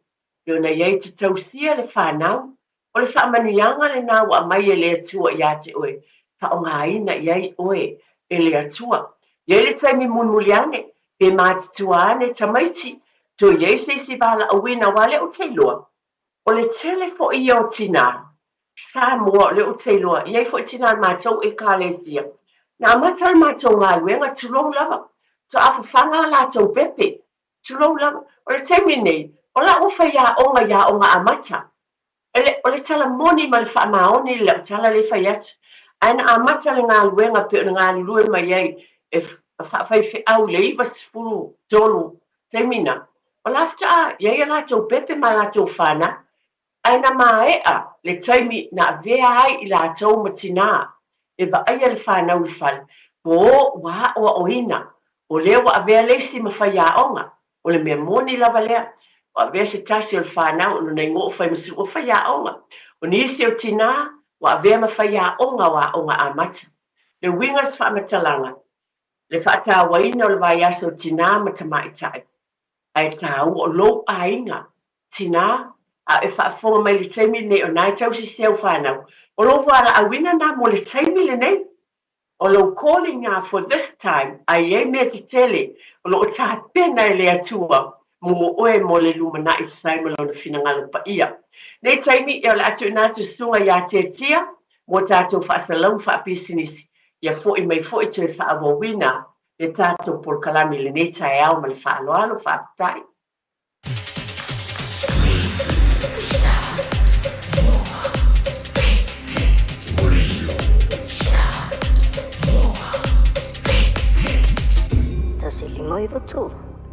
Alofa no pita no mafaali sofina ngalo e winga ile lumana i o taunanga mai. E mo bia le pulenga no au kilani lau soswani. Ile fainga wana fai unga tausele ni moati na e ile tausanga o lumana nei. O fatala noanga e winga ile fufanga fara tausanga ale pulenga no le watatala se i au lia le aso lo se futbalu o mati. Mato te mo bia sofina ngalo falia e winga i nei fufanga mora tatu i tulangi. Mo nisi famtalanga ile awala faali sofina ngalo asiasiane ile akhaveyosa.nz/our-plan. O e sila fia e iwa te si male tolu wha miliona ta la le se leni ale UTOS ua toe whaasafua atu i ona sui whai unite i le lua o lua wha. Whai sau teo ngā tupe e teo wha whainga luenga ai lau se leni ina ia vave wha tau nuu se wha moe moe ta ua a lau ainga wha pe e ka le sia. Wha o ngā au nanga le ANZ po le talo wha voucher, le M ta la, ma le My Cash e ala i le Click X. Wha afso tai mai le ono valulima lua ono iwa wha iwa, le www.utos.ws, po le e-maili o le info@utos.ws, po le Facebook, le UTOS, le wha aputu ngā tupe teo wha whainga luenga o le mawaenga tausia Samoa, teo wha whainga luenga e mātou lau seleni, ai sele e oe le manuia.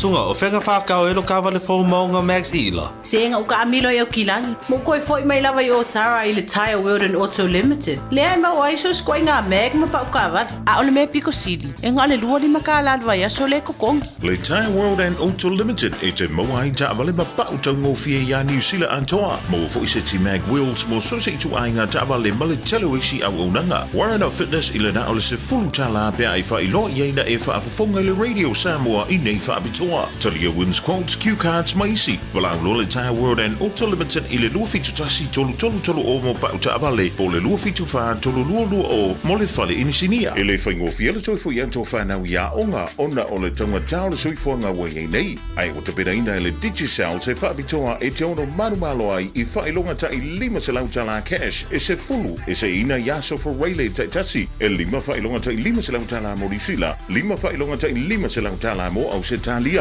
la fone lo sa top up lusu tala pe siliatu mo so wa bro ai te ono marumalo ai e te anga wa fo ipe a fa ngale au nanga le ClickX e la fo ile se le ni ile MyCash ale Digicel i Samoa Fiti Tonga Mavaruatu ia inga o le rifa abitoa mo nisi fa mtalanga asiasiane ile digicelpacific.com Sekia Digicel. All I hear is Radio Samoa, Radio Samoa, Radio Samoa. Tasilima iwa tolu amo. Radio Samoa, kasilima iwa kolu amo. Ia, whaafitai i lea tua ona o lo ainga. Awane i ngalo ni tātou wa whele mamalu o le li. Tātou whaafitai i lo ainga. Ia te ole tamama le tinama le whanau. Tau fo ila utala i le potuputonga le atina i le sto na i piona o mafuta iei. E le tusai a tole se lau lima sfulu tinama tamaitai na awa iai. Ona le tāua o tinama tamaitai te tonu i o tātou ainga e kālesia. Ainga potuputo i fo ila tau sao. Ai fo i le tufa le nganga ma nei e o upuna la waina. I lea lava aso pena tufa mai ai. E mawhai mea uma i lea li. Le nei la tai au pena ana o wha manatu lava. E o fo ia te au ia. Maua fo i le wha malosi mai a lea tua ia te au wala. Wa e tala vou au whainga e na la waina le upu tasi lea mea o wha whitai e i lea tua. O e whai la unga tala vou tu lai mai. E to tele e kālesia ke usiano ese na iai o tangata anu ese e palangi o imtia o ena wai mai Australia pa pena o e la tote tali tonu leli ale fa malisi auna tufaina mo tangata umalava yo fo ia tau ia fa malo losi fea lava le me vala unai i tātou e iai lea tua e mawhaia mea umai leli. Ma ia ole langona fo ile o te mai nei fo i tātou wha manatu e pe o tātou ainga.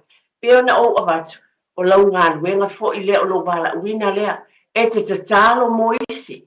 Pe ona o avatu e iei nai whanau ia pe ona iei nisi o lo no fwa ongai o lo to e sea mai ma mātua ma whanau a o i tātou whai ngā lotu i tonu o tātou ma o tamalao o lo to ai le whatu ai ina foi e te manatua ai si tangata. O te lo le whai i tātou, e se le mana i o tātou ainga ma e kāle, te lo le ngona lea, e le au whai ngā luenga lea tua i whata whai tau la ngai pia. O le langona lea o lo tu whai, o te mau tinoa le vaenga. O lo o wha malo sima, nui o le tala o lo o tau mawhai ia, a vatu le whi awe, tau longo pēr ma tu utalinga, ia whai ngā lotu i whai tau le tuspa ia, ta malolosi le te talo. Mai le por kalami fo te tepe le ainga, i le tū wha le nganga, o te avatu ai ma le loto maulal o i tātou o mātua. A le por kalame le ani, wha malosi mai nei tina, e awala ese le māneia. Tau te lo fo i aiva ai nei, tonga la au. Aiva e tue fua ese mai lava fua la au. E au le lei mai ale fua le au te au le lei mai le fua le pua, au le lei mai le fua o le whaavavau, ese le lanu, e te fia iai, ai a mai tu whaatasi, e te va ai atu le au le lei o le teo funga lau. Pa pēnā lau whaatusa i upu fola, leanga lau ngai nei tina ma tamaitai. Ese le manongi mai i, ese le mātango fi, au a mai tu whaatasi, no o sawa o malo whapeane, o te whaatai I le atua.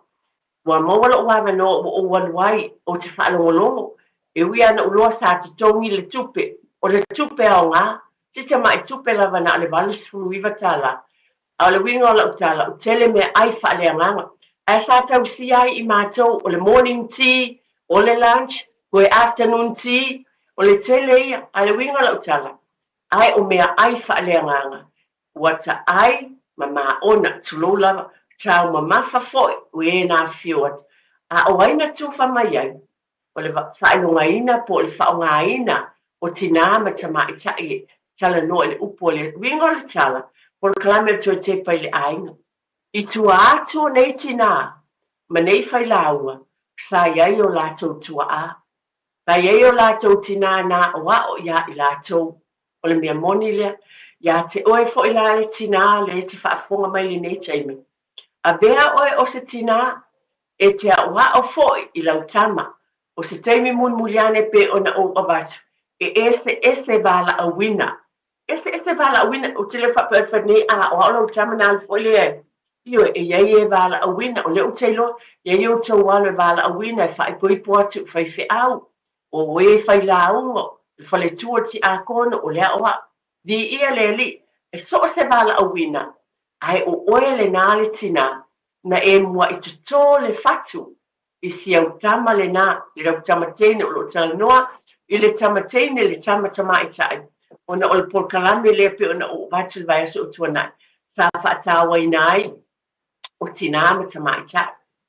Mā nei eia, o te langona fo I te tono le tātou tū ma le anga I whanua le tātou o tunu, I whale tua matausi. Mai li ta ele o lo lota o te momoli atu le whaafatai. Te lea o tau ngā luenga o lo whaatino I te tono a inga poto, pa a malo lava. O le nā fo I si au tama, se o watali, o si au tamatama, o si o walo tamaitai. O lo ea o a o fo I le nei lava taimi, I tū maanga I whanua le tātou watinu. Ina ia a vea fo I lātou, e tūla I mai se taimi muli muli. Ai o oe fo I na I lo a inga. O le nā, o lo soifua maola mai ai, mai lalo lau va ainga ya te oe le tina ma le upu ma le onga lo e avatu o lo whaata wai nai tu lai mai foi pe atu sai ma le finangalo le atua tua foi la batou tātou I le utole o le tātou nganu I o whaalo alo ma le alofa ia o le oa o se pale tua se matai ai oa ia na le tina o lo utalo ai o te loa pe o na yele ufa me o le pae ma le auli o tātou umalama. O a mai o ele tina, tono lo ai. Tātou whai o tātou wala a wina. Ma le whata o lango I le atua, tātou te loto tele ai. Tulo wa, ma lo whaalo le tele, e le ia se si whapea, e le whapea e valea, le ai. Lo whaafonga le atua, tono le whiongpa ia le atua o lo o o mai ai. O lau filifilinga, o tātou filifilinga, e se le leo le tātou wali.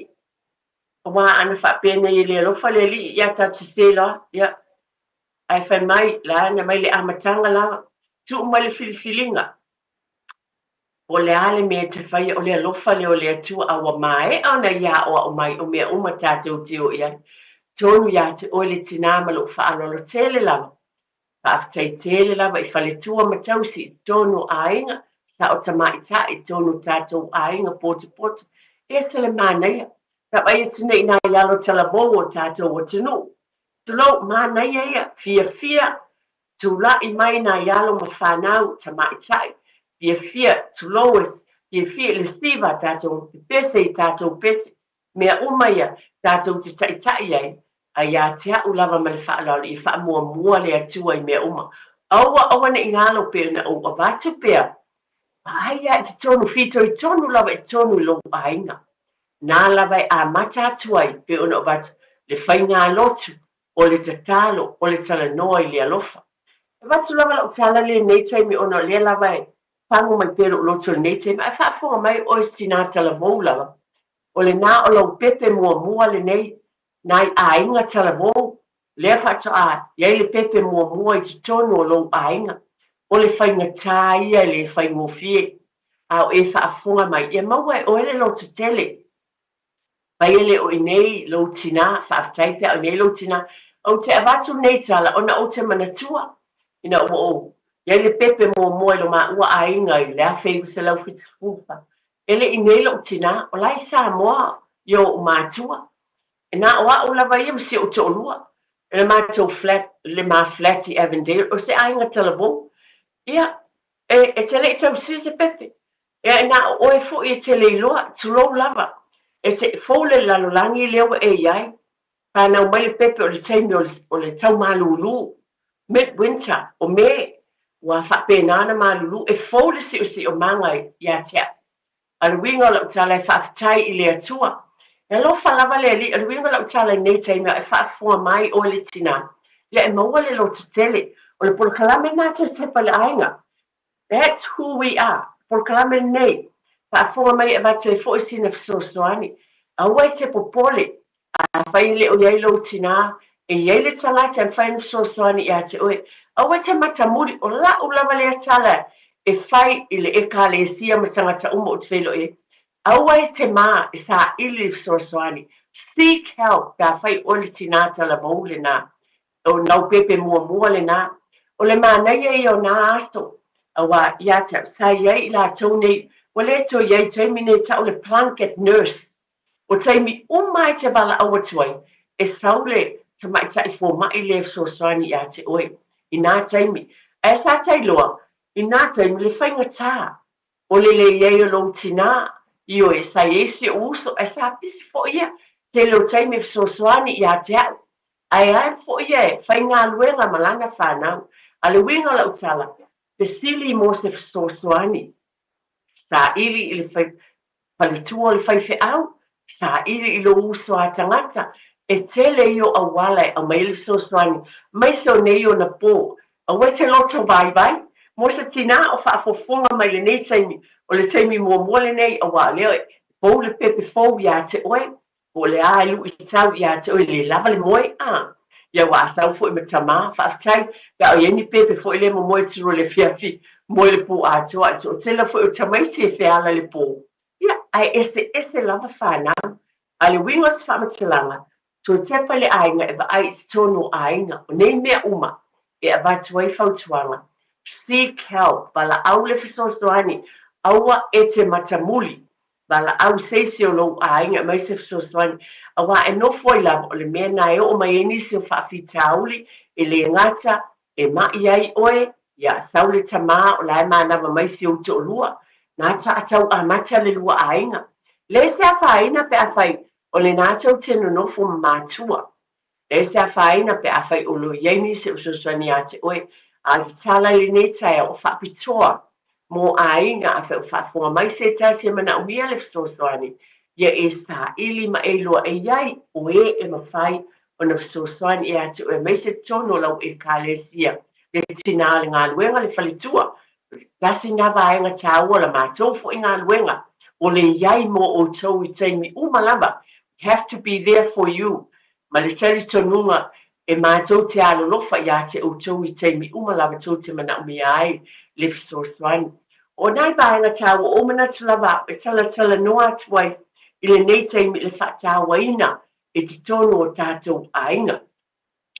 Te tia mala o whaalora, se tala pega le tā telefone, iai se fia wala au mai, pa ino mai sona fina ngalo i nei vaenga o te tu whatuai, le ala mafo i se saunoanga i fia mai se tono o tātou polokalame. Ala o tala noa te pe, iai so fina ngalo, ia whaalia mai pe o na o tu whatu nei mea, o le paapa aile le manuia te tono i o tātou ainga. Pa mole, whai ona e wala au mai pe lava o langona o tau saunoanga, ese le mātanga o fie o tau finangalo, ala o tau mo whai pe tu whatu pea i te tono o tātou ainga, ma le alofa o le atua, ma le whata waina o tina ma tamā i tai i te tono o tātou ainga. I tua atu o le tamā, pe lava o upu māsani, a manuia fo le tele o ainga i o le tofi nau tina, e leo se vi inga lau tina, ai whapena o na tātou ngā lulue, ia vea i tātou o ni tina, ma o fo i le loto, pale, loto whaamangalo, wa o manuia ia e mai e le atua ia i tātou. E le whai ngofie, a sau sisi whai mai a tau, e fai ngofie e smooth sailing pe fo lau le ia le malanga le so le fats ia ta ilo ia ale me moni lava e so le basta I fai ngā malanga uma lava I le vā o le tamama le tina ma le vā ma mātua ma whanau a una foi o le me moni lava e mai o le pae ma le auli o e tātou lava o tina e te tau lava o me iai le ono sai ma le whapalpai whapene ia o le tala lava le nā lala o matua tala nā etia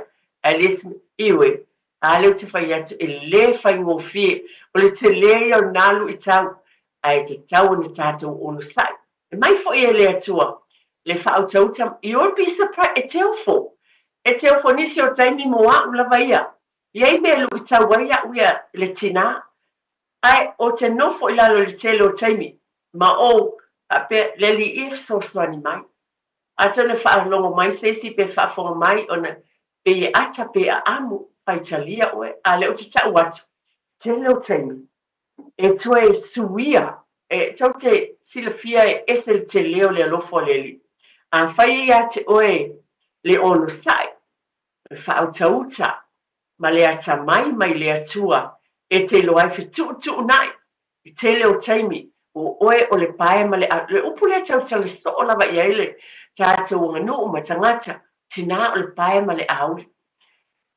e le whai ngofie tele lu I tau ai ona o le vai asa o tuana I sa whaatau ai nai tina ma te mai o manatu a mai fo I le nei vai asa te I toe wha manatu o alu I tau ai tātou te loa I tātou I tau na iele whao tau te le lei e le fau lau whaafonga nei tala ta te avatu ai mai le ta ele o lota ma le whaaloalo ona o le toe te pai le ainga e tau mo whai e pea e a palai fo I moa o le mea moni lea o te tau tala lava uma o nofo matoi a palai I a te au lava le tele o taimi le whai ngā malanga I le ekalesia o le ainga o le whanau o whanau o ina e te tau mwhai lava o e a palai I ai ma e loa e te savali ai le upu le atua ma e whapeane o te mawhaia mea oma pe ole maenga le tau tala a whai launga le astona o te mawhaia mea uma le whaatasi mai o le li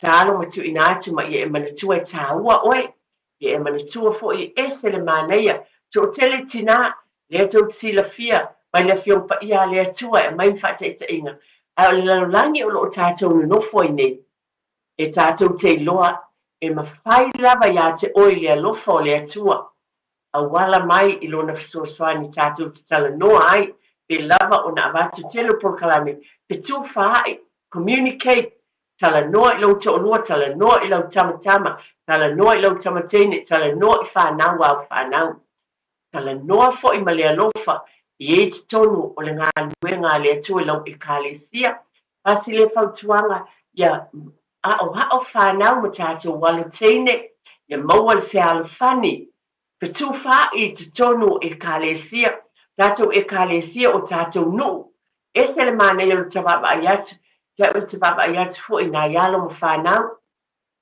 la e mai la e o tātou watinu o lātou pule tasi mānei o lātou teunga tate mimita ai lava pa pe nā fo I au mai tulo la e mai le I lava tate whaafitai e I le atua o nei mea umalama ai sili ai ia te au lava ia pe a la e I le alofa o le atua ma ia o ina le finangalo alofa o le atua I te tono nei atinu pe o nei ai e a inga mga luenga o lo whianga ia I te tono nei atinu koe whamanatu lava pe ona o watu nai tina a inga ia to atawati ai lo whai ngā luenga tama ia a whai o Iese mea o e mana o mia ma e tinga ai ma e mawhati ai e tasi o meta te whaafitai e fo I nā aso ia ta te loa le alofa o le atua e ese le alofa o le atua wa na ia soani mai monia I le a te ona sila fia fo e le atua le taimi sili ona whaingatā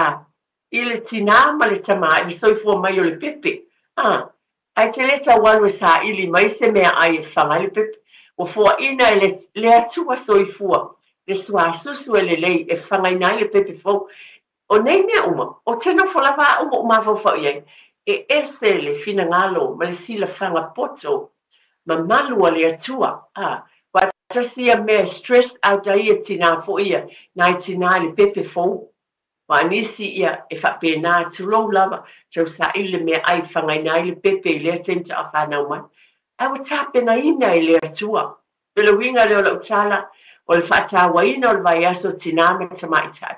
Sila po le tina, tāpena po ia le atua, i o tō walo ma tātou whanau, le mea tau mafa mua mo le tina, peo na ufa ia fia moes tina, fia malolo, o lo o tāpena ina, i taimi mua, masina mua le soifua, o le tamaititi po le pepele o lo tawa, le mea alofa mai le atua e whangai nai le suasusu e lele, po ina mai, ese lele o lele, mawhau loto iai, ese le mātanga o fio le tāpenanga a le alii, mo i tātou umalawa i tūno tātou ainga. Mana no whai o mātua ma whanau, whawhitai tele mātua le tāpena ina. Mānau le nei vai tau, tele lui tau, a pēn o avatu, tātou finau i le tatalo. Ma oane e o tātou whailonga tangata, ma lo whaalolo tele lava. Le fina ngalo le atuaf mai i tātou tatalo mo isi. Pa mangalo atu ma tatalo i lo lava ainga e tātou whai ngalotu, to tasi le vaenga ya wa o te walo ma tātou whanau. Te wha mawhai nai lava whai ngalotu tātou ainga. Mia fia ia wa o fo le whanau i te talo moisi. Don't be selfish. Rau tala lava leo te tau whai na ia malama le leia o grandchildren le tala. O te manatu wha pito. Au e te alofa lava na o e te talo na o e malo ta mamalo tina. Talo mua wo mai e masani. Talo mo nai tamaiti e fōle si o manga. A wa o tamaiti mātua. Talo e tamaiti na alo lofa e tamaiti e whata a mai Samoa. E fōfo e si o manga ia i lātou. E ala na o ta uatu. E fō. O na re, o le whamaoni la o tala re, stasi o le whanau. Ngā lua o le whaiā o le pipule a onga i tono le a onga. E ei a inga ta a mai Samoa. E stele lu i tau, it's a challenge. Mo ta maiti fo Samoa e ata fo i le malie. Malie wai e se a wingo tātou ta maiti nei. E se fo i wingo na i alo whanau mai Samoa. O le te talo, ia o tau walo lofa. A oa o ta maiti ia. O tau wala mtasa o whanau ia wola i New Zealand nei. A oa o ia alo lofa i nai ta maiti. E lena o ta maiti Samoa fo. Alo lofa po o ta maiti mai le Cook Island, po o ta maiti mai fia. Tele au Filipino. Ai o le tala, whai mai e se le maali o ta maiti. Mai se nai o tātou walo mo whanau i fōle se o manga. Ai a o mea nei umaia tu lo ma le whaalolo tele lava. Ai na le whamanatu tu te pele ainga li teimi o whai ngā lotu wa teimi e umaia le ainga poto ai le fiak po la fo le teimi. Te le loa po le teimi le tai au, la whai le pripoto tono le ta vale. E ala na o ta ua nei mea wa te le o teimi. Ya te ula vai no mātua ta mai ti woa tu isi a onga university. A le lava le taimi i taia, e o ai le van te le. Ma whai e ti talo, ma whai le upua le atua. Yo le winga leo le tala. O so se mea, a o whea lava, ai a o hao le whanau ina i a halolofa. A lango i le atua, ma wale lotu te tele. Ma i e whapena o na iei pele fi le mu o le li. I whatupuina fo e la tau le fi le mu, a wale whailonga tangata. Ai whapena ona o whatu le lei umaia tātou te tau mawhai ina ia te tō ina i loto o alo ma whanau a o whapena ona ola mai te tonu i o tātou ainga. Tu whapea ma loto tele mawhai mea umai le li. A bea o estina le lei, a bea o stamaitai le lei, tamaitai. O alo ma talabo whaafunga mai, a whai o e nisi o tamaitai o whaafunga mai. Ia o ue fo ile nā, o le luma na i te le o tau, tono i tātou, lola mai tono i tātou wanga nuu ma tūlanga uwha pēnā, tono a inga poto, ese mānei a whaifono tanga a inga, tau tisi lātu ma o wapa ayat, o mai o tau wala ma tātou whanau, o mai e whai e whi au, tlo lava, ese, tasi lea mea le maua le to tele o tunu, a inga papalangi, e ofa fo nisi, i leo mai le wa ai na i o tātou whanau, e o mai e whaiwhi au. Tele o tātou o mai le apa whawhano. Ia, e fōula lātou wa ai. A o nei mea uma pe ona o watu o te tonu lava o tātou ainga. E a o ai mea uma nei e o tau wala ma tātou whanau, tina, mai se lava ia i tātou iwe. Lo lava, o le tamā lava, le uru o le ainga o tātou lava, pa manatu ta pena, a o whanau, whai le apa whawhano, lo lava ma le whaawalo, e a whai e poto le tau ainga, o le asa poto ia o te leilo, po le ai o te loa, vaenga whapenei, e whaatino ai, lea o ina pea o alo ma whanau, ia tātou tū maanga i whanua i te tono o tātou ai. A o oe tina e te whaatonu i lau whanau. A o le tama, vai le apa whanau o fo i teine, la lava le ia lava, tulou lava, te leo teimi, tulou o maimale, tulou lava ma le ofu vai umi nisi o teimi, o le ofu vai pupu tulou. A o lava le ie, i tua, pe a whai o mai, poto i mea whapena. O le fatu le lei, o loo ia te utau le tō whāma le wha utau tanga. Ai ona o le vai whaatawa ina le vai so tua na i se tala noa i pēr, e le ngata i le tū wha le nganga ni wha o ngā ina ai tinama ta mai tai, e la aunga le upu, a le va aifo i le tū, i le ola i le tino, tono ainga, tā tōfo i le bā, o tina, ia maalo ta mai tai. Na oa onga tele tā ua, o le nā tau sila fia le pa ia ma le mamalu, tātou ainga o o swafa matai tono ainga poto, ma le tua matausi, e lava le tau whā ma le wha tau tanga, dau te sao no ai matufa, ai le tu una me le uma lava, pe tātou te o mai lava i New Zealand po whete alviai, e loa lava o oe o le tamā, o oe o le tina, o oe o le teine Samoa, tūlanga uma lava pe ona o batu, o le ngangana, o le wha alo, o le alofa o mea uma lava, ia awane i ngalo ia te oe mā. Ia o le whanau nei mea umalawa. Pāwhtai tele lawa tina ama ta mai ta i tā ua. O tō mai tātou uma. Tā ua umalawa tangata. Au whapitoa ona le vai aso o tōna i sa whaino mai nai le vai aso. Whaatawa ina o tina ama ta mai ta i le lalolangi. Sa le tele statement ng whainu tala noa iai. Ai ua o atu fo i whonu tanga. Sa whapenana o ina i tū whaleanganga i tā ua. Mō tina ma ta mai tai. E whawhangu fo ia i tātou lawa i le loto i whale. Lo whale e maise lawa fo i le whangu i lo tātou ainga. Mana tua whina whinau le te talo. Le tā ua i lo ainga o le whainga lotu lea fiafi. Le tō le whatu lea. E manui ai e le whapito lau te talo. Na o lo lawa ainga. E peona o batu. Te le alo ma whanau ma tangata o lo whaimalanga mai. Pe te talo so se mea lava. Ai pe o whapitoa o na o alo ma whanau, lo tō e sea mai Samoa manisi o vai, ai o atu e nofu a onga, mana tua i le tātou te talo, le pe lava na o watu, o i lava se ainga, po sangata e to o tasi, pa pe nao na o tele fe au po se fisosoani, ma le whaalo alo tele le nei tai au, ma le nei por kalame, o le tō tepa i le ainga, ma le tua e au ngā uma i tātou tinata mai tai le wala uina le atua, tātou ainga, ta manatu o te pia whai e tātou whai ngā lotu, a mole mole mātua, ma le whaalo alo, i le na le asasā le lotu ai, ai wha mole mole whai tātou whai ngā lotu, a o tamaiti, i le pō le fiafi, po le alawa le taimi, a mai e le li i molo ainga, wa e se umo tātou ainga, ai e tātou whaalata la tātou pia watu le whaatai i le atua, o na olo nanga le lei, tātou tele la mo tali e ina o tonu i tō mōta malawa,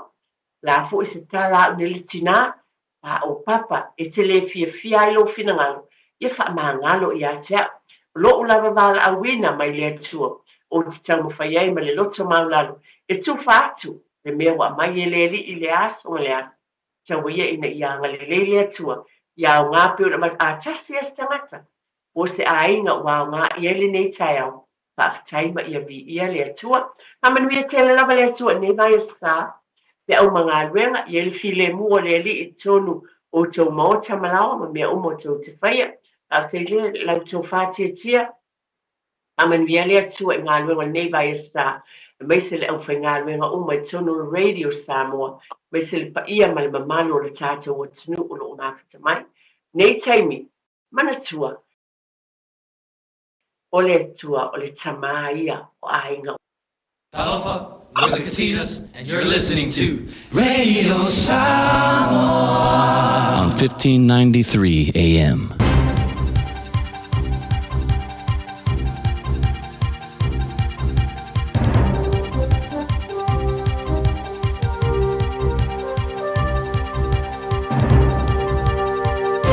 In this update, Phil Goff's interim replacement as British High Commissioner has been announced. Foreign Minister Winston Peters has appointed former Foreign Affairs and Trade Secretary Chris Seed.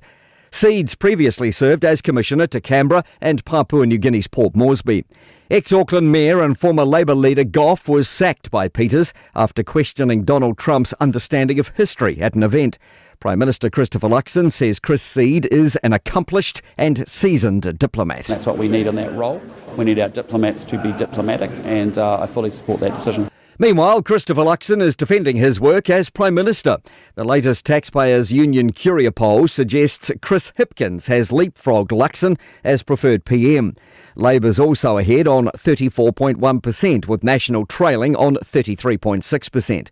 The Prime Minister says the government's putting through legislation to address a range of issues. We're working harder than any other government. We're working frickin' hard every single day to make sure that we're cleaning up the mess. And Labour's calling Andrew Bailey's holiday in the Himalayas not a good look. The party's reiterating its call for more information about Bailey's resignation from Cabinet. The Port Waikato MP is heading for Mount Everest Base Camp after resigning as a minister for putting his hand on the arm of a staffer during a discussion. Labour leader Chris Hipkins says him having time off would be more excusable if questions were answered on what exactly happened. In this case, I think Andrew Bailey and the government being more upfront about exactly what it was that prompted Andrew Bailey's resignation, I think is really the issue here. The consumer watchdog is taking HelloFresh to court over cold calls. The Commerce Commission has filed criminal charges against the meal delivery company for alleged misleading behaviour. And one person's died in a single vehicle crash on the Cromwell-Clyde Road at Northburn in central Otago. The sole occupant of the vehicle died at the scene just before midnight. Military officials from at least 32 nations, including New Zealand, are meeting in Paris tomorrow to form a peace plan for Ukraine. That's news. In sport, 6 T20 cricket regulars are unavailable for the Black Caps 5-match series with Pakistan starting Sunday in Christchurch. Devon Conway, Lockie Ferguson, Glenn Phillips, Russian Ravindra and white ball captain Mitchell Santner have Indian Premier League commitments, while uncontracted Kane Williamson wasn't considered. Michael Bracewell will captain the side as one of 7 players from the squad which made the Champions Trophy final. The others are Matt Henry, Will O'Rourke, Kyle Jamieson, Daryl Mitchell, Mark Chapman and Jacob Duffy. Ish Sodhi, Ben Sears, Zach Folkes, Tim Robinson, Finn Allen, Jimmy Neesham, Mitch Hay and Tim Seifert round out the squad, which assembles on Friday. And All Blacks utility back Braden Ennor has been linked with a move to French top 14 rugby side Perpignan. That's sport. I'm Malcolm Jordan. At ASB Polyfest, experience passion, power, connection, legacy and culture like you've never seen. ASB Polyfest, April 2nd to 5th, celebrating 50 years.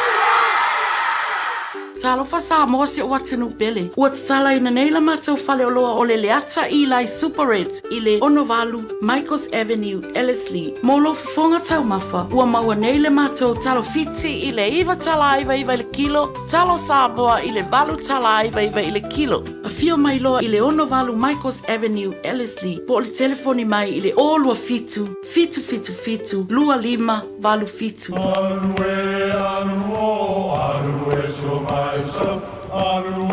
O Samoa o le atunu ua mai au na tofi. O le la au ua mai au ngā tātulanga e le to e tau au whangaina. O le vai fo i ua malili ua mai au na saiki. A o lau polo kalame o le vau filifili. Ua na o se toi wha manatu. Ua na o se toi whangu whangu i au anga nuu Samoa. Mau upu ta oto, mau upu tu. E ala lea i ala ngā upu ma muanga ngana, ma le vau ngana. A wane i emisia le tātou polo kalame. I afi o aso lua ta itasi le itu la e valu i lunga o le Radio Samoa. Ia manu ia tele, lau mai moanga ma lau whaasausaunga Samoa. Malo soifua, o le siafufonga Samoa, Radio Samoa, tasilima iwa tolu a mo. Se kia Radio Samoa.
Kia ora, talofa lava, ni hao. Celebrate Auckland's vibrant cultures at World of Cultures Festival. Enjoy more than 130 free or low-cost events on offer across the region. Search World of Cultures for details. Presented by Auckland Council.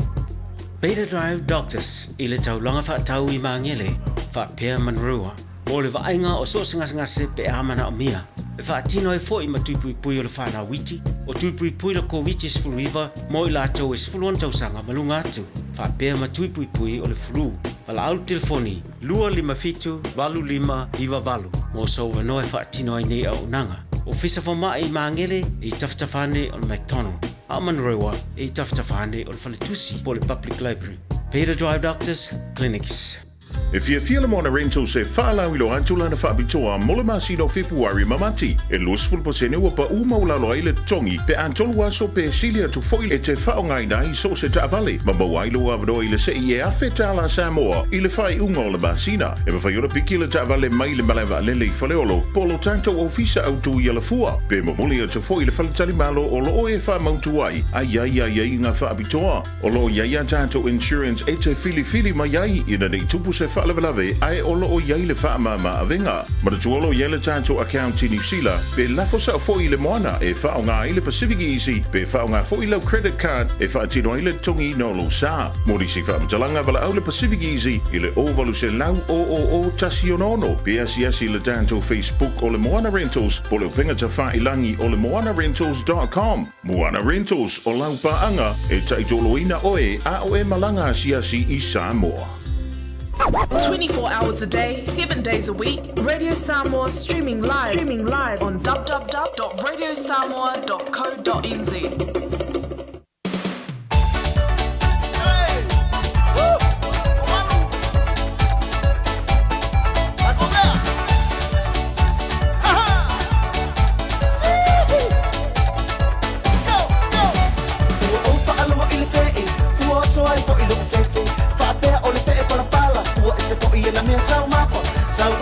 Somebody let's go the ai is a fight I take or the pala pala so I bow la look le that's okay for ya le I saw yo o l o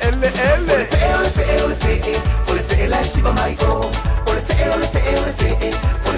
uno malo o le fe let's amilo ane go o le fe uno po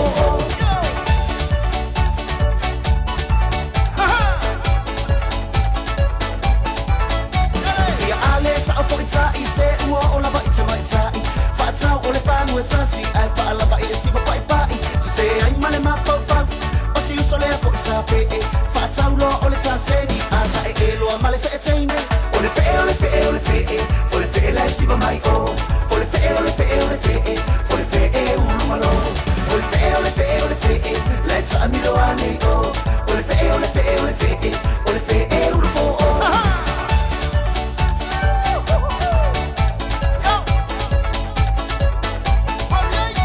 Talo fai le pezza ina le sa due ile musica Ua tau whaatu sana lipi ina ua mai a mai o le siba Au lea ua tau ile ua le tama I fe ele sa la siba Ua mau fo ile si ona abe Mawai le lipi e ruai ile fale O le fe la siba mai o O le fe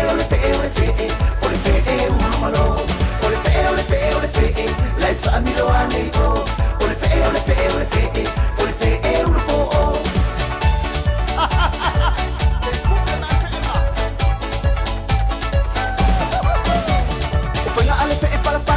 Isa pulu wala so abe e bibi uma ile tai ni tasi bangana uo o ile fale ai le mata pacha tama it's a masuwa o na ilaba say yene na o e male fale wan o le fe male ta avale o le fe la si ba mai o le fe uno malo o le fe la ta amilo ane o le fe uno po E so tātou whawhiawhianga nei tai au le mawhatumale tātou wā tino ina o se marima te balawati se whurmalaiwa minute le o te enei le tau la e se whurmaletasi. Ia palo lava ngā lue malo whurta wā tai le nau atu ina atu nisi noa tātou pokalame peo na ieri te parainga pokalame mo tātou ia suru o ia staitasi me whaltua ia eti fui maon makafi ia ole tau o nei pokalame mo tātou peo na mawhatuma iai mai whawhongfonga mai iai o le taulongolongo lava ma le sosani atu le mo tātou tapueina ia ai maise o nei whaamurianga ma awala i te tau ai ona manuia tātou ainga upo le atua o le vaenga sili lana tāua e mōri mauai ma whaamaris au mo tātou awa ia se ainga manuia se ainga mau popo se ainga mau waa se ainga mau sali ia i luma o le atua o le ale telo whawhitauri ma me te tupolo nei o langa marasei fuanga a alo lofi mai ane i me te tupolo langa nei ai ma waa alu ainga i le atua o le me pitsin nam tāua malo whaftai atu le awhiangal whatua ia eti ia mo le tātou po kalami whapopo ma le nei vai aso luas fulu minute o te nei le tula aso maltasi le te mao ni tātou tari watu lea ili au nanga ma le tautua a tātou ma Queen Poki Samoa o le mo tātou maftanga ma le tātou po kalami ma le tātou tausala nei tai au o lo ia nei vaenga o lo o tāpene o lo whalei e tolo le tātou masini nei ia po tolo le tātou potu ia wala wale mafto ma le tātou potu ni te wai whaalongo ma le pa o ia ona whaina nei lau whaafonga ia o lo whanga solo le tātou po kalami lua sutasi minuto te nei le tūla se formaltasi o lo fatu monisi o tātou watunu o lo whengai tiu te mga luenga i le nei fo i teimi o le tai au malo lava wha malosi malo le ngā lulu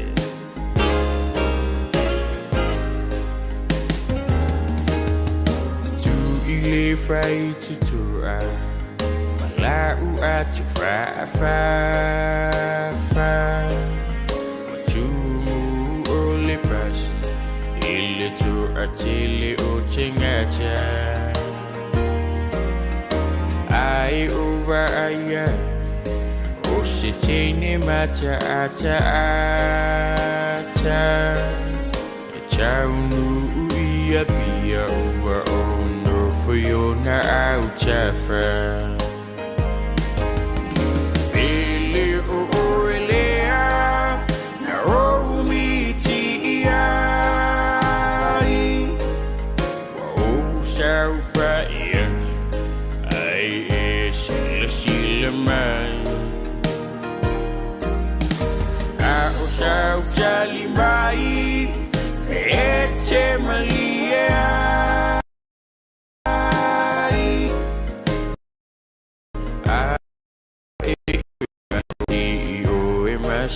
Shapa O tau mate po ai o sile apo Ilana atso fa afafa male pulo kiau koe Ia tala no amai o tele masani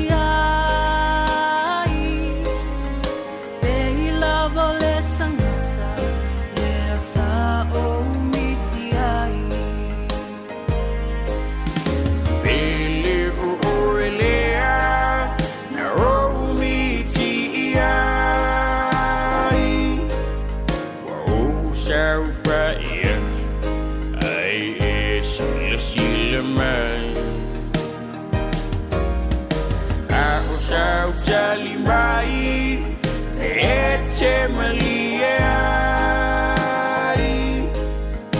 A e io e mai O te si io e ma sapai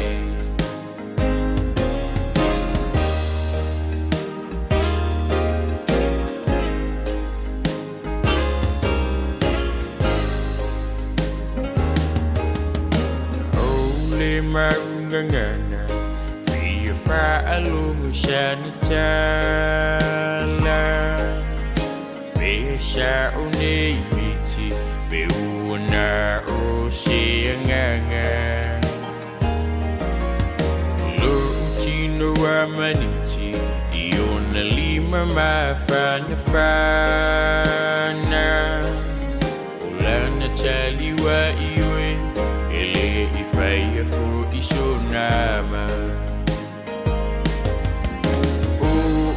Lavalea Naomi ti ai Fai mai wa isau Mai jalan dua mai Lavalea Alo fai ai You are the one I had a dream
maoni.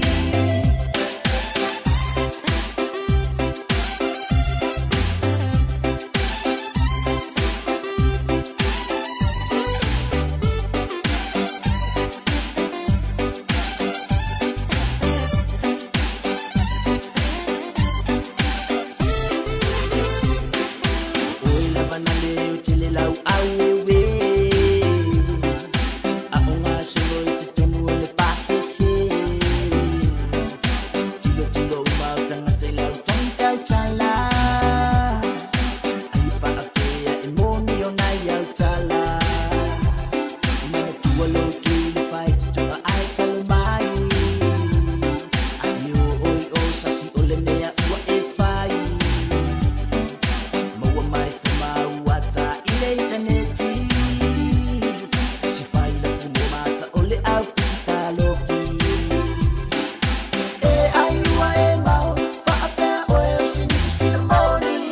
Se ilo na nganu ane ua e se whapea o si maori. Pepe se ele ai, o le tini nana sau e piki ka loki. Maua ai fo i mau e tele wha maoni. Mawai fo ima o tele wha maoni. E ai ua e mau, whaapea oe o siniku sila moni. Se ilo na nganu ane ua e se whapea o si maori. Pepe se ele ai, o le tini nana sau e piki ka loki. Mawai fo ima o tele wha maoni.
Io se fonga mari sunga Felice Mikael fa fianga mo tanto le fu tema le tai. Olo se bari ba tema wati leo te lua se football fitu minuto le ta leo le tu la se football lua.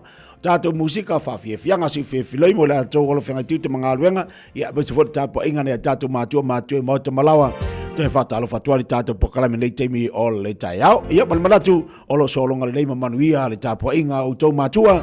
Ia wa pe fo lo tato wa tinu sunga fa fenga fa talo fa pel po kala mia to malo lava tawa tai malo fa malo si malo fo mo tapo inga le so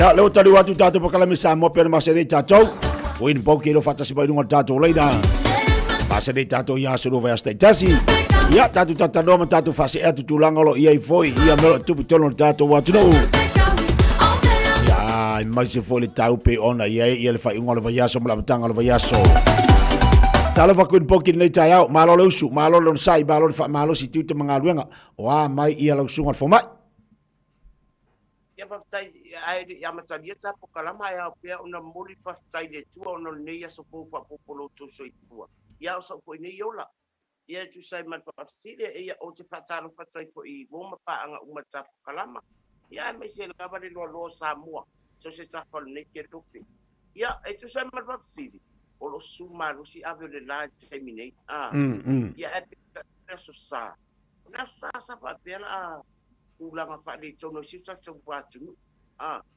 ona ole man losi o sabili o matangi manu losi ya me se o timu sama ya mai lava di taya ya epita ya le wa udinga pisa ki munga mato fa ta wa le yangi manu losi o sabili ya le tua o le o mafai ona to e fa poisia le ya le tau se tulanga de dei pe ona ya ile so ia o lo tulanga lei lo ba ia pele sulmana ia mai o avila ia marisa video lo madu mai na nangi papina una mana vai na isi ele lei mo tato tanga tasoi tua ia o le tale tuna tu sai mari talo tau nei tu lai tono si tato watu ena mai tau ina fa peo le na fa le tonu ia winga le tau pe ona iai mo tu si foi tulanga le tise ia ai fa pe foi la tulanga o vai o toi foi le vai ngana il tatu watino ia me sia tulanga le vai wa tawana o le vai o le vai e tawana le tulanga le vai ale na mai tawina le te tafe vai tafe ia te lo foi o te le la fianga o le vai tau mafa tatu wa pa tai mo pa sidi o nisi tulanga sa fa pena na mo di mawina ida susaria ia o ye inisio o apio anga ai mai se po inisio a ina na apio anga bo pa pena na afia tonu le vai iyo pe ore pa itule vai moso iyo malanga ia tio ia mai dunga lava le ore mea awa ilo wala ku ka se tulo poloka ia pa ia me pa pena o terminai ia I mai le uma ai wi fu fa mama ese ma pa flow da do vai fa vai ia pe cha yo le wa poloka I fa ia mala au ia na fa pena le go le vai po fe ja nga I go to no mo tamala ia esa o sa pele e ti se de so dia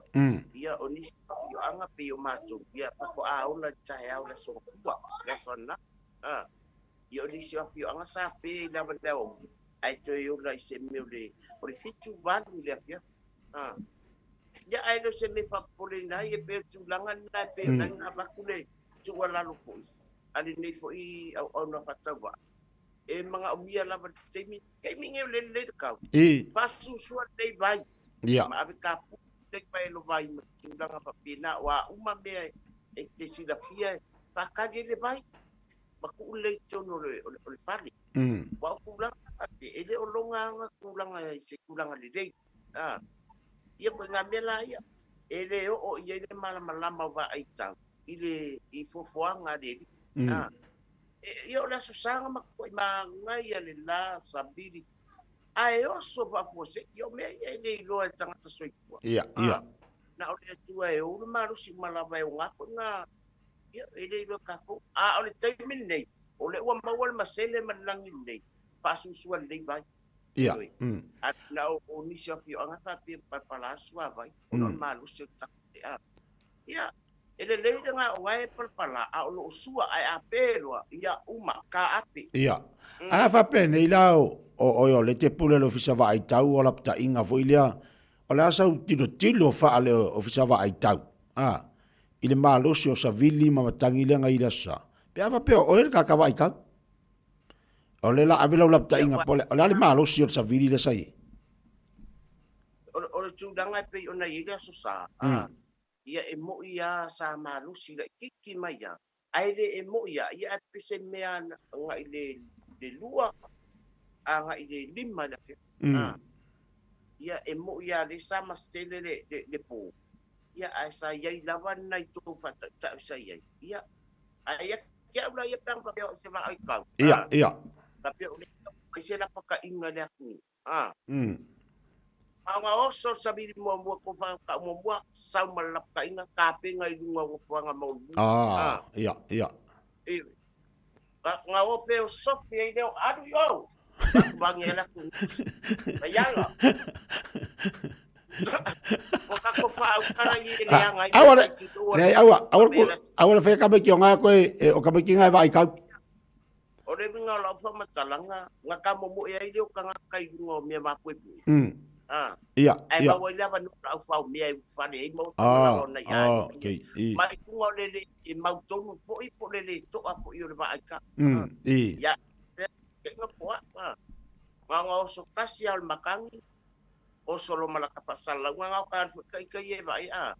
Ia. Ya samuai ya sa miuni ya nga ai umak pena manga ai mai no fuanga mapu pu ne ia fai o le wa masalo o se taimia na nei ole papenana fatita tau esengaru mas ya o kamo mo uma e mau kongle e ba ai kau le mau kongo makanga kamo mo ai fai e norsa ko ale free ticket ala nga ui ma au ta koi fo e mai runga la ole o fa ba le o kai ka nga ba ai le vai ka o ka mai lo ka ai nga umal fa sala nga e di mai sa ba ide ai ala ole mau ko ka mo solo ma are winga po na la pa makalang awa ka ko ke ku kelele le ai ta ka ko mala mala mai purpose pa yang ane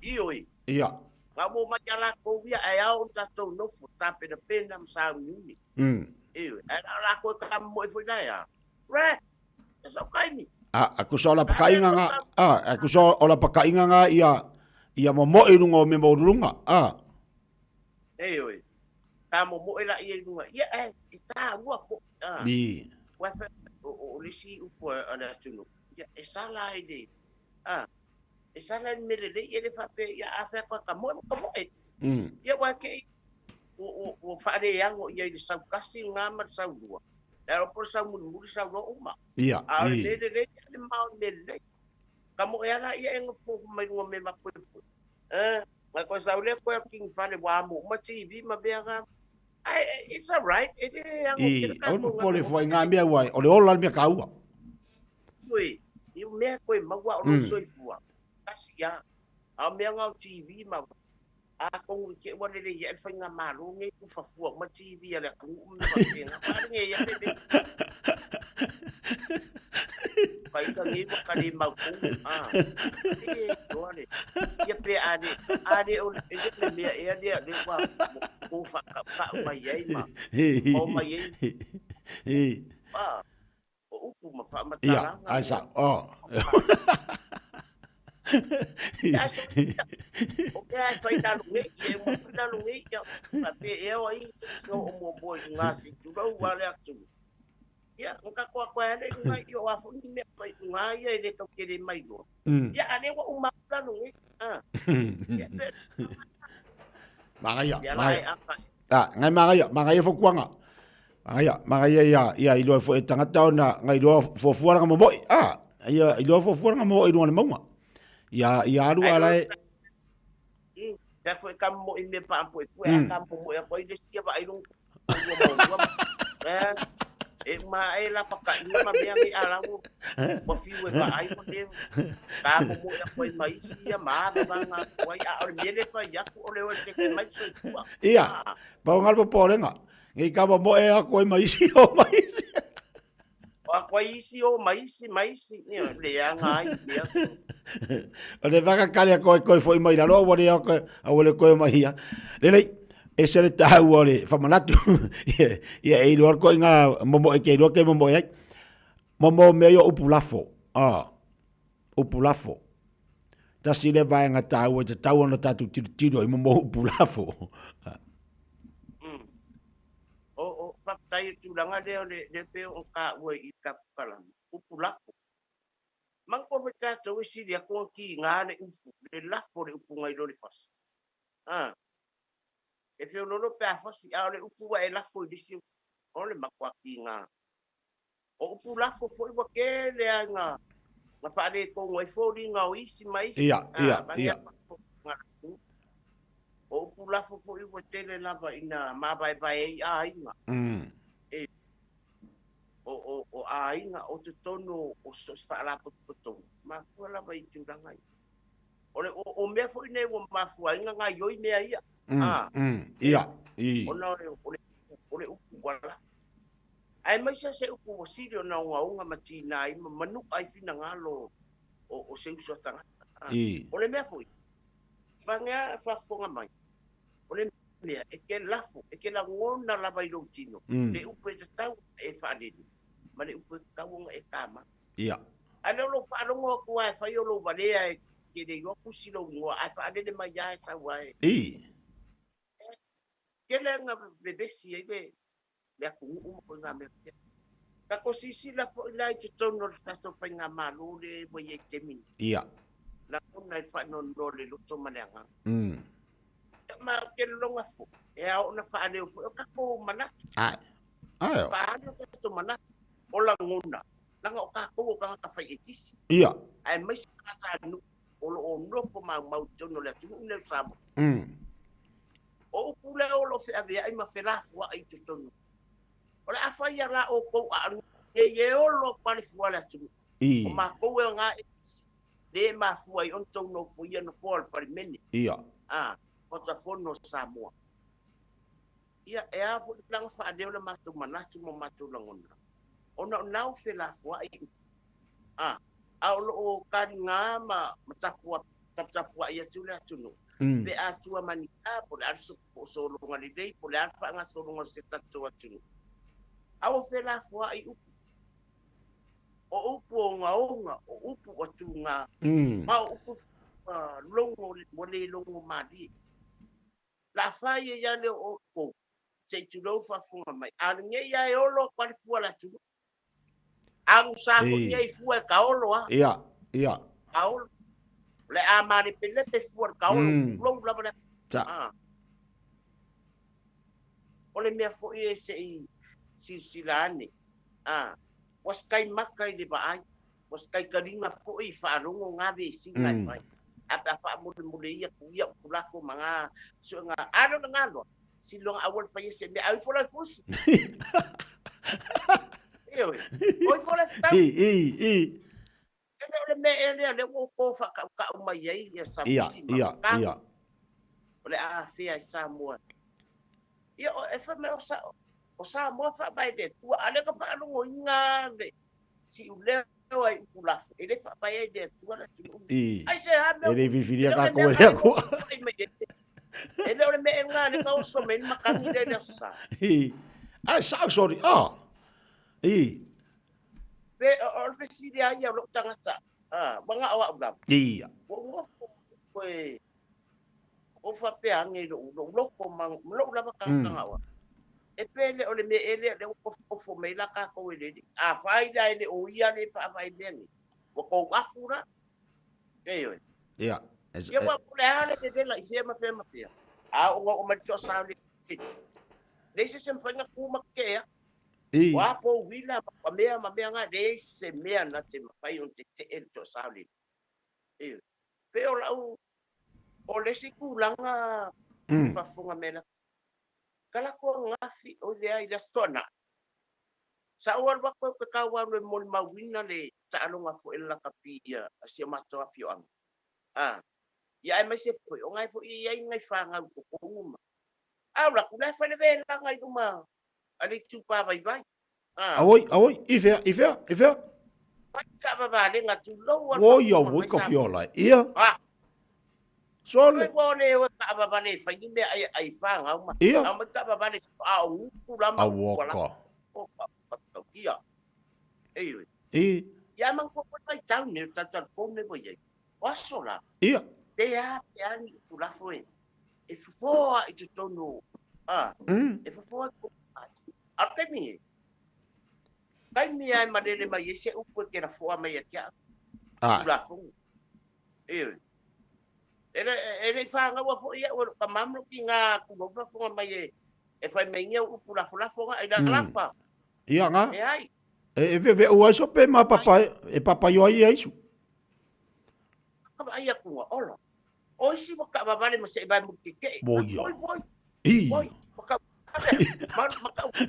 ia dia tuan dan sa mo le boy. Ape a o mai la ne bala ang. E ma fa nga o mang se ba mo ke e pe a o sa sunam.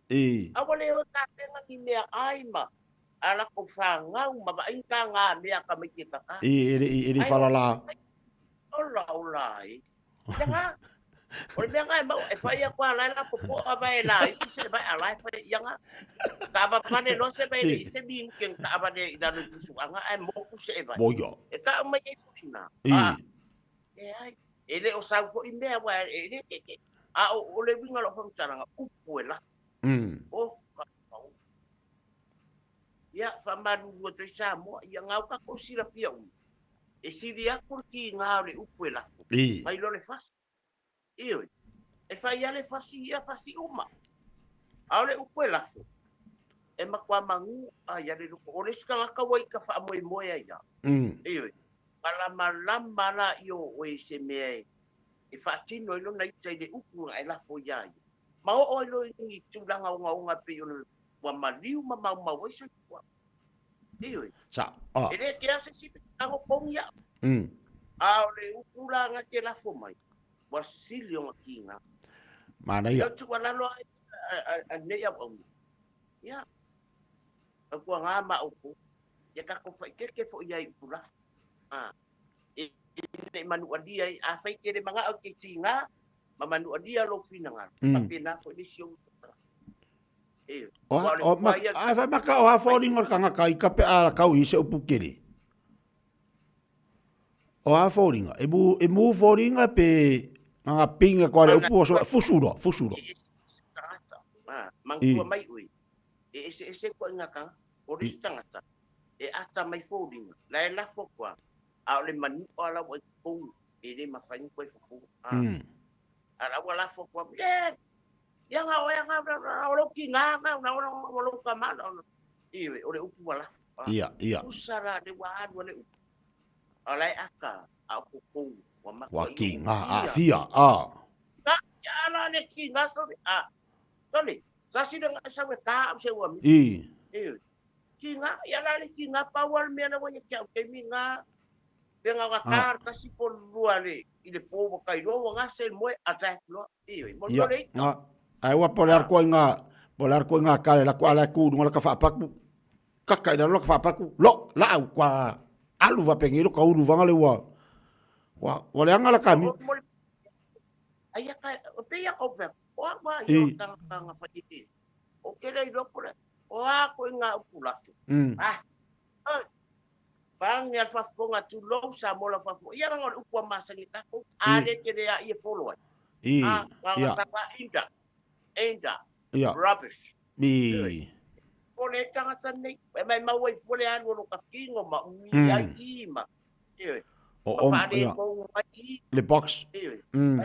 Yang kakarangwa. Ole level le ya. De ai ila kenyi. Level 2 level 2. Ava pero ke lima stroke. Ai ala ko ba ala fa ka umenga. Lai on time mani mea. Ai anu ia wa makang papi. Ngala wa makang lo. Ape ngeke. Lai dia ile dia. Lo ngo dia. Ape red kopta. Ai ones ke vi vai. O que a mai mai ia na ia awale mfanya no ka fio. Eu. Pula kana tapi gai. E va ve yo na e. Awa ia manga ia ka ika ia sara pe no faia. Ese tanga. Ese kanga. O sai. Iyo. Tanga wa masani. Onga kadinga manona mafau wa mea umanga ke kadia. Ora sko nga kanga e ka fa moi. Ora ale upo la foku ki nga ngofia esa ki nga ka kuru. Ki nga lu ko ngofu ma mafau tasi. Ya awanyo ka ko stulanga podele fa moi e ita fa moi fa se mele anga e awa. Ya mama ta to mafau na. Aya. Ya mau le malusio le loto mal mafau le tua ya. E le o ka ko pulanga. Ya la fia la oe e la fo mai ya pokero la fo kwa pokingi me ai ole melo kele le ngai oi mo kele le ngai mai mau pe ngai le malolo mang malole ngalu ngale ri o va venga e malolo mang malo ana ola ka ngol ni ka wo ya Ada mai mo fia la fo mai o we poki ngala me audio lo me ambeanga Fai kwa ngai ba lea. Ele la fua kwa poking kana kamau la fa ngau ma. Angai le va ve malolo. Le ngo va venga malolo mang malon ngaluenga. Se mangor kai mia nge la ke far ko. Papengi mo le kai or tau sanga le koi. Koi fa malolo mai ya tau sanga na. Fa tau sanga. Ya wa fa ngai.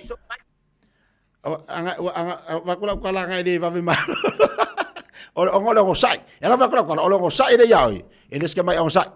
E fai fo ngo sai yo pu fai uma alo ngo sai de yaoi. Ke fa ko pe ku fangu lo ngo sai yaoi. Ma lo alo ngo sai. Ela ngo ma fo de.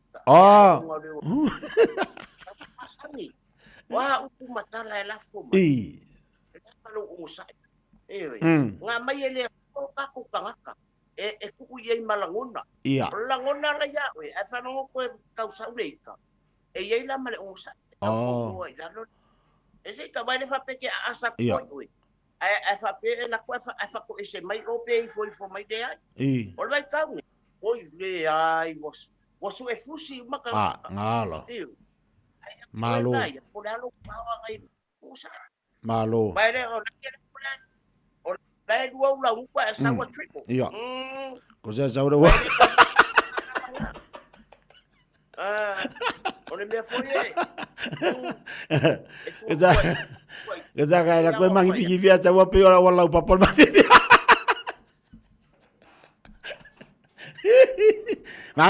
Mangaya kene me uta faso ai mo pulaf wa ta u fo ia le fonol tatu al fonol parlemene saudi lei ia ele to e povo se di fa fonol tatu wa tunu u pu fe la fo ai ia fa fonol le tunu fa fonga fa na ia a u pu ia fe la fo on fisidi al nga wa le ngana wa le wa matu ia ngana ia mana tu o la tu o le e o atu e li poi u po la tunu ia fa pela u pu yo le o ko kongo lo ke ai ma fa ai ia mangangana ai o wa kikeri e te taumana fai se fa te ta inga le wa fai sina po o se sa o kala le silo makua wala po akule upu fai pu ai o va ngana ia tatu tiro fai ia nga foi tolo tatu ainga tolo e kalesia fa tonga me uma tatu te yai te tauana tatu fai tete tatu pula folanga o upu le me te loa e a fia ris tangata e avea lau pekero e mole aka e vai vanga i oe oro pekero e mole ata ia ai mari tele vai ngo tafaso so ani mo tatou ia ma tatou ainga ma tatou e kalisia ia ai mai siarka ko ku nge fo ko fa si fongo e ko upu masangia ai ma fela fo inisi fa upunga ia ai wa fa si makuia ili ka kaunga ka ko fa ngolongo ia wa ila fo fa fongo la tunu Pea whape o le ngangana le la lafo i to tonu e whaipula le tātou atunu. Ia aore tō whā, aore whisiringa, o le kō whā leo malato, o le tū mālo, e mo ia o la aru molonga makai, o la aru o i le whaipule. Ia aole nganganga a kō le ku mālo, le ale wha aleo ko kongo le whaipule, o le moka fong. Ia wha koe fo i o ngaru, ta wha soa, o na o le tātaimi. Ia, leo wawai atu e tāpa kalu whanga solo mai, a o mana ia tere le wā, e ngalo tātou le noai.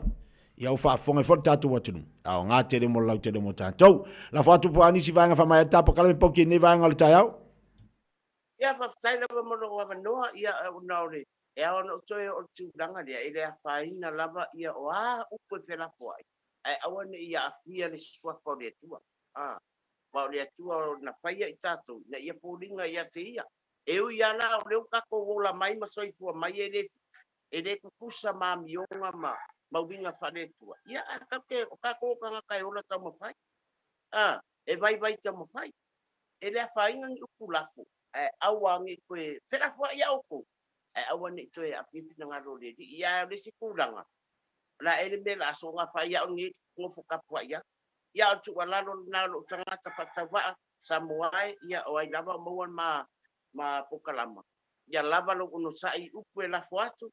Ia whapena o na lava lo tau fi ia mai se po ia awe ke mai taika noi o le langa nei fa pena ia wa upu wa fela fo ai ma la fo atu ia te ui pe fo ia lava tatu un sai e ma wa me lei se o la umi al pala ai ia nei tu la una ma taimi ia mo le toi le nga fa tai te le lava i wo ma pa anga uma le Radio Samoa ia mal ma po kalama al fifia mai ia ai mai se lo sa mo so staff nei ke rope ai mai se na yo tina tama ia nei fa na u fia ngai ma o onga ia la tau fia ngai mga benga patasi le tua ma o tau ia mai se tau ai nga malama i tono Hawaii Amerika tutuila ia maso se staff na nei la lang alo fa te mo o tau lo fa te to ngane tu mai point nei tu la laso pa man via le tua i fia mga benga o to nei ya so nei tu la salute for me.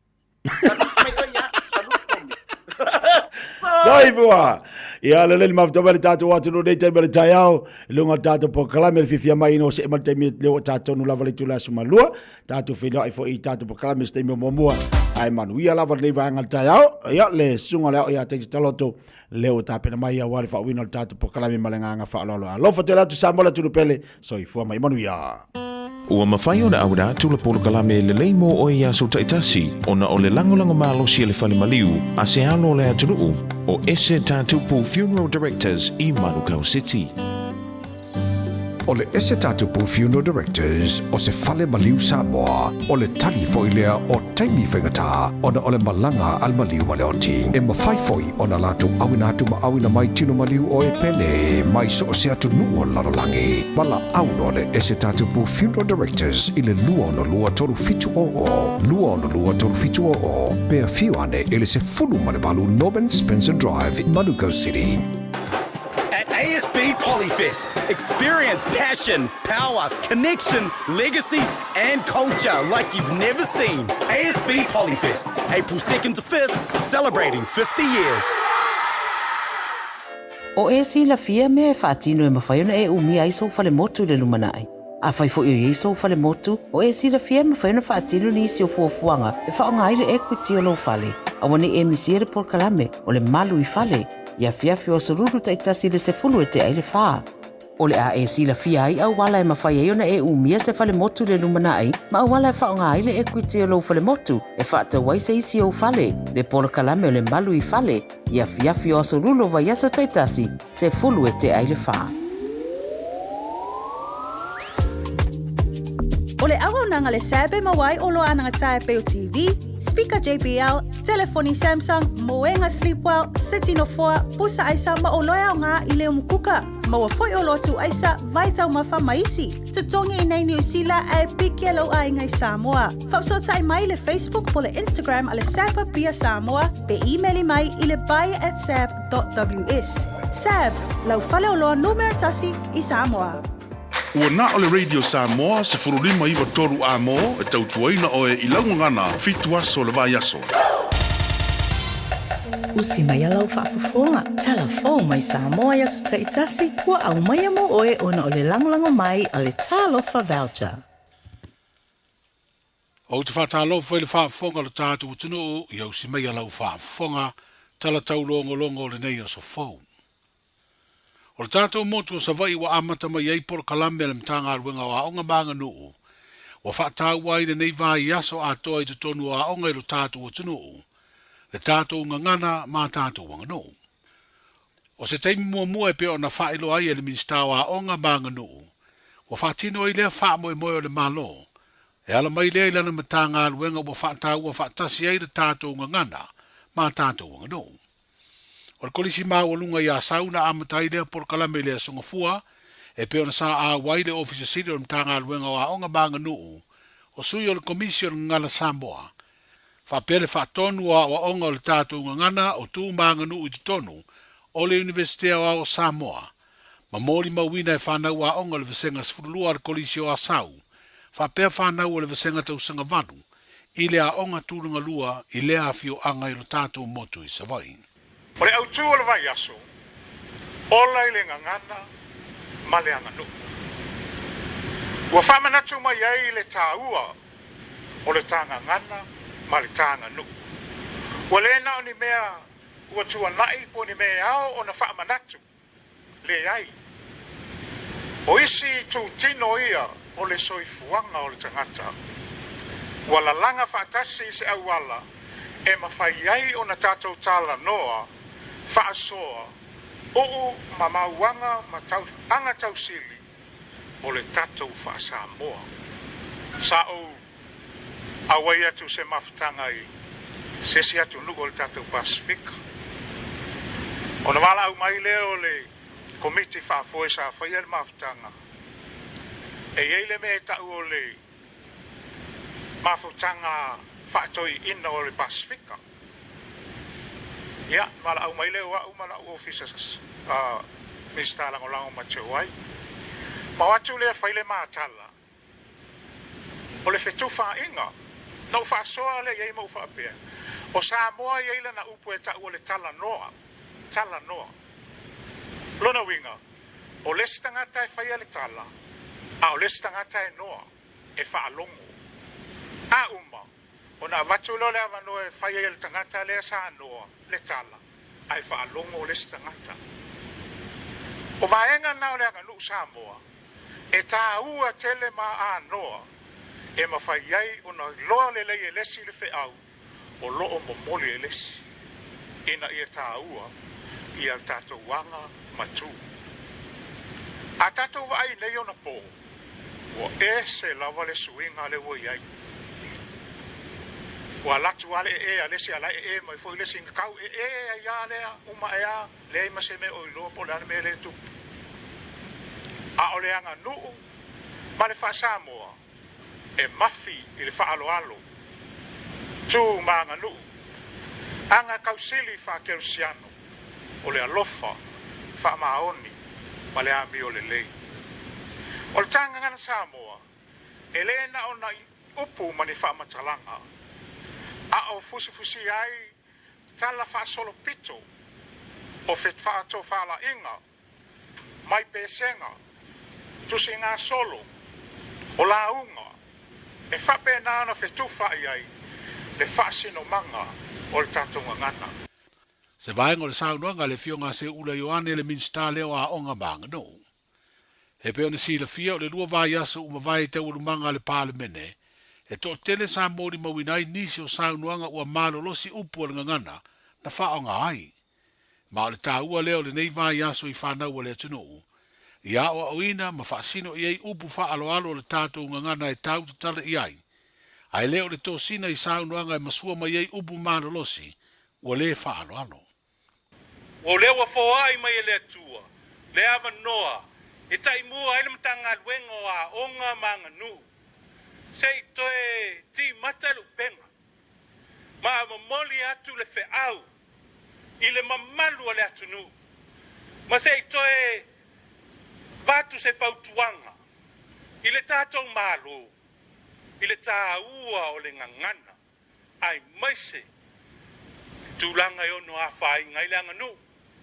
Ma lea whai na ai la ngona o ta māmatina ai maise o tupulanga o Samoa. Me la lea ile nei tai au. O te whawhetai o na o lewa toe whai lava le tātou whātasinga i to tonu o le potu a onga. Whātasi ma le whānau a onga. A onga tūlanga lua ai maise tātou a onga korisi. O vasenga whāiu i le tātou ia 8 i whapel tātou vasenga tausanga sfulua. Le whātun siri au au mtanga aluenga o a onga manganu le fionga e au Chris Hazelman i se vaenga le na saunoanga i le teleino le vāiaso le nei ua whātau ai tu tonu o a onga uma i lo tātou ua tunu u le ngangana ma le tātou wanganu.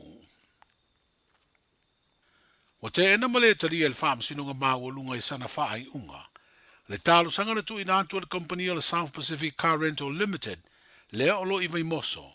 Sa fina uina i se polo a inga le tu mau. E tau fi ai de whaangai o i o le pisinisi lungo se whasi whanua whaaleanga nuu. Na o la tau lisi mo le se fulu tau sanga i le noa fuanga lea olo i ei nei. O te ena lea tālu sanga ona ua whaamali e ina le whaamasinonga i le i tau sisia le ana le pisinisi.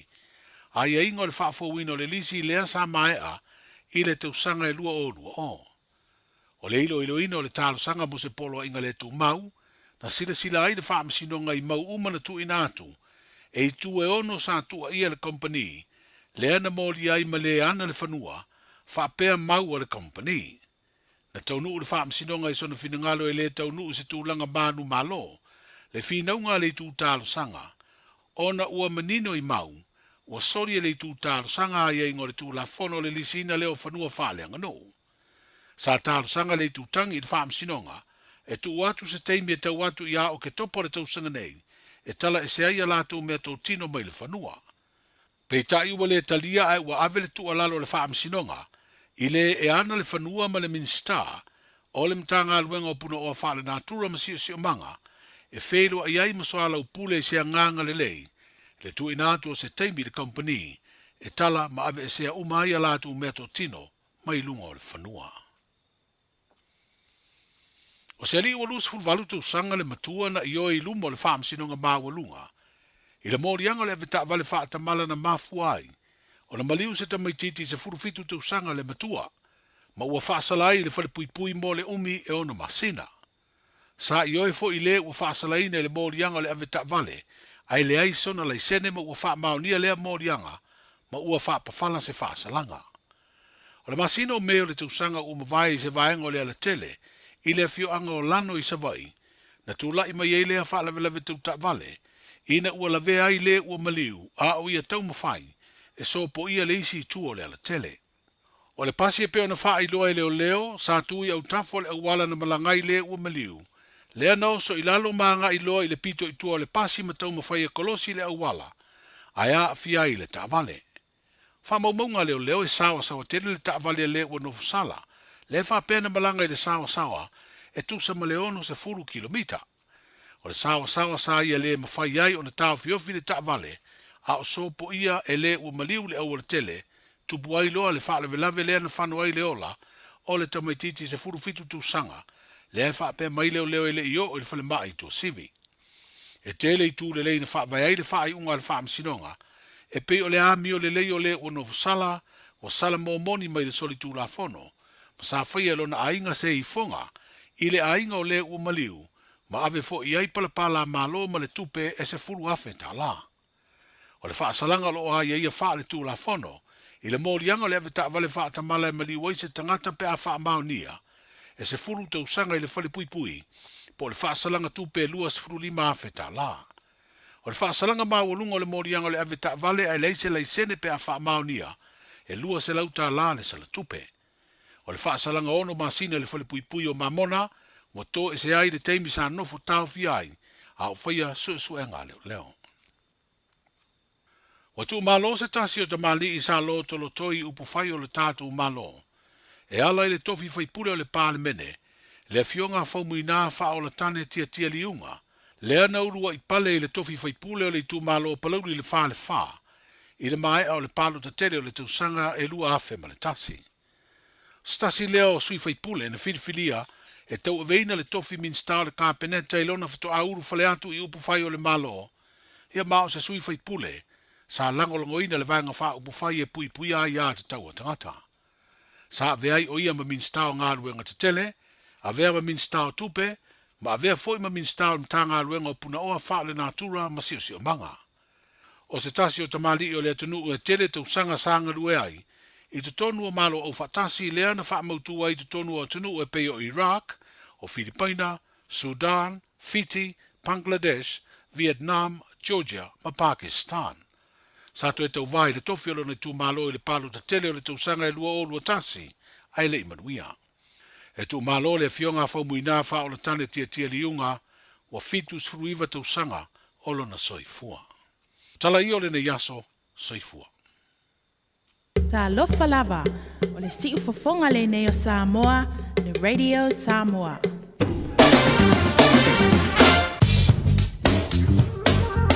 So pamara minute wa te ai to la sulu lua fa ponga mano le tunu to e winato tanto tala e pen va ponga ile so fa mo mo e winat muli pe tan pitu ile pia sta venga tan taulo tu malu vela fa mo wina o ke lani lo su fa mo ngoro yai Malon manu le fiafi e sepulu malu sabideng mai sau te sipo sulu la awaon si mai ngau kirani. Wainga mo atai au le so lulu o ngā tono le aso winga po nāna tau e le mai tu maule awa po si mai ngau kirani lo sul tolu le vela pa mawina le o ngā tono le aso su whāno na maru le fiafi. Winga po nāna tau le stofi mana sparaile mātango fie e le tau. Pa talapasi o tātou tunu sa moa le baba iatu ua suru la ai tone at po I alo longa e mai so matangi mi ia nere I la auto te talo e am tu at pesi o tato tunu sa pe ngai po matangi ia talo pa ia prosper na Australia man tu le talo nisi o stete o Australia pe po o tunu mau pe ngai po I mania pa ia me so lo longa pe ona si mare le tunu alo suru la te mine sa moa lo awon sa nga lu suru le bela pa mo mai sa moa ia malona maru le piapi e se pulu e lua su malima a no pa tolo su matango pien lam ni si vai ngonu tutua oi se pa ia lama ia lano I South Island Christchurch mono nu tutua oi ma no lama ko sai pa manosi ia fai lo kiri le weekend ke ngai ia to tom fai mai ele vai sapo o sta venga na tala le tau ia wa por si pia por clan pa nga solo ina ua spuro mra biru to te le tu las ma lo tau tu pa wa le Radio Samoa so lima I ba tolu a mo Kaputu with the Cousins follows me, Jade Lee Walker, and me, Kuraturu Whenua, as we deal with kaupapa Māori in the way we always do. With a cup of tea and a kōrero. Cheers. Sometimes it's funny. Sometimes it's serious. But as always, he kōrero noiho. He mana tō te cousin. Cup of Tea with the Cousins. We're on YouTube, Instagram and TikTok. Karaviua. Karaviua. Oceania Career Academy, Sauni! Hei! Waka hoi, kaule kaua!